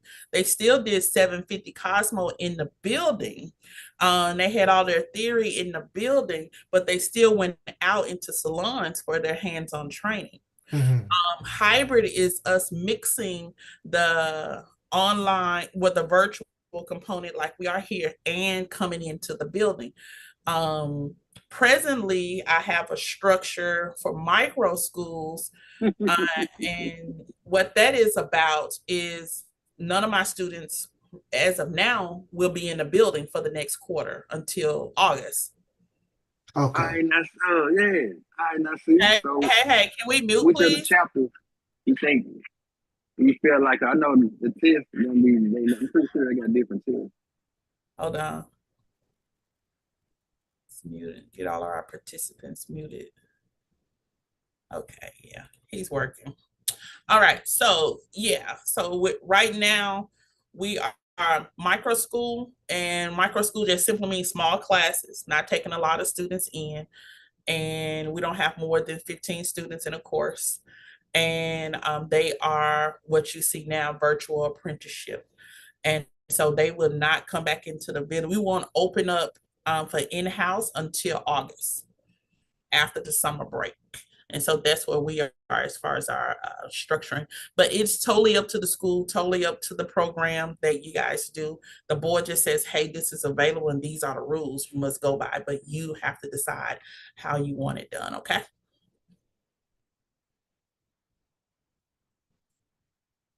You got it, Mr. Jones? Yes, ma'am. I apologize. I had put it on mute, but yeah, I got it. Thank you. Awesome.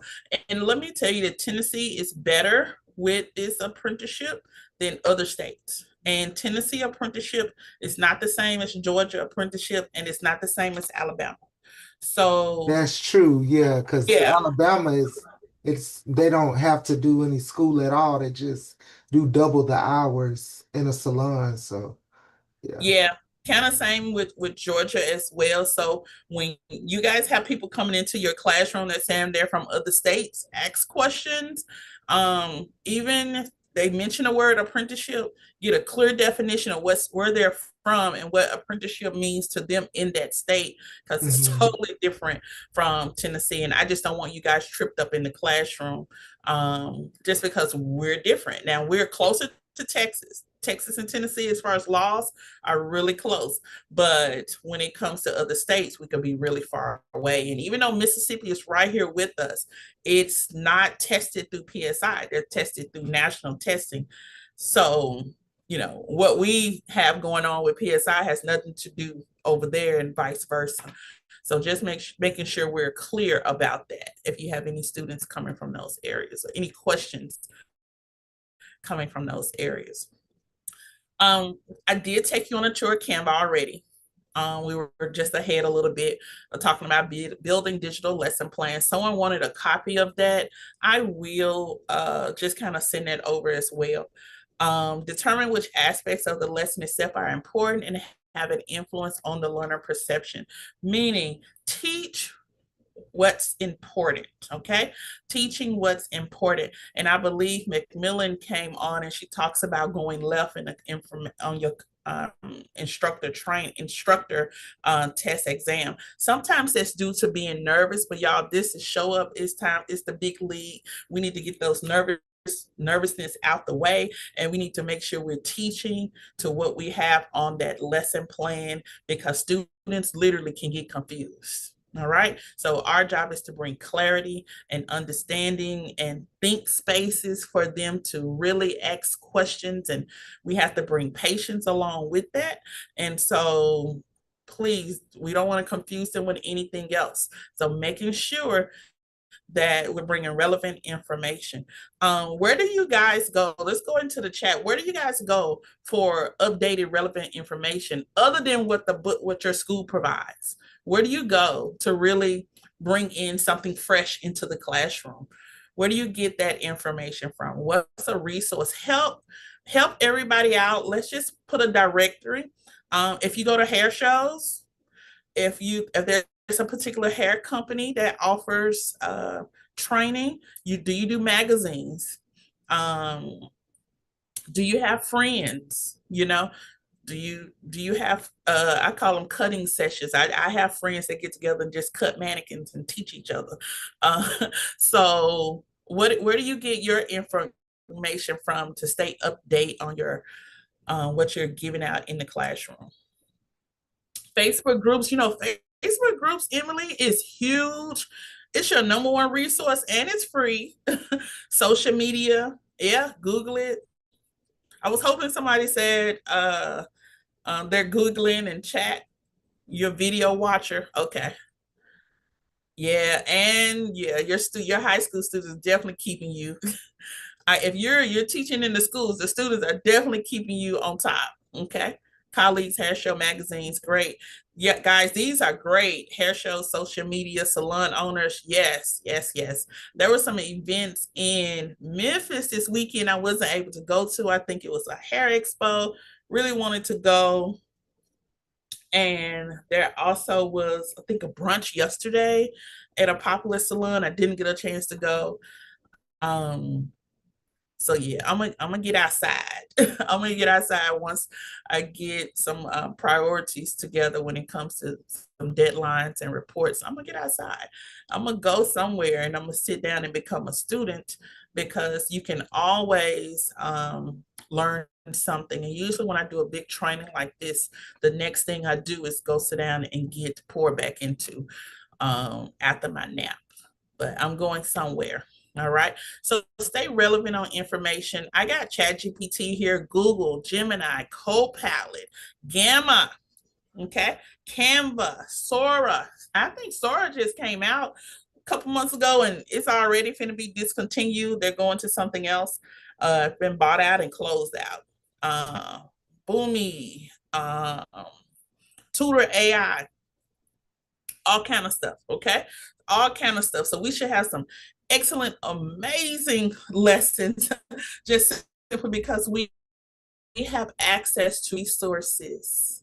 All right. All right. Yeah. So this is my really good friend. She's a coach with BELC. Her name is Ava Freeman and Company. She regulates and really teaches in many areas, from hair loss to cutting professionalism, to career coaching. But I've acquired her to do some coaching with BELC for the continuing education. And she coaches about classroom barriers, dyslexia, ADHD in adult learning, the beauty school edition. Okay. How many of us can say, I didn't know till I got older? I actually questioned myself, dude, did I got something going on? Okay. This is it anybody out there being honest? Like, honestly, I didn't know till I got older in my adult life that there was a dyslexia issue. All right. And honestly, we have many people functioning, high level functioning, from depression to dyslexia to ADHD in our classroom as adults. Okay, they're going through so much, and sometimes you're wondering what's wrong with them, what's wrong with them, what's wrong with them. Guess what? They don't even know. So that's why it's good to be kind also, and just kind of be observant, having a sense of discernment in the classroom, and then be loaded with resources, because when we do discover it, we can figure it out. All right. I just want to introduce you to my friend Ava. Please take a moment, screenshot this page or take a picture of this page. She's doing some amazing thing. I think she's in Clarksville, Tennessee. She's doing some amazing things. But I took a little bit of her presentation. She's not here today, but I took a little bit of her presentation, and I want to show you a new tool within the digital classroom. Okay, if you want to this new tool, put a 1 in the chat. If you want to see this new tool, put a 1 in the chat. Don says, okay. Okay, yeah, Samantha. Dyslexia, and yeah, ADD, have a student with ADHD. Yeah, yeah, yeah. I get it.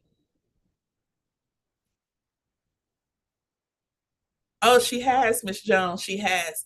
She has, when I tell you, it was such a major impact last year. She had a major impact last year on our trainings, maybe the April training.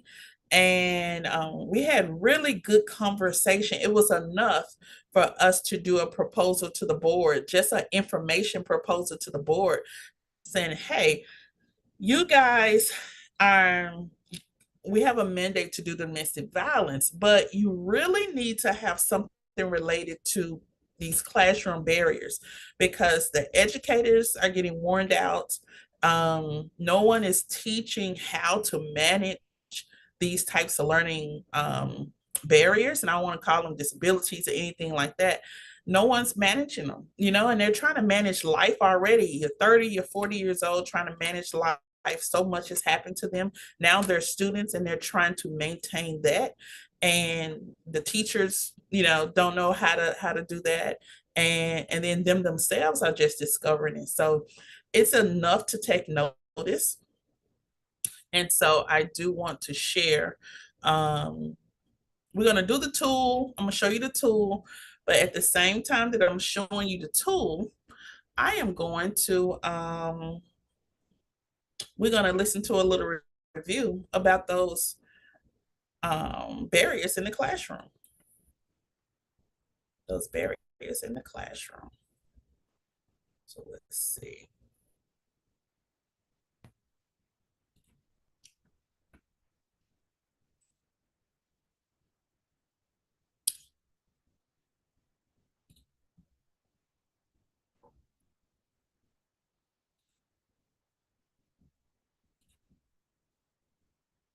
All right, stay tuned.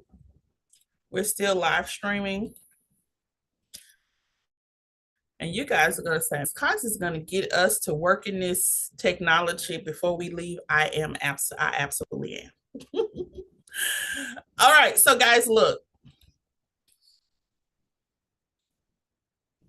Synthesia, okay? Synthesia. This is one of the newest platforms that I've started working with. There's several ones. If you're building courses, you already may be familiar with it. But this is a course builder. This one is free.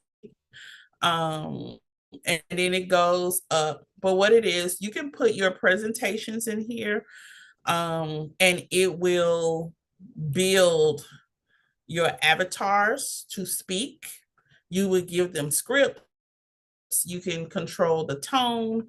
You can control everything about it. I've built one here, and she has a speech about understanding dyslexia and the impact on learning. Okay.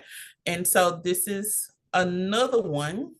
This is for schools.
Destiny, you muted.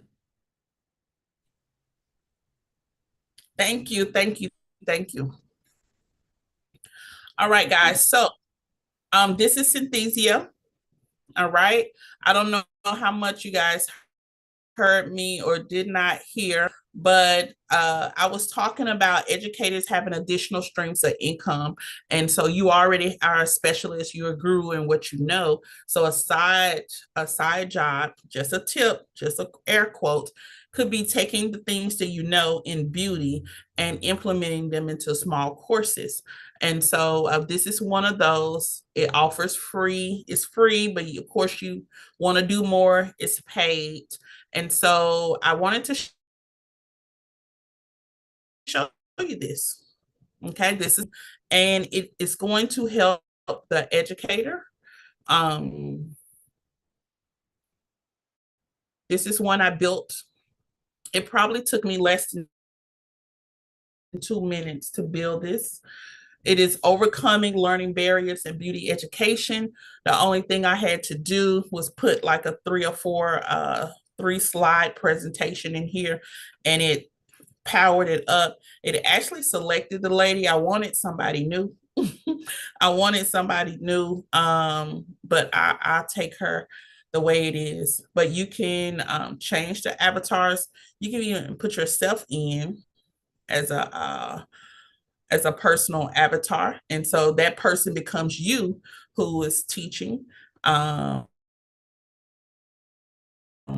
things of that nature. So only time that it gets priced is where you really have a goal or your whole school is changing to these presentations. Can Canva do this? Canva can do some of it. Okay. I see that this works a little faster than Canva. With Canva, you may have to have an additional app for the AI components, take the time to build it. But when I tell you, you can weight the two against each other. But as far as video, I think this is not too bad. Okay. This video is really less than a minute. It's 57. It's less than a minute. It's less than a minute. You could literally download this and upload it on a platform like Teachable, add a price to it, and people all around the world could. What if you did a dollar and while you sleep tonight, 100 people download this, you got $100.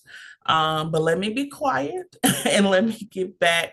This is one of our sections, Overcoming Learning Barriers in Beauty Education. Stay tuned.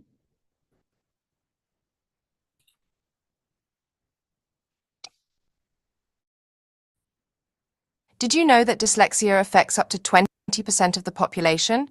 It can significantly impact reading and writing skills. Recognizing signs like difficulty with reading comprehension is crucial for supporting learners effectively. Let me go back. We're going to have a discussion as well.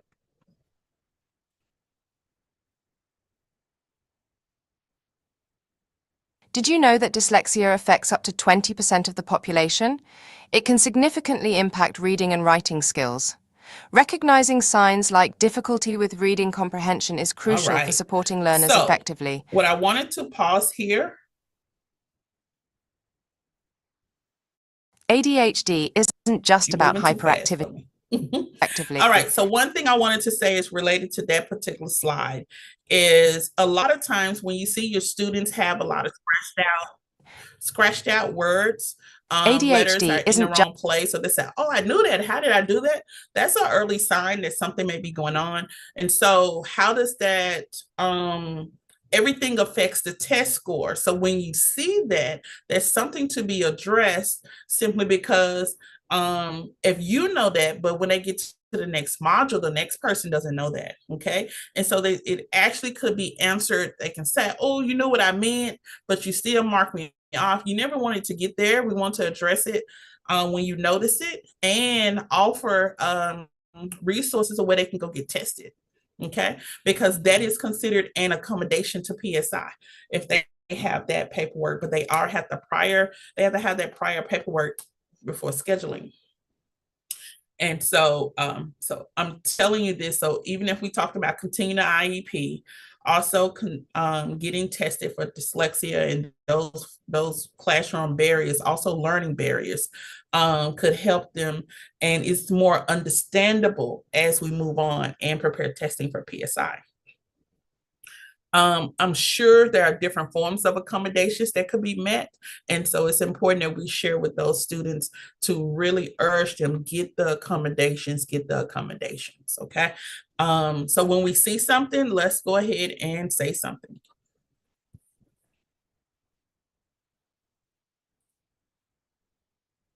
Just about hyperactivity. It affects focus and organization. Symptoms like impulsivity and inattentiveness can disrupt learning. Implementing structured routines and regular breaks can help manage these challenges in educational settings. Some of the 3 pointers that she laid out: ADHD affects focus and organization. I have literally seen where students, it was hard for them to focus. It was hard, absolutely hard for them to focus. I think about kids, okay? I reduce anything red. Anything red, I literally reduce, go for more organic stuff than some of the stuff with the chemicals. But for someone to always be moving around, that is a red flag. Someone to always, I can't get it. Things are kind of messy, never have any organization. They may be dealing with that on an adult level. Okay, so educators, you want to have great outcomes in your rooms, you're going to have this conversation with your teammates. What are we going to do with these barriers that are presented? How do we help these students just really make it to the end, because it's going to be really hard. Symptoms, number 2, symptoms like impulsivity and inattentiveness. Sometimes as educators, we can get offended. We can get offended until we actually know. So it's really good. And I really tell educators not to get offended. You know, we know sometimes students are just being students, or learners are being learners, but literally you can be an educator when you're worried about every word that they say. They're paying attention to you. What are we doing? And it throws you off and you have ruined, the lesson for today. You cannot do that because it could be something that they absolutely cannot control. I would say watch and survey it and also get another team member to assist and compare notes, and let's figure out how we can help this person, whether it is remaining in school, remaining in the classroom, or is removal and transfer or resource an option. Okay. Structured routine and regular breaks help. Now, structured routine and regular breaks are going to be super amazing simply because you do not want to continuously talking. If they have 1 and 2 going on, they're going to be more than kinesthetic. They're going to be more than just fidgeting, more than just needing something in their hands. They're going to need a break. They're going to need a moment. This is why we learn their learning styles, okay? So we can kind of implement that in our lessons, all right? Having consistency, structured routines help keeps them on track, all right? So what helps them is something that eventually will help us as well, staying on track, staying organized. I have had students at times tell me, hey, Ms. Cox, I don't like when that person comes in the classroom because they just kind of throw everybody off. They're too loud. They do this, they're too loud. I can't study. And respectfully, I have to sit back and acknowledge that and say, hey, you know what? You are bringing a little disturbance in. If you're going to come in and hang out, come in and hang out between these times, not between these times as well. I need my students more focused and ready to go. So being able to listen and being able to see that something else is going on that is not nearly personally towards you, I think that it's going to be amazing as you begin to look at those and identify those barriers in the classroom.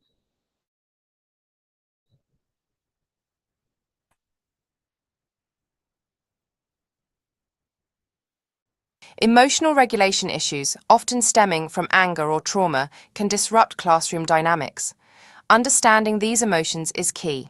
Incorporating mindfulness and emotional support techniques creates a supportive So when we learning talk environment about for all understanding students. emotions is key, emotional support opportunities, what does that translate to you? Can someone unmute?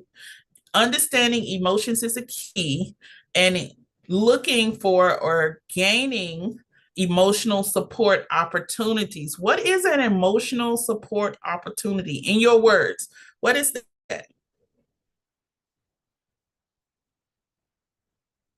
Emotional support opportunity.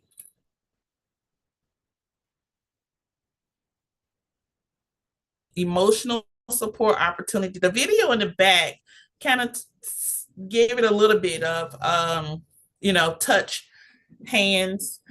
I'm a hugger, but what I found is I kind of like check the vibe, to see if the other person is a hugger. Other than that, it may be a side hug. And people cherish hugs or handshakes or dap and some form of touch. Okay. And so you have to figure out what's an emotional support opportunity. And it could be a kind word. It could definitely be a kind word.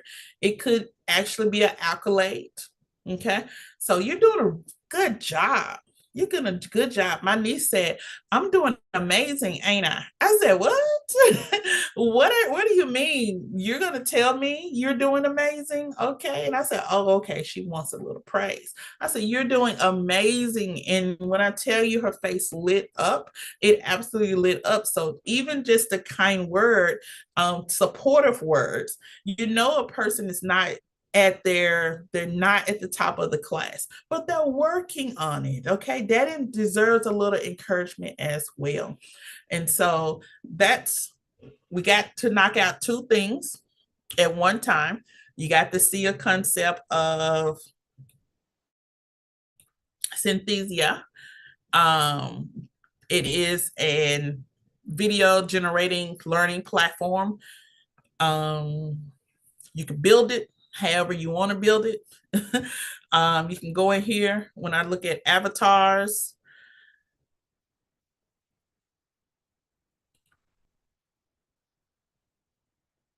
These are different templates and different avatars. We could have had a male.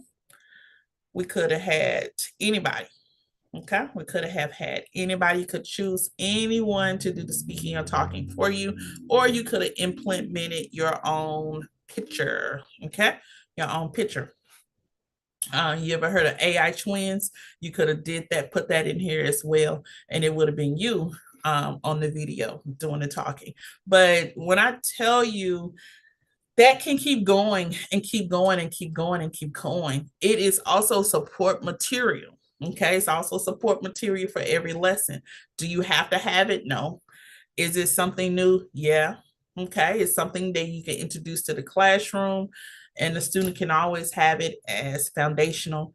It literally can be orientation, whatever you want to do. For me, orientation just took a lot of my time, so I do this as orientation. And I may send them the link. I need you to watch the orientation before you get to the school. All right, and from there, we would go over the catalog instead of orientation and the orientation video and just the catalog. But just amazing. What do you guys think? Go to the chat, social proof. What do you guys think? And also, we talked about the classroom barriers, understanding dyslexia and its impact on learning. So just a small, a little feedback on that. Going into the chat. I'm doing stop share. What are we thinking? What are we thinking?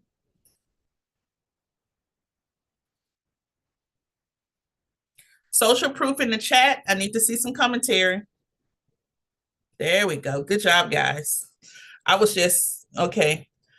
I was rushing y'all too fast. I'm sorry. We got some comments in the chat. Social proof comments in the chat. Lynn said, love how you help us build our educational business. I know I'm trying not to do so much, but it's just Emmy. I'm sorry.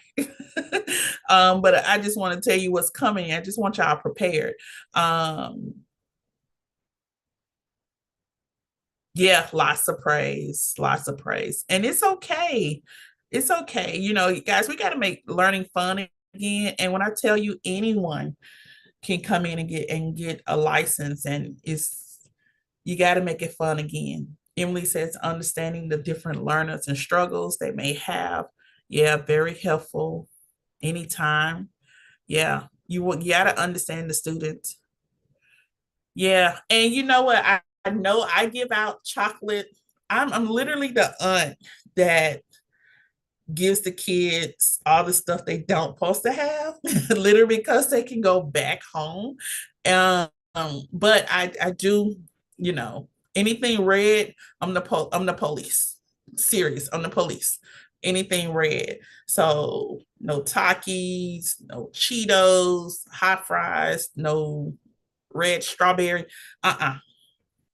You have showed out enough. I know what red do, and no. Nothing red, no red artificial coloring additives, no. Drink some beet juice or something. No, we're not doing that. I know what it does. It aggravates, and they are about to get ready to turn up. Other day, I had an experience. My one of my students' mom came by to pick up her keys from her daughter, and her daughter had just every day she just drive me crazy. I'm be just honest, because she just loud and move and. But then her mom told me that she was struggling with ADHD and she had been off her medicine for 2 years and they trying her without the medicine. So I was glad to find that out because I didn't know. I really didn't know what I was going to do. Because she just, most of the time, I'm being honest, she just drive me up the wall. But I have a better understanding and I believe I can go forward doing a little bit better with her. Yeah. And you know what? How old is she? Do you mind me asking? You know how old she is? She's 15. No, 16. She just turned 16. Okay. Do you have any kind like assignments, like leadership assignments in the classroom that maybe she could take a hold of? Because sometimes busy people need something to do. She needs to do something. Yes, I can have her and give her something to do that was yeah, I can find that. I can give her something. Okay. And they also have something where like if she's a musical person too, like musical backgrounds or Yeah, having some. she always singing and dancing. Matter of fact, she plays volleyball. She's really good at it. But she in the classroom. When she in the classroom, she feel like I told her she don't have to be the one that's always giving a joke, trying to make people laugh, just moving, talking loud, never lowers her voice, just always on 10 almost. And I Yeah. constantly saying, we're in class, Erica, stop talking. It's just on and on. I'm just jotting down. I'm listening. I caught two things. What time is your class that she come by the time she gets to you? 7:15 in the morning. Okay. She first and second period in the morning. I think you and parent should come up with a partnership. Um, like a plan, a partnership plan, because we don't know, sometimes kids eat Skittles for breakfast. But I don't know what she's eating, or maybe she's eating something that may be triggering as well. But those particular individuals, when you said always doing something, it's really a cover up emotionally. It's I really a believe that. cover up. Yeah, it's a cover up, and she knows there's something, but she's trying not to. She's trying to play it off. And so it may be an opportunity also for a sidebar and maybe just a smile or something between you two to be cool. But I'm thinking of a classroom karaoke, putting her in charge of the morning music or the morning motivation to get the students up, the morning dance. And the dance could literally be a TikTok video, something. Can you imagine how excited in the last they would get if you joined them in a classroom video? You don't have to post it, but just as a trial to see how well it goes, to bring the teacher in. But I would definitely give her that assignment, something related to rhythm to keep her moving. I would wear her out until she has to go somewhere else. But guess what? She's going to end up coming back into your classroom because that's where she felt the best freedom. That's Oh, where she she felt walks up to me. If I'm on duty up at the front entrance, and she'll walk Mhm. up on the way to class, and she'll walk up and hug me. Miss Prath, I love you. I say, I love you too, Eric. It's already there. It's already there. So just even a continued knowledge. Okay, now we know. Think about it, pray about it. Lord, what can I do? It's because this baby is literally, and she's a baby covering up something. So what Yeah, can we do? Literally, there is music, tone, there's colors for your classroom. And you hate to look at it as like daycare concept, but they're still in that place, even though they're growing, but they're still in that place. And even as adults, we have coloring books, you know. yeah. Um, we have a lot of things. I think, yeah, I want to report at the end of the year. You're her new favorite. I would put her Okay. in charge literally of the morning wake up. She Okay. got to get the music together. Give her the rules for the music, but give her something to do. And so she'll stay out of you, but she'll get everything else together. Okay. Thanks. Awesome. Any comments? And anyone wants to piggyback? Yeah, this Lynn. When I was teaching at the other school before I opened up mine, this one student, boy, she always wanna it was something every day with her. So you know what I did? I'm a praying person too. So I was like, Lord, what should I do? What do I need to do? And when I gave her different things to do, like leadership role, she was the best Mm. student ever. Y'all hear that? Leadership Best role. student. If I said, okay, show her how to braid, do this, that. Oh, she was jolly on the spot. everything. She wanted to sit beside me, but at first it was always something like she wanted to be the teacher.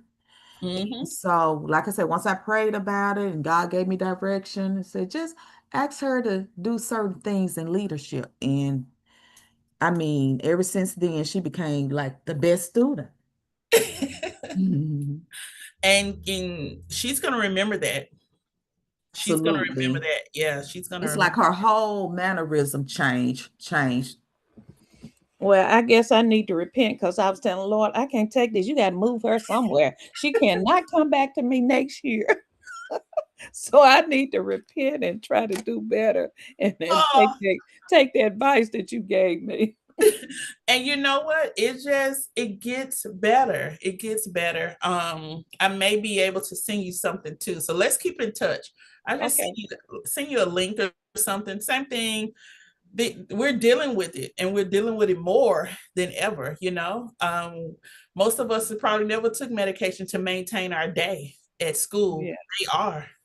They're really struggling, and so I just don't want anyone to feel and sometimes we're struggling at home and then we got this to deal with at school. I'm keeping it 100, And Yeah. so there's a time and a place we got to get ourselves together called reset, and then they got to get together as well. So I'll send you something and hopefully that it helps as well. Let's go Thank into you. no anytime. Thank you for that. You started a great discussion. I really appreciate it. Okay. It says, do students with ADHD have an IEP or do better if they have one? What do you guys think? I think the IEP is a guideline for support.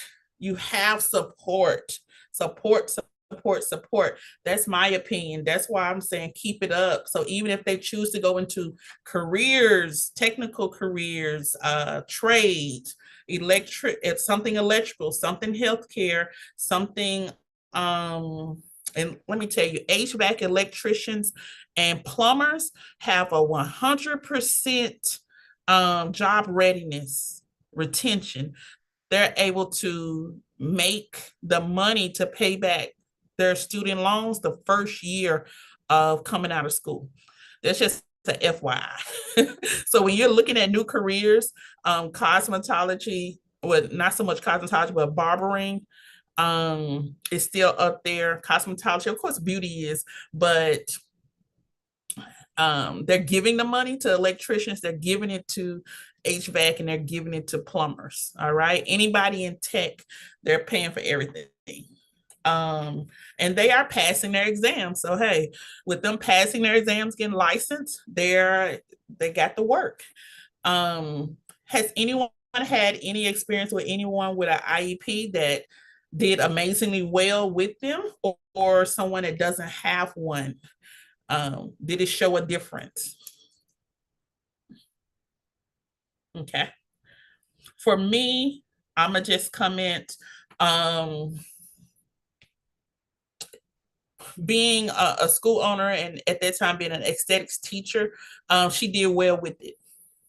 She did. It was that, hey, resources were readily available, from counseling to places, to tutoring that she didn't have to pay for. Her parent got support, and this young lady was 18, fresh out of school. It was still available.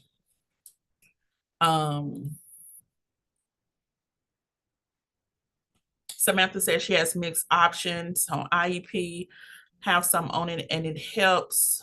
What do you say? I can't see that. It helps so well, and some on it that abuse. She said it's kind of, you can get abusive. I get it. Okay. Um, Melissa said the student got it. So y'all are saying it can be abusive. Some use it as a crutch. I could see that as well. And I've seen someone have a IEP and they never returned to school. They only returned when the resources were low, and it was time for recertification on a whole lot of other assistance. So that was the sad part. Rodney says, I had a student who has IEP and accommodations, but I only became knowledgeable of the accommodations recently. So it's a bumpy start. Got it. Would you all agree that this is a place where professional development, or at least more knowledge, trade school knowledge, take it to your director, say, hey, we need to know this, but we also need a course on how to deal with these barriers in the classroom. Awesome. Yes. And so I want you guys to go follow the Beauty School University group as part of our technology base. I'm going to lead over there before we leave today and close out. I want you to follow us, join the Beauty Educators Leadership Conference. It's the BELC. It's a group with everyone in there has went through here. So it's a great network. And then Beauty School University, over there at Beauty School University, we put this type of stuff, together. We keep the conversation going, and we can continue the conversation with the barriers as well. Super exciting. Well, you guys are doing really well. We have another session called Speak, Teach, and Learn. Okay. So that's all about your presentation, your delivery. Okay. And so this particular session, you are going to begin to be grouped up together. After that session, we're going to look at our time, and we're going to be ready to cross over into departure, and y'all will be done with 16 hours. So super excited. If you came on and early and you were on here at 8, okay, hold on one moment. If you were on at 8,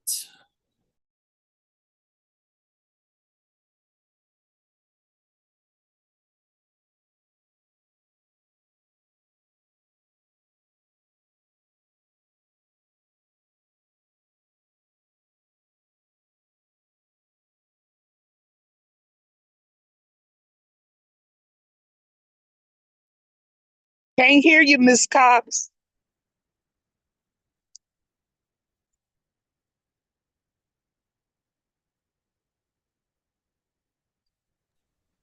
okay. So after we come back from this short break, we will move into our last session. From that last session, we will prepare to for departure with our final surveys. And if you came on at 8, that kind of bumped our time up a little bit, so we won't have to be here to 5. And so that's the good outlook coming on. And Roxana wanted to come on this morning at 8 o'clock. And so I'm just excited about it. We are coming to our last quarter. So super excited. Once 2:30 gets here, you guys will go for another 15, and then we'll come out and close the event for today. Okay. Super excited. We have maybe 1.5 more courses to go. And so for right now, let's put a 1 in the chat, social proof that everybody is there. 1 in the chat. All right. And y'all was ready to do that. Yeah, I'm gonna need to see that kind of energy. I'm gonna need to see that kind of energy the rest of the day. You guys were ready to do that. All right. Y'all have a nice break. I will see you in 15 to 45.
Yeah.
All right, we are ready to go. We are ready to go. Go ahead. It's the roll call. Y'all know what to do. Let's get it going.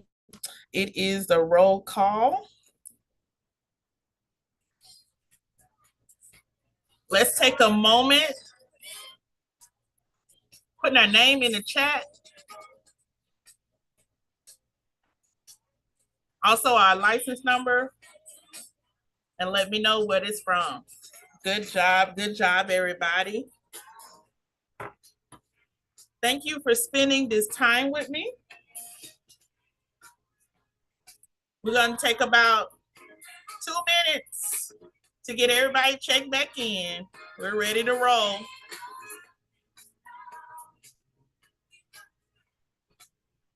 Destiny, can you send us the what Roxanne had sent talked to us about? Yes, in the email will include the email that you'll get after this conference. Yes, You're gonna get your certificate. You're gonna get your certificate. You're gonna get that presentation that Roxana had, and you'll also get 2 links. And it would be yesterday's 8-hour training and today's training would be included. So you can always go back to it. And what else do I gotta send you? Oh, my music video. Your music video, and I gotta send. I think I'm gonna send everybody that lesson plan if you want it. Yeah, the lesson plan. Yeah, so Awesome. You've been taking great notes. I got so many pages here. Yeah. I got you. And then you can call me if I'm missing something. You know how we do it. Yeah, you got it. Thank you for being so 2 minutes, watchful. y'all. 2 minutes, and I will be right back. I'm kind of Yes, ma'am. on the other side.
All right. Hey guys, we're back. Thank you for keeping me on my toes. We are a little ahead of schedule, but look, we are back. We're ready to roll. You've already had a tour of Canva, and we talked to many individuals on how you can use technology and build your digital classrooms. Gave you a couple of examples. We talked to Mr. Jones, and we talked to a couple of individuals as it pertained to the IEPs.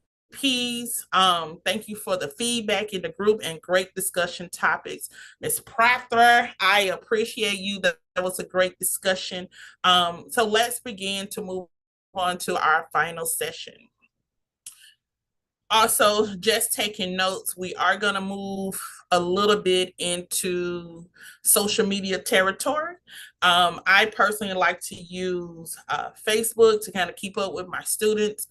And many of you guys may know, or I don't know, I really didn't tell students my age because I started teaching at 19. I didn't tell them my age, but I had a great 3-year mentorship with some amazing educators. And I always like to give them their kudos. So shout out to Miss Broom, if you ever know Miss Broom from Memphis. Shout out to Mr. Biddle.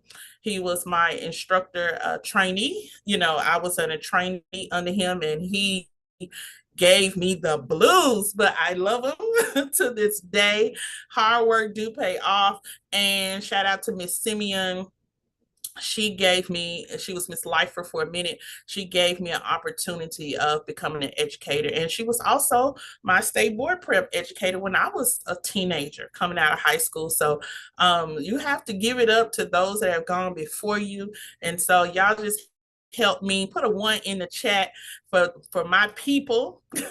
Help me celebrate my people. If you guys could think back, has it been someone that has gone before you that had says, hey, I would not be here without the guidance of this particular person, or they were the first ones that believed in me and I'm still here. They gave me my first job, man. Shout out to her for giving me my first job. I started teaching on a dare. I was in the salon and I started teaching on there. Me being 18 and a half, 19. Who would have known where I would be? Went down there and asked to be an instructor. And it was a whole setup. And I'm still here. So I am thankful that she took a chance on 19-year-old me. And I am still here. So you ever see her, she's on your social media page, just give her a shout out. She literally, God used her to really put me where I needed to be, and I'm so thankful. So shout out to my OGs. Do you have an OG? Do you have an OG? Y'all got an OG? I got some OGs. And so let's see. Yes. And we have to have someone, just like someone spoke into our lives, guys, and pushed us, and a little bell went off. We have to do that. We have access to change lives. We have access to someone's future. So let's make sure that we're inputting some amazing things. In this particular next session, I think there's a video that may comes up, and it asks about what would they say about you in 40 years. Think about that. We're going to get ready. We're going to continue to move on, but what do you want your students to say about you, your legacy in the classroom 40 years from now? Right? Think about that. All right. So growing in the classrooms, if you did not know, TikTok is where they go to learn. Okay. Gen Z, hashtag, I'm on TikTok. I'm navigating it. I'm on TikTok as, look, I need 3 more followers. I'm on TikTok as Love, Beauty, and Travel. Those are the things, love, beauty, and travel are the things that help me reset.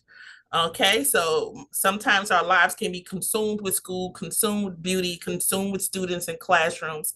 I challenge you to find you something that resets you away from what you do every day. So if that's a quiet time, prayer, whatever it is, for me, it is love, beauty, and travel. Okay, so I love to travel. I love all things beauty. I am beauty, in a flower to a painting. I love beauty, music, art, whatever.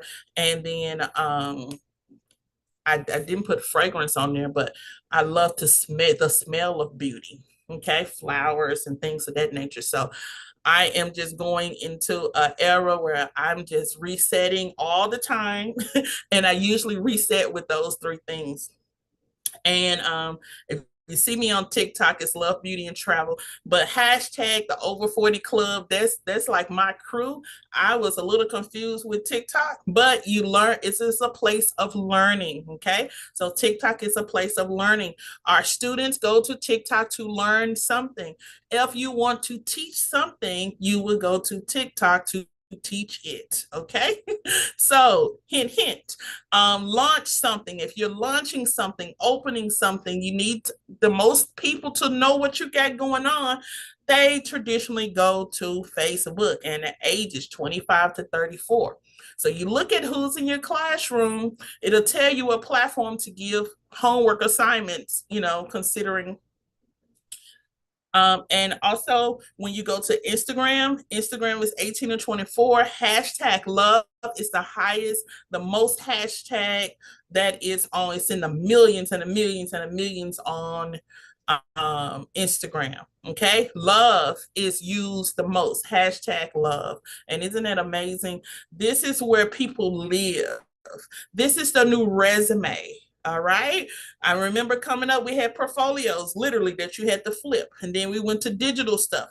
But now you just post a picture and you got to make it right. And boom, your resume lives on Instagram. All right. So Instagram, it lives. Facebook is a launch. TikTok is a learn. I use all three of these in the classroom. And I usually, if I'm giving homework assignments, guys, this is where I give homework assignments. Most of the time, the homework assignments are for the morning discussion, or it pushes a morning motivation. And they're in their phones anyway. So just give them something productive to do to report back to you in the morning. 9 times out of 10, one of the activities or homework assignments I give my students are on makeup this week, actually. And so I'm looking for a top 10 come Friday. All right. So the top 10 come Friday. Who's your top 10 on IG? What are those top 10 IG pages you go to for makeup inspiration? And so Fridays, as a treat, we're going to take a little bit in between our session and we're going to go to these pages, and the students get to tell me what they like about them. You know, that's their favorite people. I'm going to let them have the floor, and maybe we'll follow them, maybe we won't, but we're giving the student a little bit of bringing them into the classroom. And then TikTok may be another one, but it's all educational based. Okay, it's all educational based. So this is how also we bring that into the classroom. All right, let's chat. Winners.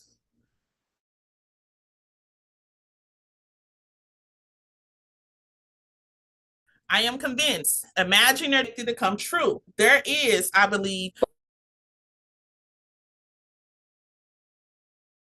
Let's chat. What are your top 3 takeaways? Here's a quote I thought you may like. Winners, I am convinced, imagine their dreams first. They want it with all their heart and expect it to come true. There is, I believe, no other way to live. AI can really get Joe ahead Montana. of itself, but this So, is another let's have at it. little AI What do you think so avatar far? that I've included. She's reading the script. She detects the script. She started reading, not at my prompt. She took it over. Okay, so basically, this is a quote from Joe Montana. Winners, I'm convinced, imagine their dreams first. They want it, and with all their heart, and expect it to come true. There is, I believe, no other way to live. Okay, that's Joe Montana. He's from a famous football player. So just imagine. What do you guys? I think we're winners today. I think we're all winners. I think we're winners today. Everyone has their right of where they are. I try to tell people, don't try to do too much or go outside or overextend yourselves. You work with what you got, okay, and you're successful in that area until you're promoted or elevated to the next. So go winners. Y'all are some amazing people today. You're all winners. Here's some reflections. I do want someone to unmute. and let's talk about this. What will you leave behind? What do you want your students to take away from you? Okay, if I can get at least 2 people, remember the reflection I said I asked in 40 years, what will they say about you? What will you leave behind? Look at the rearview mirror. Okay, what do you want your students to take away from you? All right, I'm gonna go into the chat. Someone is saying they can't hear you.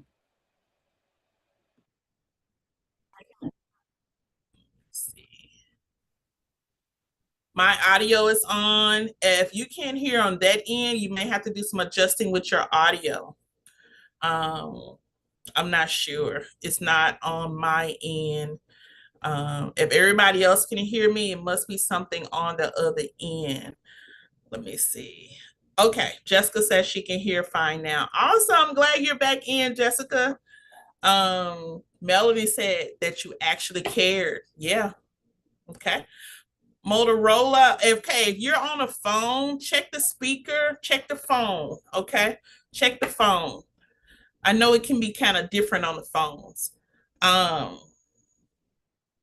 Yes, Pratha says you have to see it first before you can achieve it, okay? Awesome. Thank you guys so much. All right, all right. Okay, Moto, are you okay? You're good? Can you hear now? Miss Bell from Tennessee Technology. Miss Jacqueline, are you available? Tell us about Miss Bell.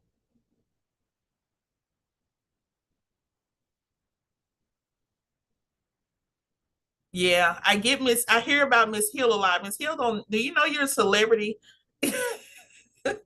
I hear about Miss Hill a lot. Thank you. I hear good things about you a lot, Miss Hill.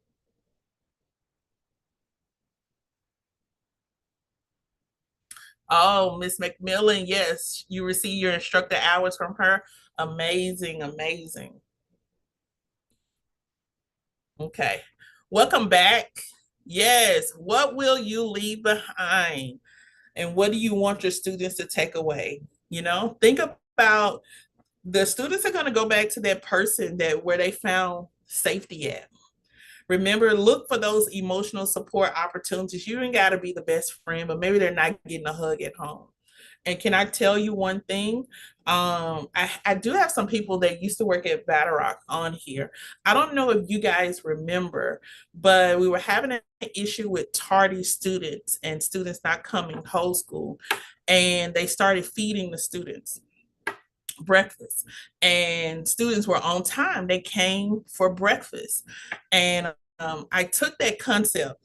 I remembered that concept, and I took that concept when I started my school, because one of the things I wanted to identify, what were barriers that were causing students not to come to school or to be cranky in the morning. And some of them, sometimes you have to think about this. What if they're not getting their basic needs met before they even come in? So one of them, one thing I decided that snacks will always be provided. Snacks will be provided. And no student could determine how much was enough. So they could eat a cracker, as many crackers as they want, because actually on the other side, that probably was the only food they got. We had a refrigerator, and I said, maybe we'll bring, want to get them here. We'll just do this on a smaller scale. We'll bring some breakfast, some pancake sticks, and some orange juice. Y'all, we found the students, we had 2 spaces, one area come in, check in, and aesthetics was in this space, and then Cosmo will come over to the other space. Well, you had students coming in early, and they're all in the break room. And I'm like, what are we doing in the break room? What y'all got going on? They were getting breakfast. It worked. They were getting breakfast. So boxes of, waffles and pancakes, and having those essentials. And then it went to keeping just a few loaves of bread, little lunch meat, some Lunchables, just putting those little things. And of course, they're adults, but putting some Lunchables in the refrigerator. Sometimes by Friday, everything was gone. And I would go in there and I would just say, you know what, God, I really thank you for the idea and for doing it, because The only thing you could do, you could not ask anybody, why were they eating so much? Why would you taking one home? You couldn't, that's a no-go. Okay. I wanted them to feel safe and comfortable. And so one time we had a student who was like, hey, with COVID, we got to go back out again. We got to close up. We got to go back out. And the student was like, man, but how are we going to eat breakfast? I'm like, what? So the student, she literally was saying, this is how she eats breakfast. So that stumps me, so we just kind of keep it going and keep it going. And even to this day, all the snacks, we don't have like frozen foods, but all of the snacks are free to all students that come. Most of the time is water, juice, snacks, chips, coffee, tea, things of that nature.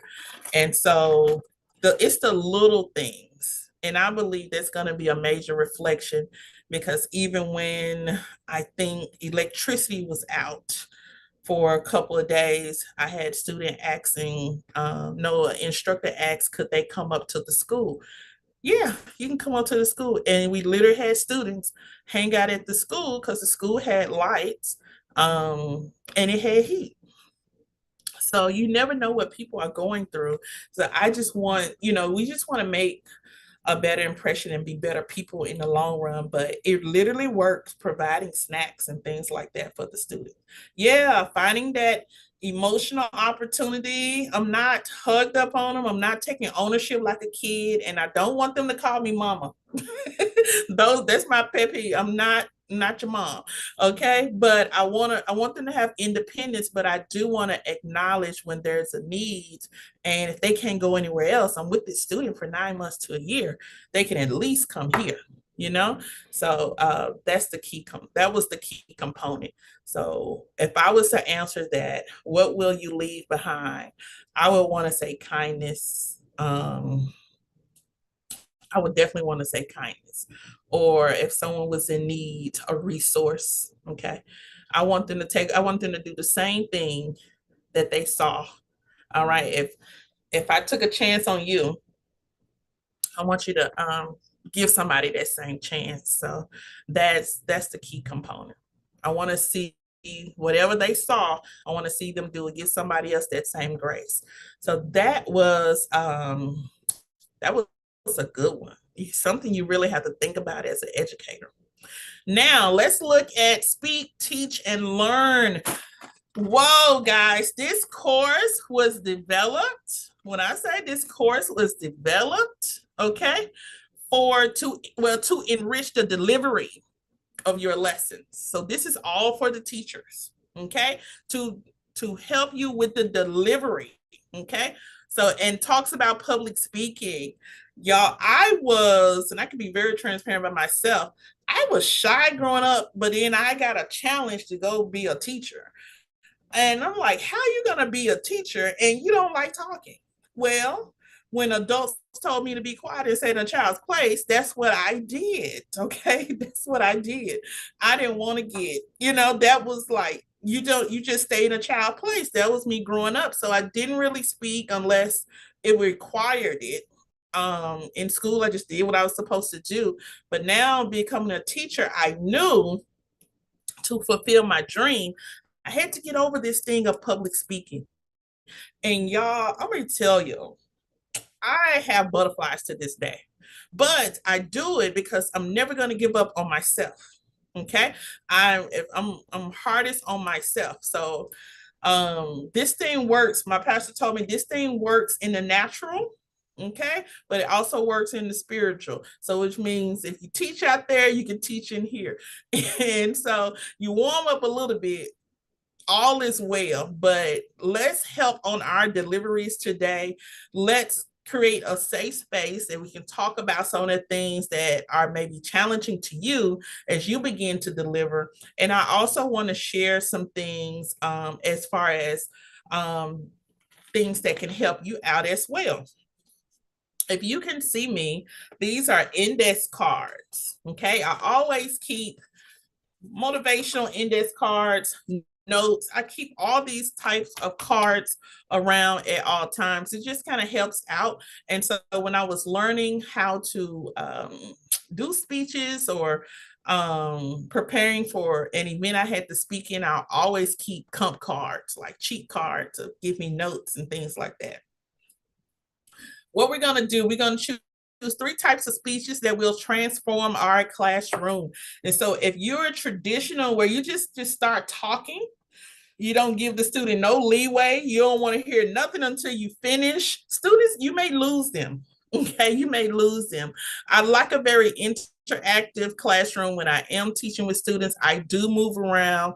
That's just something that I do to kind of get the nerves off of me. I do a lot of note taking, and I like to hear and discuss with students as we go. All right. And so let's begin to learn about speak, teach, learn.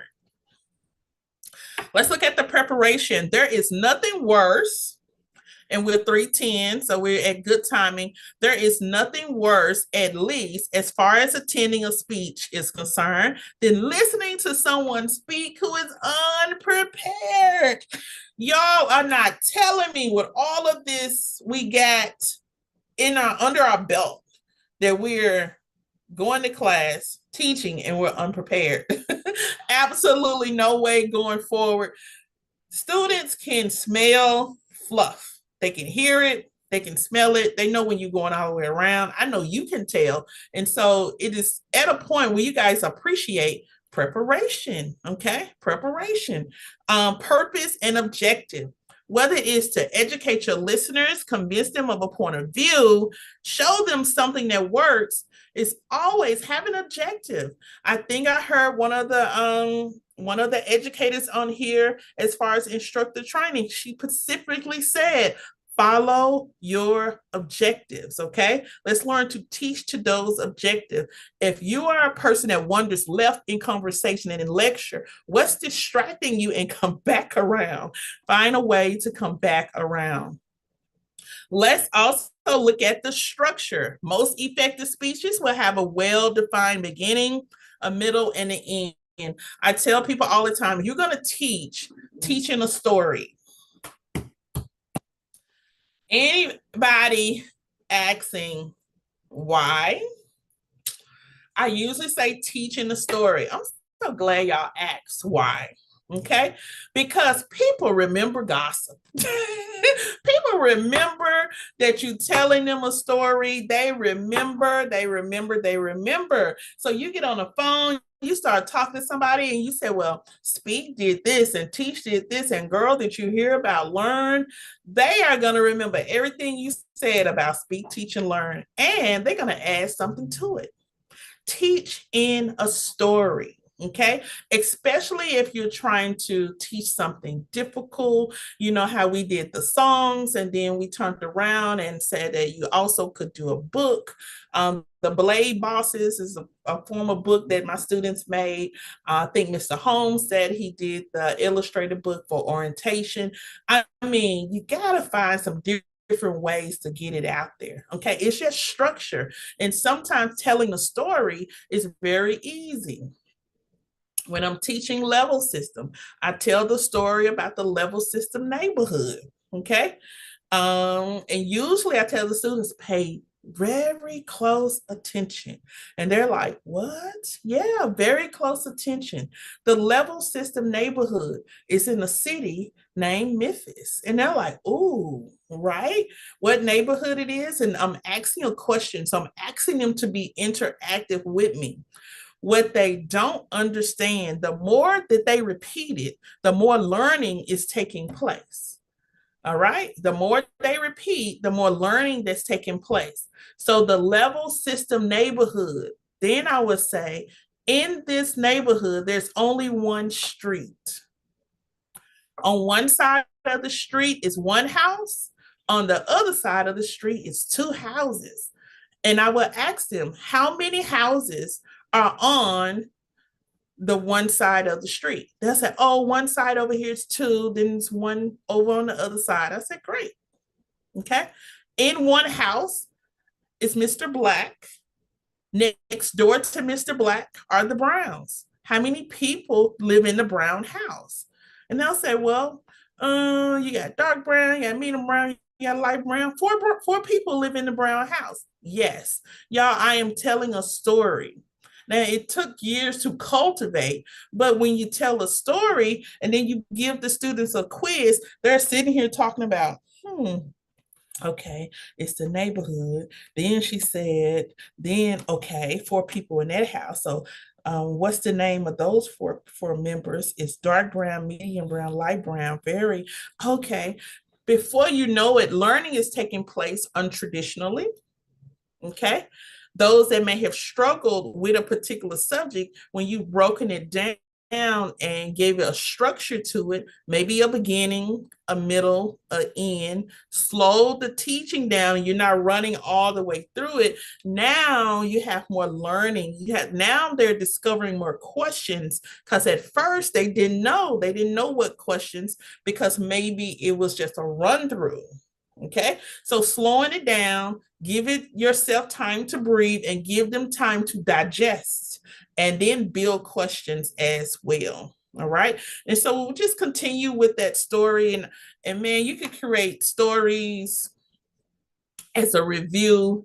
I start with you. Every student has to give a piece of the story. There was a man in the house, and he had a funny bone. What was the name of the funny bone?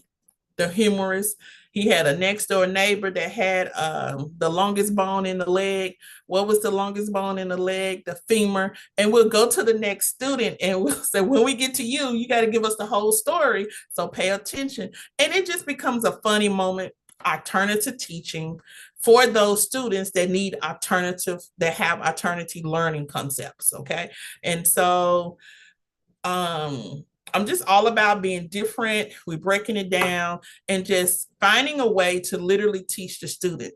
Bottom line, okay? They're going to be amazing at finger waves. They're a great visual person, but how can they can't tell you how to do it, but they can see it. In the world, as we know it, you have to continue to tell about processes. So it's good for the students to know and be able to articulate how you do something. When we look at presentation for speak, teach, and learn, I'm even speaking with you right here in front of a screen, but I use my hands, and I find that, am I using my hands? I use my hands to teach.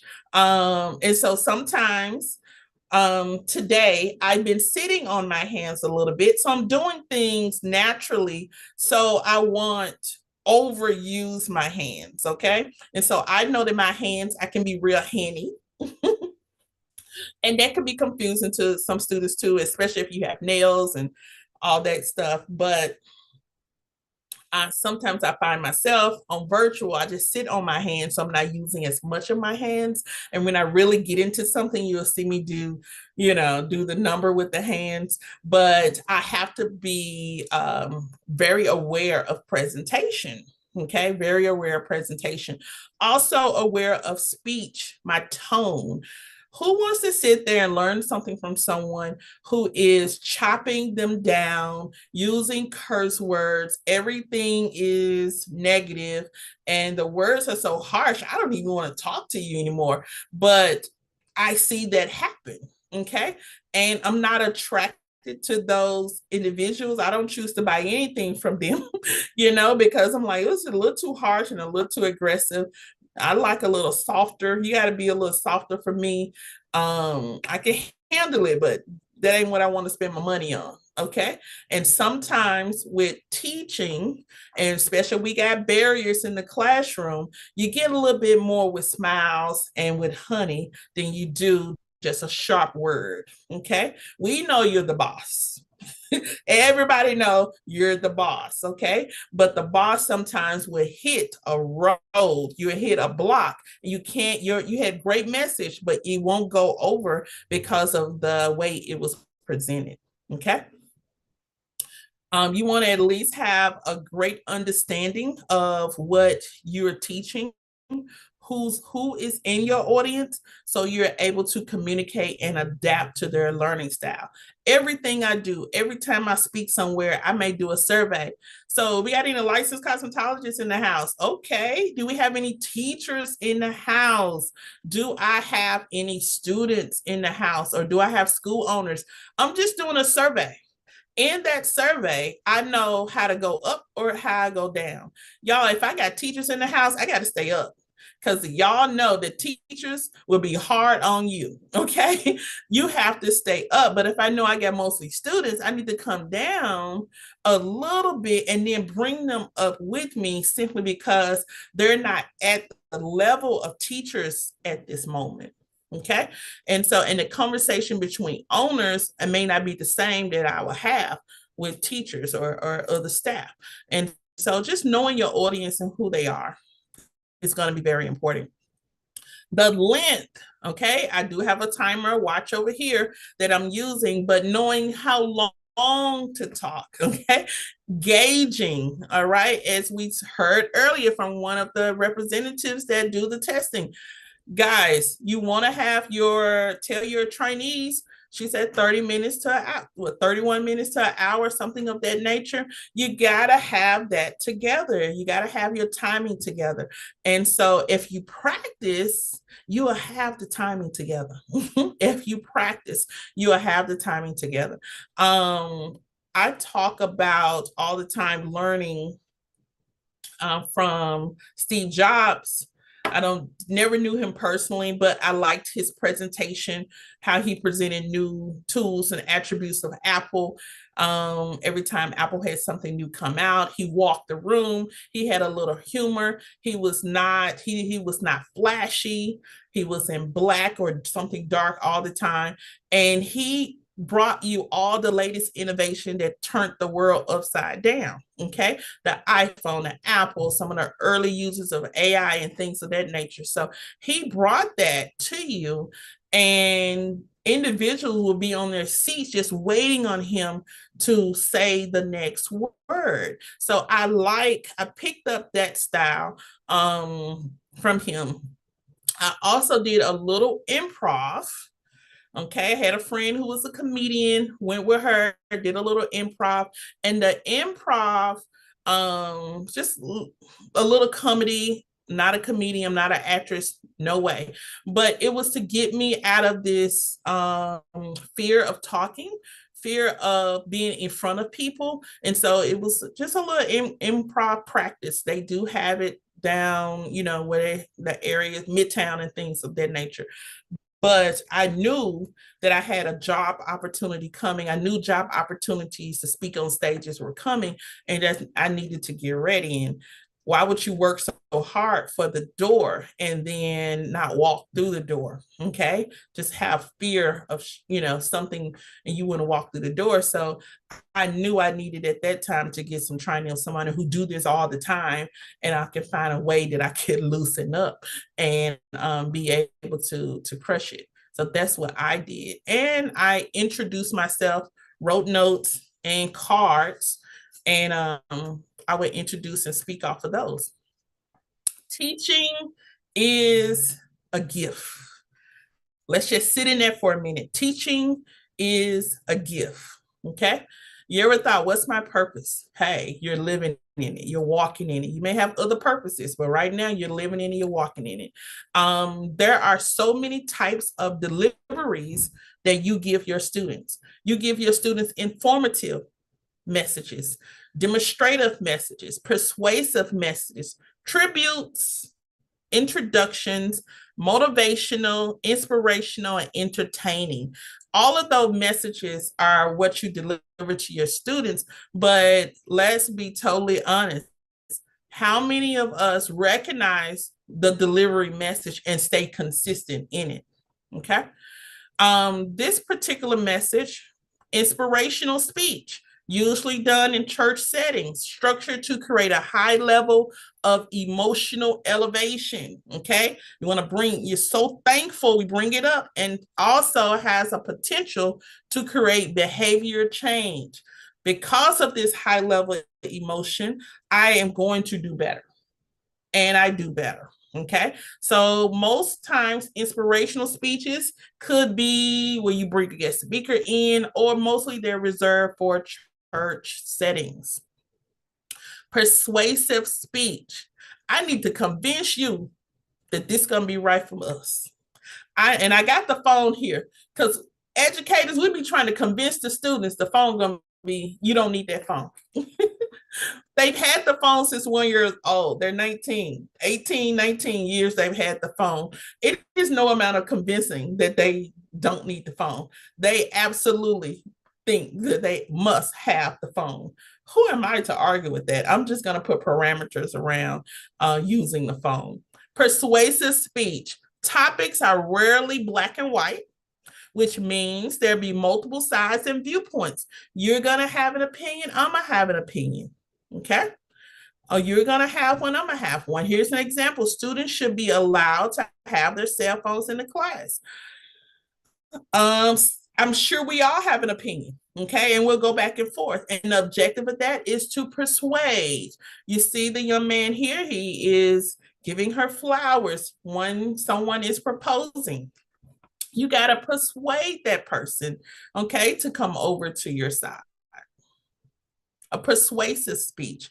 A lot of time in teaching, we do have to do a persuasive speech, especially in the beginning now, because we got to persuade them that this is going to work out for you. Keep coming to school. How many speeches have you did like that?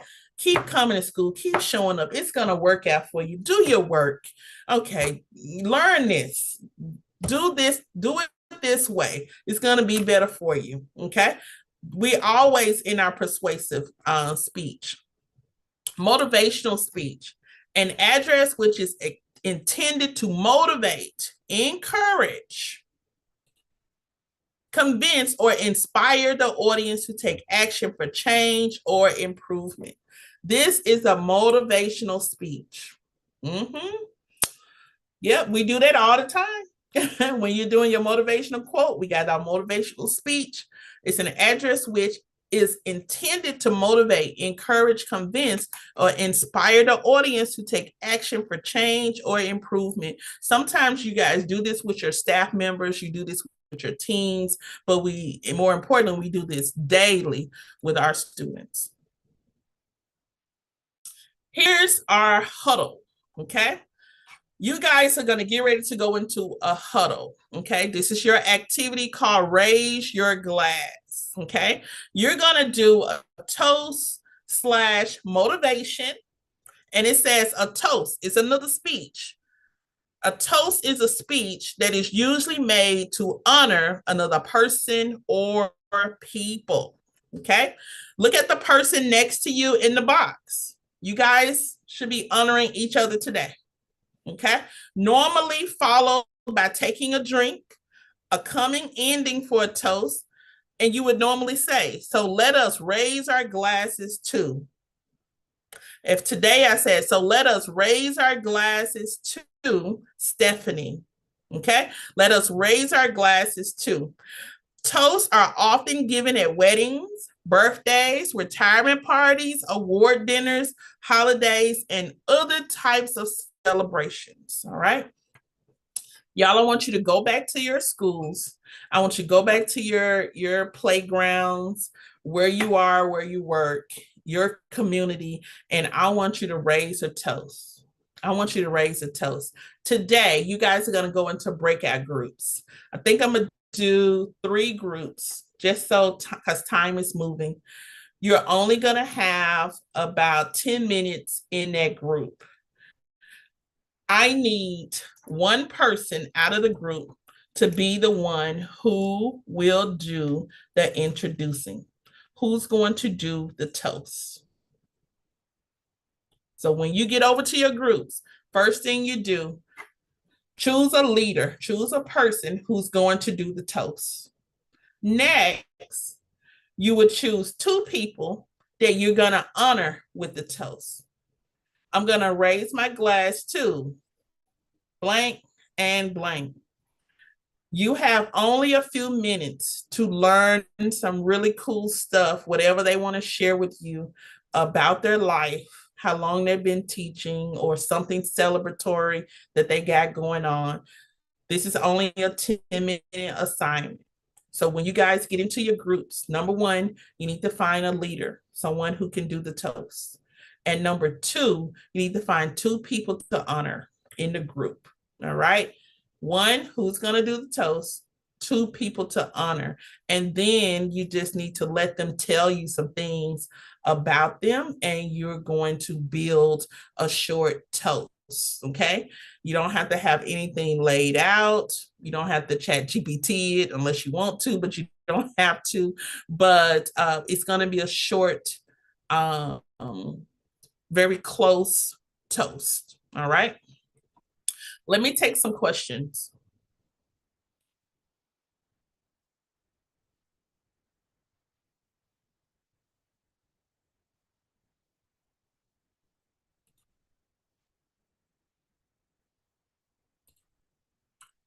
All right, let's go into the chat. See what we got going on.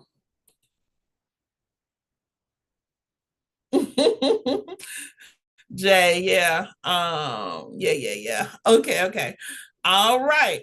So no questions. So everybody understand you're going into 3 groups. Okay. You only have 10 minutes. Soon as you get in there, you need one leader, one person that's going to do the toast. Then 2, you're going to need 2 people to honor. And you're just going to let those people just tell you some random things about them that you're going to celebrate. Okay. Maybe they've had an anniversary. So I don't know. But you're going to come back, and we're all going to pull our glass up, and we're going to toast. Okay. So this is a speech that we want to make common, but this is a toast / introduction. And let's go into our breakout rooms. Let's, as much as possible, let's jump into these breakout rooms. Let me find the breakout rooms. You guys are going to do 3 breakout rooms. When you see it come across, click it and jump in, and I will put the clock on once everybody goes over.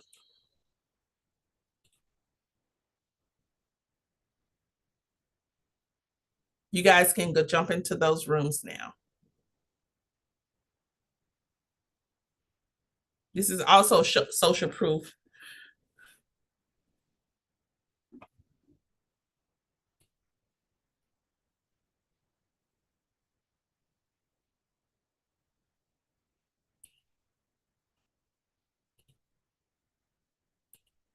Time starts now.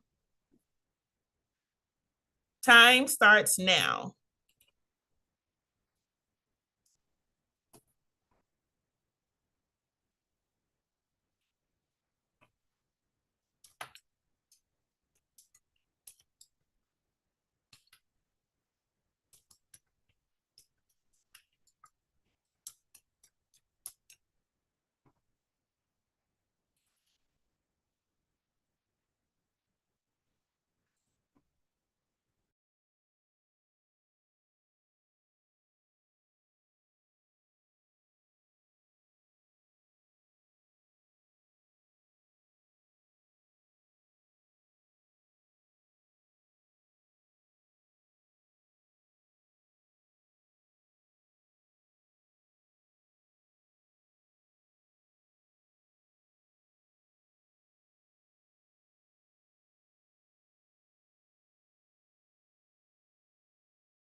Welcome back, guys. Welcome back.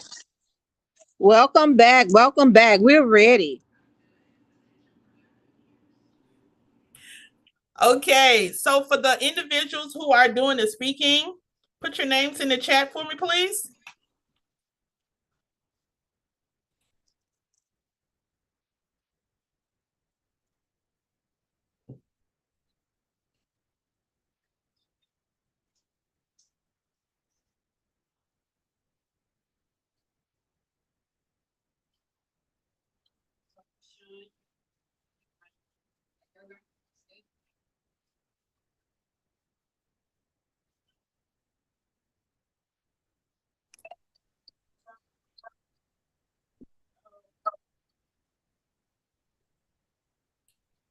All right, so as you guys come back, I got my 3 speakers. Yeah, okay. In the chat, in the chat. Hold on one moment.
All right, let's go into our chat, see what we got. Put your number back there. Put your number, your name and number back in there. Okay, guys, we're not on, we didn't go on a break. The only thing I needed was the 3 individuals who are going to be doing the toasting. Who's going to be doing the toasting? So we had 3 groups. Who would be doing the speaking? That's all I wanted to know. Rodney from our group, Miss Destiny. And Okay. I'm Jacqueline from our group. Yes, ma'am. I got Jacqueline, I got Rodney. And Emily. And Emily. Feel like I know you guys. We've only had 16 hours together. Well, I know you very well, Miss Cox, and I can relate to that time that those people were having to go, that the food that you would have there in the morning time, it was so sentimental to see that we were able to get more people in class with you feeding them every morning. Thank you for that. It's something I think about, you know, but thank you. It's something I think about all the time. Great memories. Yeah. Okay. And this is Miss Austin. Hey, Miss Austin. Miss Cox, you were the best director ever. Oh! At Battle Rock, you were the bomb. To God be the glory. We still chasing it. But let me say something too then.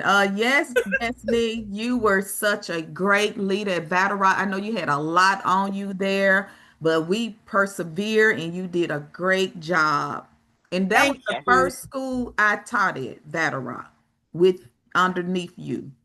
Right. Memories. Memories. We got to do a reunion lunch, guys, one day. We got to do a reunion lunch one day. But let me tell you, I'm so excited. I believe that everywhere we go, we're meant to have intention and purpose. So likewise, I'm appreciative of the compliments, but I thank you, each one of you, for being there. Last year, I got to see a lot of older, individuals I had worked with, teachers, and it was great to see them, to see that they would trust me with this important task, and even for you guys to come and trust me. I'm thankful. I'm appreciative. And so I just wanted to give you your kudos too. Thank you to Annie, to Fanny. Thank you to Miss Jacqueline. Thank you to Bernice. Oh my goodness. Thank you to Don, John Nair. So many individuals. To Lynn. I know you got our Celine Sanders on, but I know you as Lynn got it going on, okay? So you can talk about a brand. You would be the person I would talk about with a brand. All You don't right. know her about her one name. You know her about her brand, okay? So Awesome. thank you guys so much. I hope I have given you something today just to take back. But let's get into Yes, you have. awesome. Let's get into those toasts. I can't wait to hear them. Rodney, Jacqueline, and Emily, who we going for? Who want to go first? What we looking like? Here I am. I'm Jacqueline. Our toast, and I'm so elated to even speak of it. But our toast for today, we have two toasts. Miss Garantine, did I pronounce that right? Guarantee. Miss Garantine. Miss Right. Garantine been in this business. She graduated in 1969 from cosmetology school, y'all. Do you hear this? That's y'all, that's a hand. That's 55 years. Not to mention the fact she started right off teaching in 71, which gives her 52 years in the teaching business. And she was one of the first African Americans to teach at the Odyssey School there in Nashville. Y'all, come on, you know that's a hand. Come on now. That's history. That is history. Kudos goes out to her. Then we have Miss Fanny Austin. Fanny Austin followed in her mother's footsteps.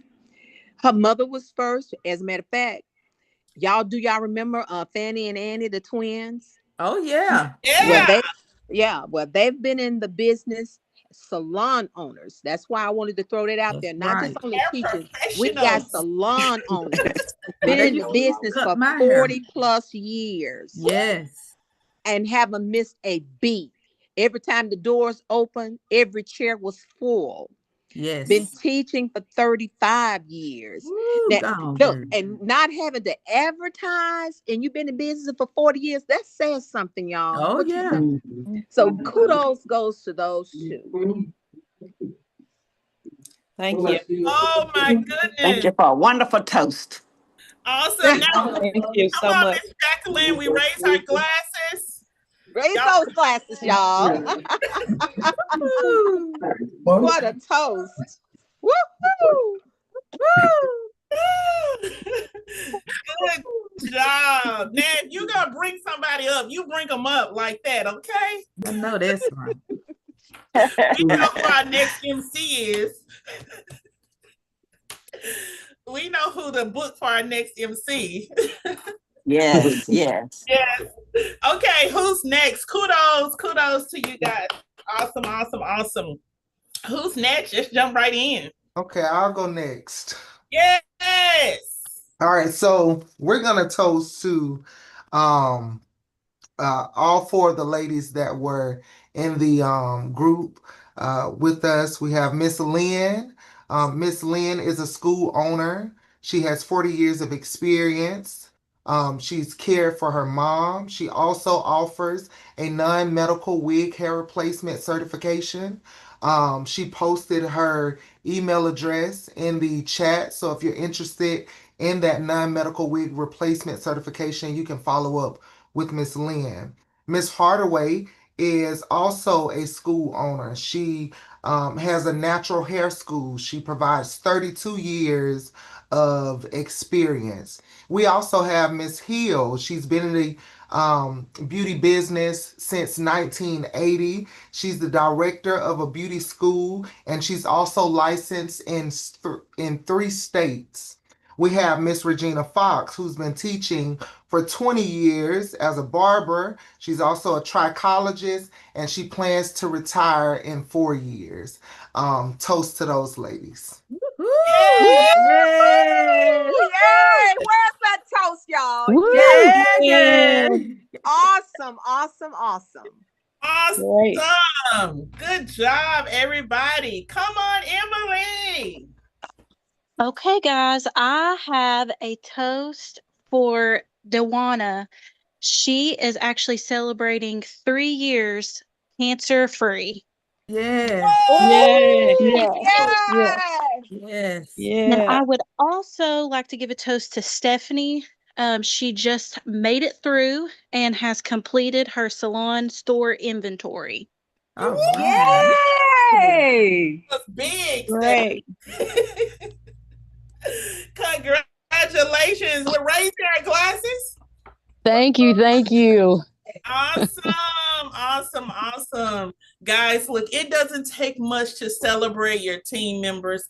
Don't forget that. Don't never forget to celebrate those around you. It's not just one person that makes the team go round, but everybody makes this thing function.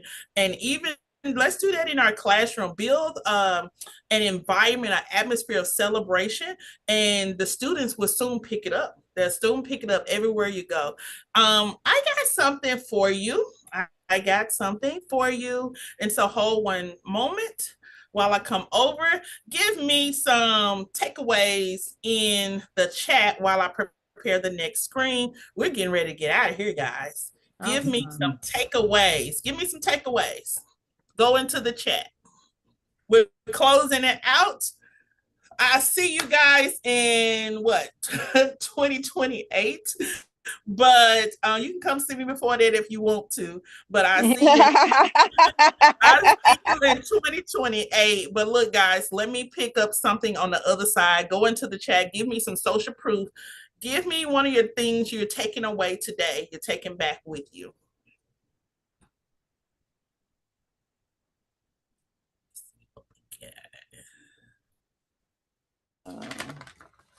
Presentation. Practice.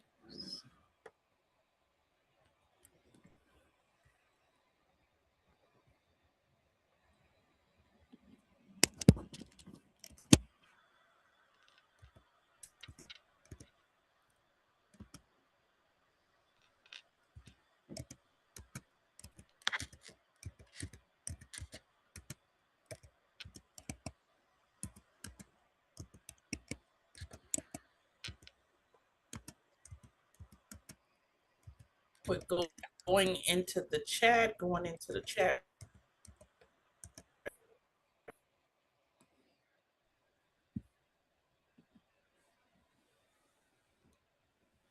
Really quickly.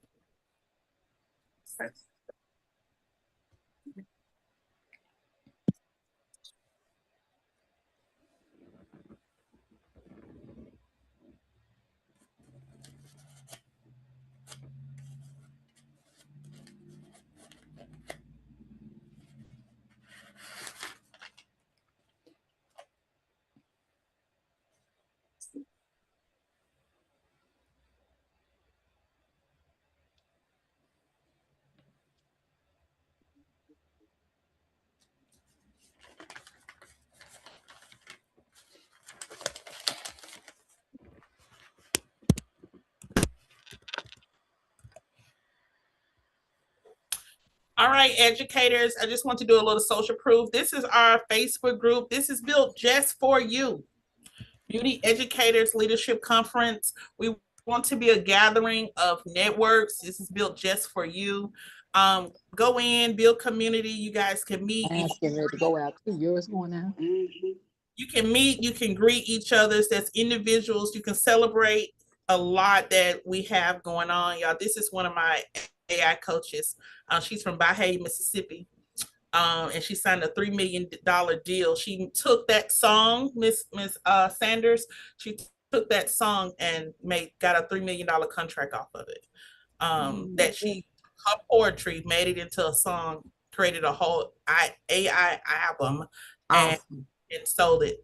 And she's in Bahia, Mississippi.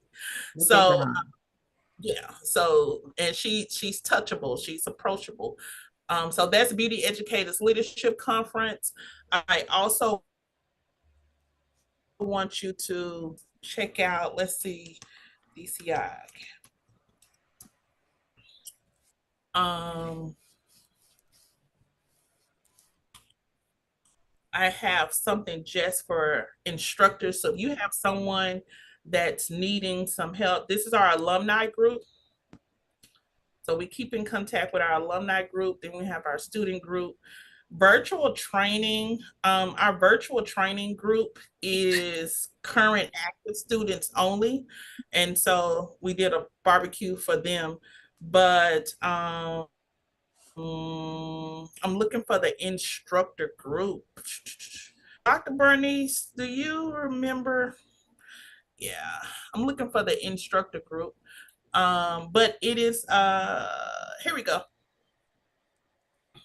If you know of any instructors that's needing a community where not so much, I would say I can't guarantee any one-on-one studying, but there's others here who have been through the training or who may be studying, but there's a lot of study materials. The group is free. Even yourself, if you want to join, it's fine. But it has reviews and things of that nature. You go into the files, and as you look into the files, you can see PowerPoint study guides and tests, as we know, can be the most difficult one, as he stated, is the most difficult one. And so sometimes we need a little something extra. And I need my teachers to know, don't just be on Facebook, go into the school group and get your assignments, study, read up on your stuff. Here's the PSI National Test Kit tutorial. Once you're in, I think it's a private group, but once you're in, you can go to the files and download what you need to download, study what you need to study. And it's similar to what we already do. I may even put the study guide here. And so this is just an outlet. It's not mandatory. It's something free. It's something accessible. And I just do it for my peeps that come through my CE training. And so closing that out, we'll come back to that. Lastly, it's time to get out of here. I got some things I want to give you all. So stay tuned. Our last 2 seconds. I'm going to cut my camera and we'll be back.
I want all of you guys to unmute. It's your graduation. You made it. Woo! Woo! Hey! Woo! Yes, yes, yes. Yay. Yes. That's Yes, in the house. Yes.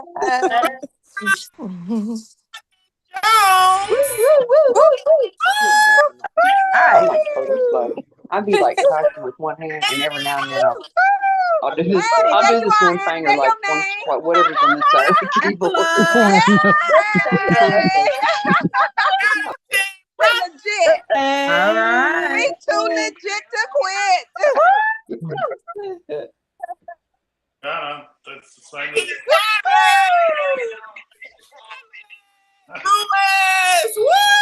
damn job. I keep putting out things up there. We made it. It Yay. Dawn said, hey. Awesome. The lady emailed me last Tuesday. Regina. Everybody. All right. Yay. We did it. Woo! Awesome. did it. Yeah. Say my name. Yeah. I do that say November. Good Got job. to check out. I wanted to celebrate you guys today. That's nice, Destiny. Beautiful. You're welcome. Thank you. Y'all did it. 16 hours. Yes, God. Yes. Grateful, grateful, grateful. There is a God. You made it through. Yes. Yes. Look, the only thing you got to do, you got to give me some tools. Peace out. You got to put your name in the chat for the last time. You got to do roll call for me for one last time. Roll call, and you're out within 48 hours. I want you to expect an email. I got to get this sent over to Roxana immediately tomorrow. Got it? Give Roxana about a day or two, probably a day to get things going. It wasn't a big class, but definitely give her a day or two to get things updated. And you should call and see that you're in. But I have about 48 hours to get you guys in. I'm respectful of that because I want them to ask me to do it again. And the last thing I need for you to do before you leave, I need the survey. I need the survey. 7. And you got to do a survey for today. Once you do that survey, you are good to go. And I'm pulling that survey up now. I'm dropping it in the chat. All right. Thank you guys for checking in. Thank you, Jessica. Thank you. Thank you. Thank you for a wonderful job. Is that Jessica King? Jessica Jones, I think. Oh, state. She's from State Board. I don't know. Jessica, are you still on? Are you a peace sign? You put them twos up at me. I'm not sure. Okay, because I have conversation with Jessica at the board a lot. Okay, no, I think Jessica is gonna put your hours in too. She's the one that deal with the hours and the braiding. Okay. But yeah, guys, thank you for your survey. I gotta have your survey, and I'm sending your name straight over to Roxana. It was great having everybody. You're good to go once you click the survey. Thank you so much. I'm so thankful. I'm looking for the survey. It's in the chat. Right. You did an excellent job. Thank you. I appreciate you so much. And let me say, Miss Annie and Miss Fanny, you guys remember my first one I did? It was in person. You guys were there, and I really appreciate you for 7 years down the line still being here. I'm very thankful. Thank you so much. You're welcome. Yeah. And you're welcome. Don has been with me for a minute too. So thank you so much, Don. You could choose anywhere, but you chose here, and I'm so thankful. So I appreciate you so much. Yes, guys, it's in the chat. It's in the chat. Once you guys hit the chat, you're good to go. Thank you.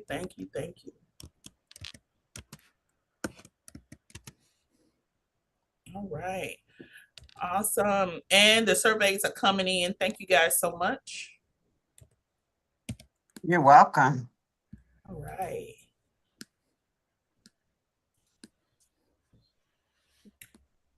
Oh yeah, everything is coming in. Thank you. Thank you, Destiny. Thank you. I appreciate you. I appreciate you too. Thank you, Des. Been wonderful. Thank you. Thank you.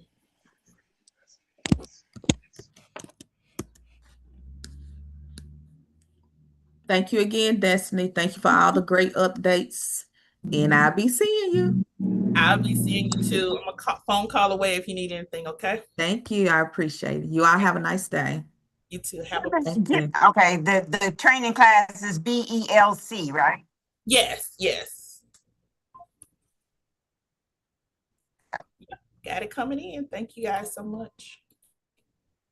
Thank you, Ms. Cox. It was just wonderful. I appreciate you so much. Thank you. I appreciate you too. And congratulations on everything. I want to be like you when I grow up. Well, I give praises to the Lord. Thank you. Amen. You let me know how that student goes, okay? I will. I keep in contact. Where are you located? Somerville, Tennessee, Fairware High School. Okay, now look, I got some people over there. If you need me to, Where I met her. Okay. Yeah. Bernice. Thank you, Miss Cox. I'll see you in 2 years. Thank you, Stephanie. I love you. Have a great one. 2 all, years. Thank you. 2 years. 2 years. Okay. Rodney, where are you located? I'm located in Nashville. Nashville. Yes, yes. And so I was waiting because I had wanted to talk to you. So I remember meeting two ladies in Miami at the Bronner Brothers Hair Show, maybe like 2021 I or something like remember. that. Did you go to that hair show, Miss Destiny? I had COVID at that time. I didn't go. Oh, but okay. I remember the show. So, the reason I brought it up though, or at least I think it was, but they had mentioned that there was a school in Memphis that you could work virtually teaching barbering. And since then I've been thinking like, where is this school? And I was like, well, that can't be true, and maybe it was just because of COVID. But now that I talked to you and, maybe that's what it was that was implemented because of COVID. But I've been trying to get in touch with those people since then. And I don't know who they were that I actually met at that show. Well, Jonaire was on here, Mr. Holmes. Lynn was on here too. You had some of the best barber people on here. Okay. I'm gonna have to hook you up with those two, right? As far as barbering with the apprenticeship, you gotta have the full barber school layout. So you gotta have the equipment, but you never have to have them come into the building. Because you can do apprenticeship with barbering as well, but barber's equipment is not dismissible. And so for me, I do all the cosmetology. I do cosmetology, manicuring, natural hair, instructor training, and lashes, all of the minor ones. But I don't do barbering. I have a desire to, but I don't want to commit myself to the space and also to all of the equipment, Have a great evening as well. But it is possible. So Jonaire, who was on here, he has an amazing school. So he may have information on that. And if you just text me, I will connect you two together.